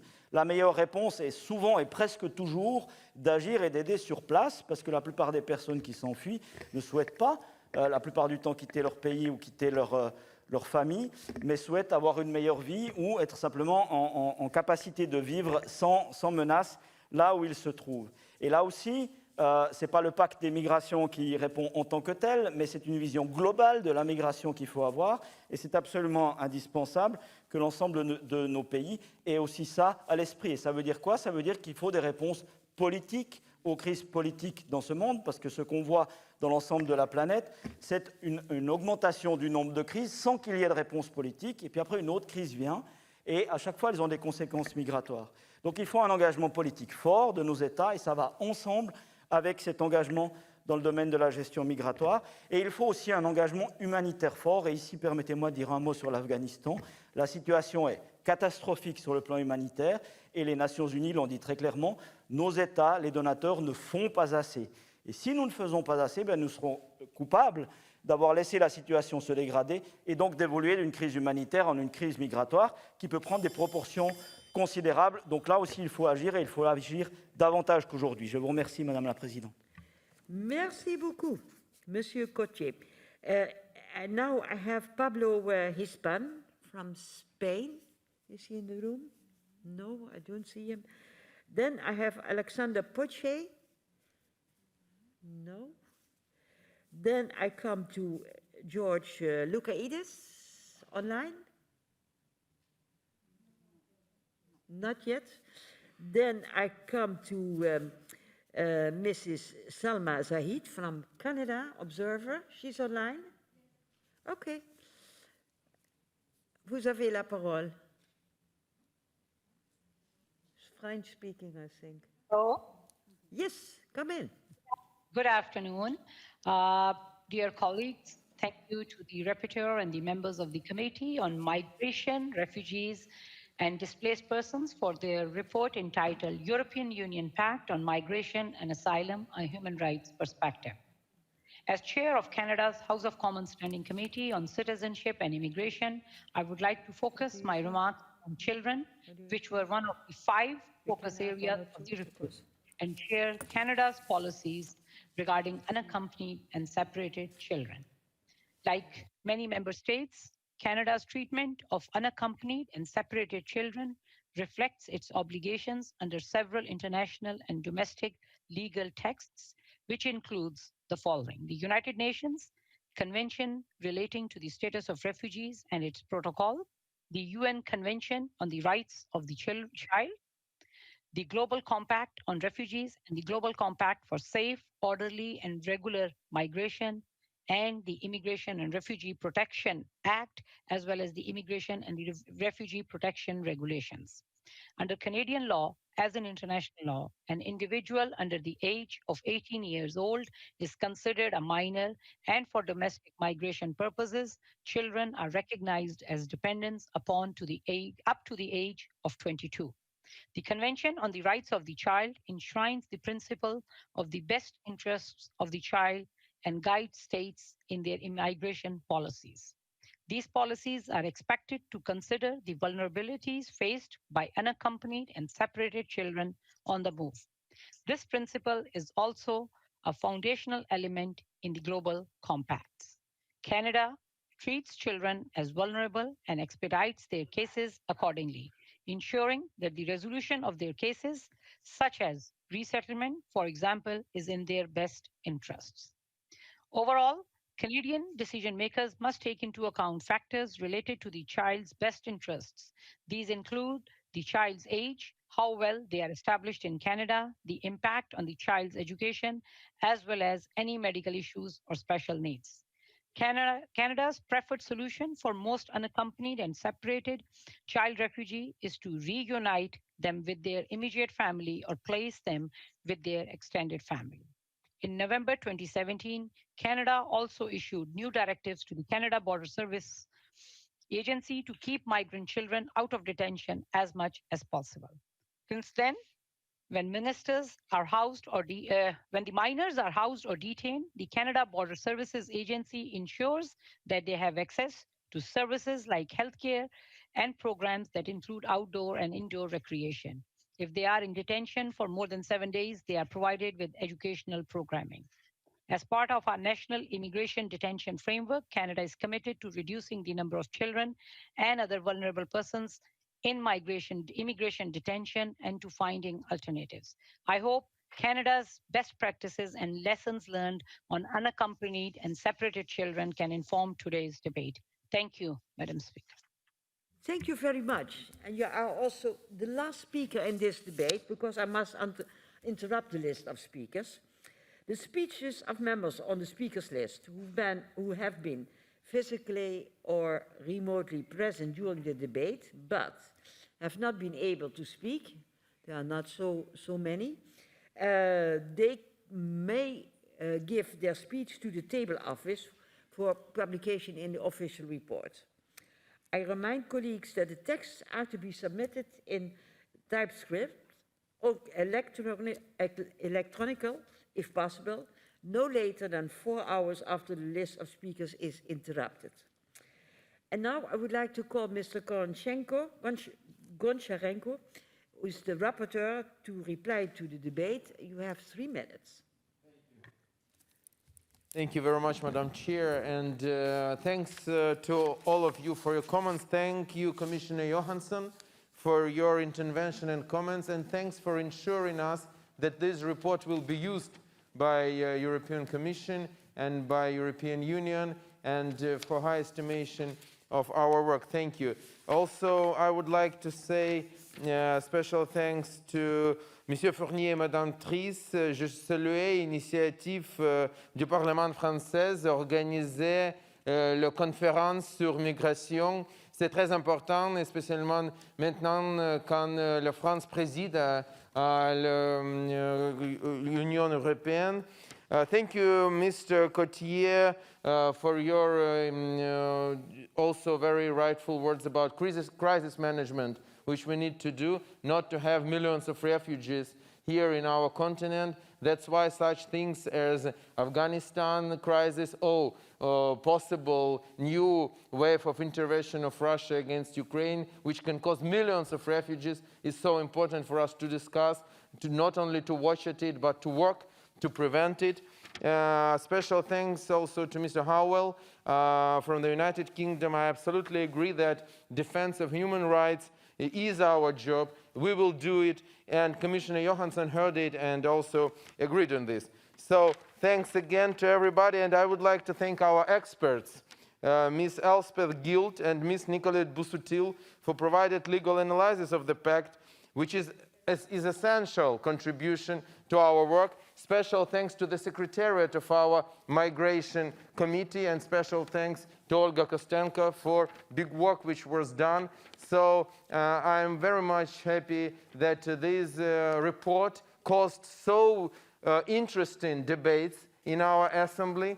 I'm proud that we don't have amendments. It means that our work is considered by our colleagues as really useful and up to time. Thanks again to everybody.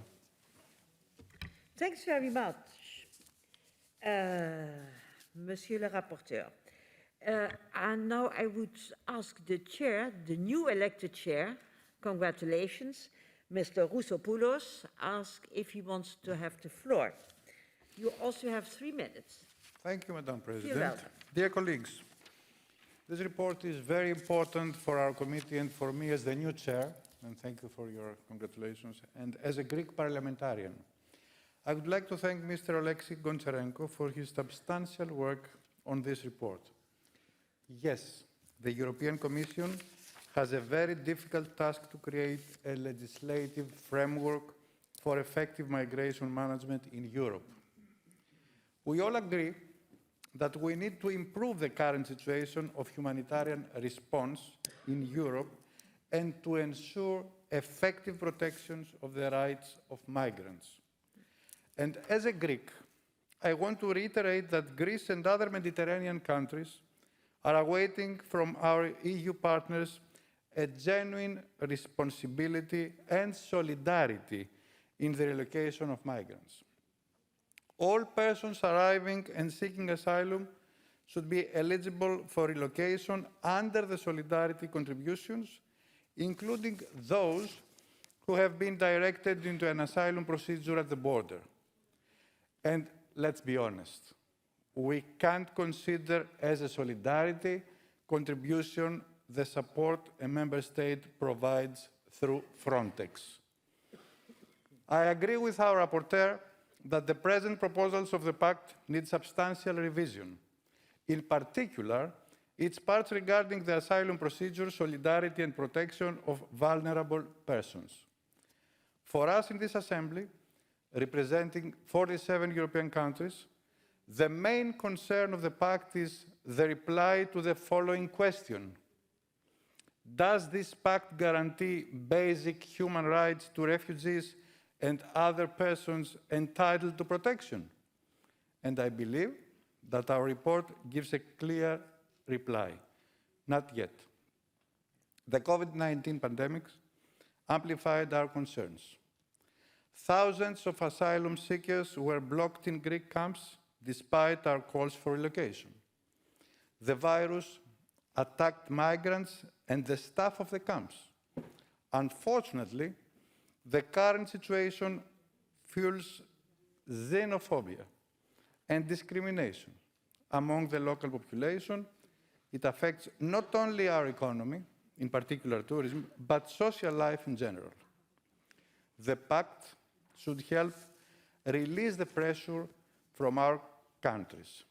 Is it fair that Greece, representing 2% of European Union population, has been compelled to respond to 13% of the EU asylum applications?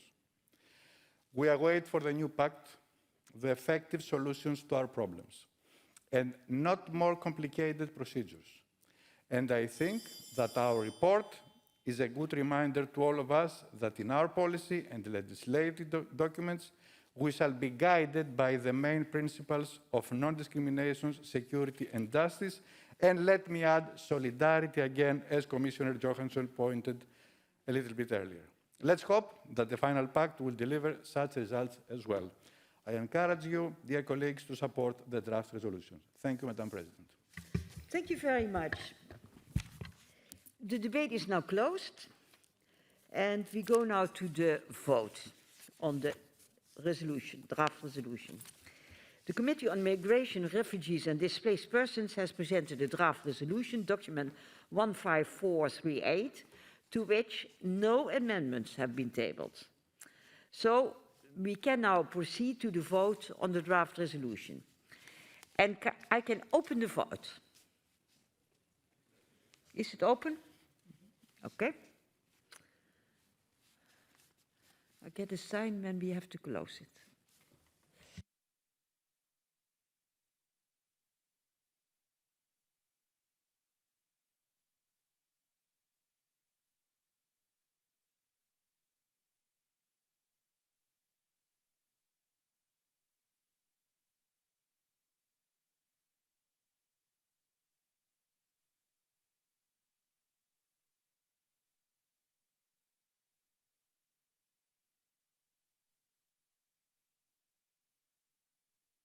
So we can close the vote, and I would like to have the results to be displayed.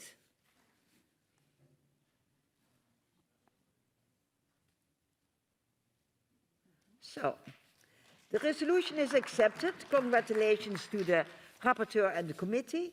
70 votes in favor, 4 against, and 22 abstentions. Thanks very much. And now I ask the Assembly, I close this sitting. The Assembly will hold its next public sitting tomorrow morning at 9 a.m. with the agenda which was approved this morning. The sitting is adjourned, and I wish you all a nice evening. Thanks very much.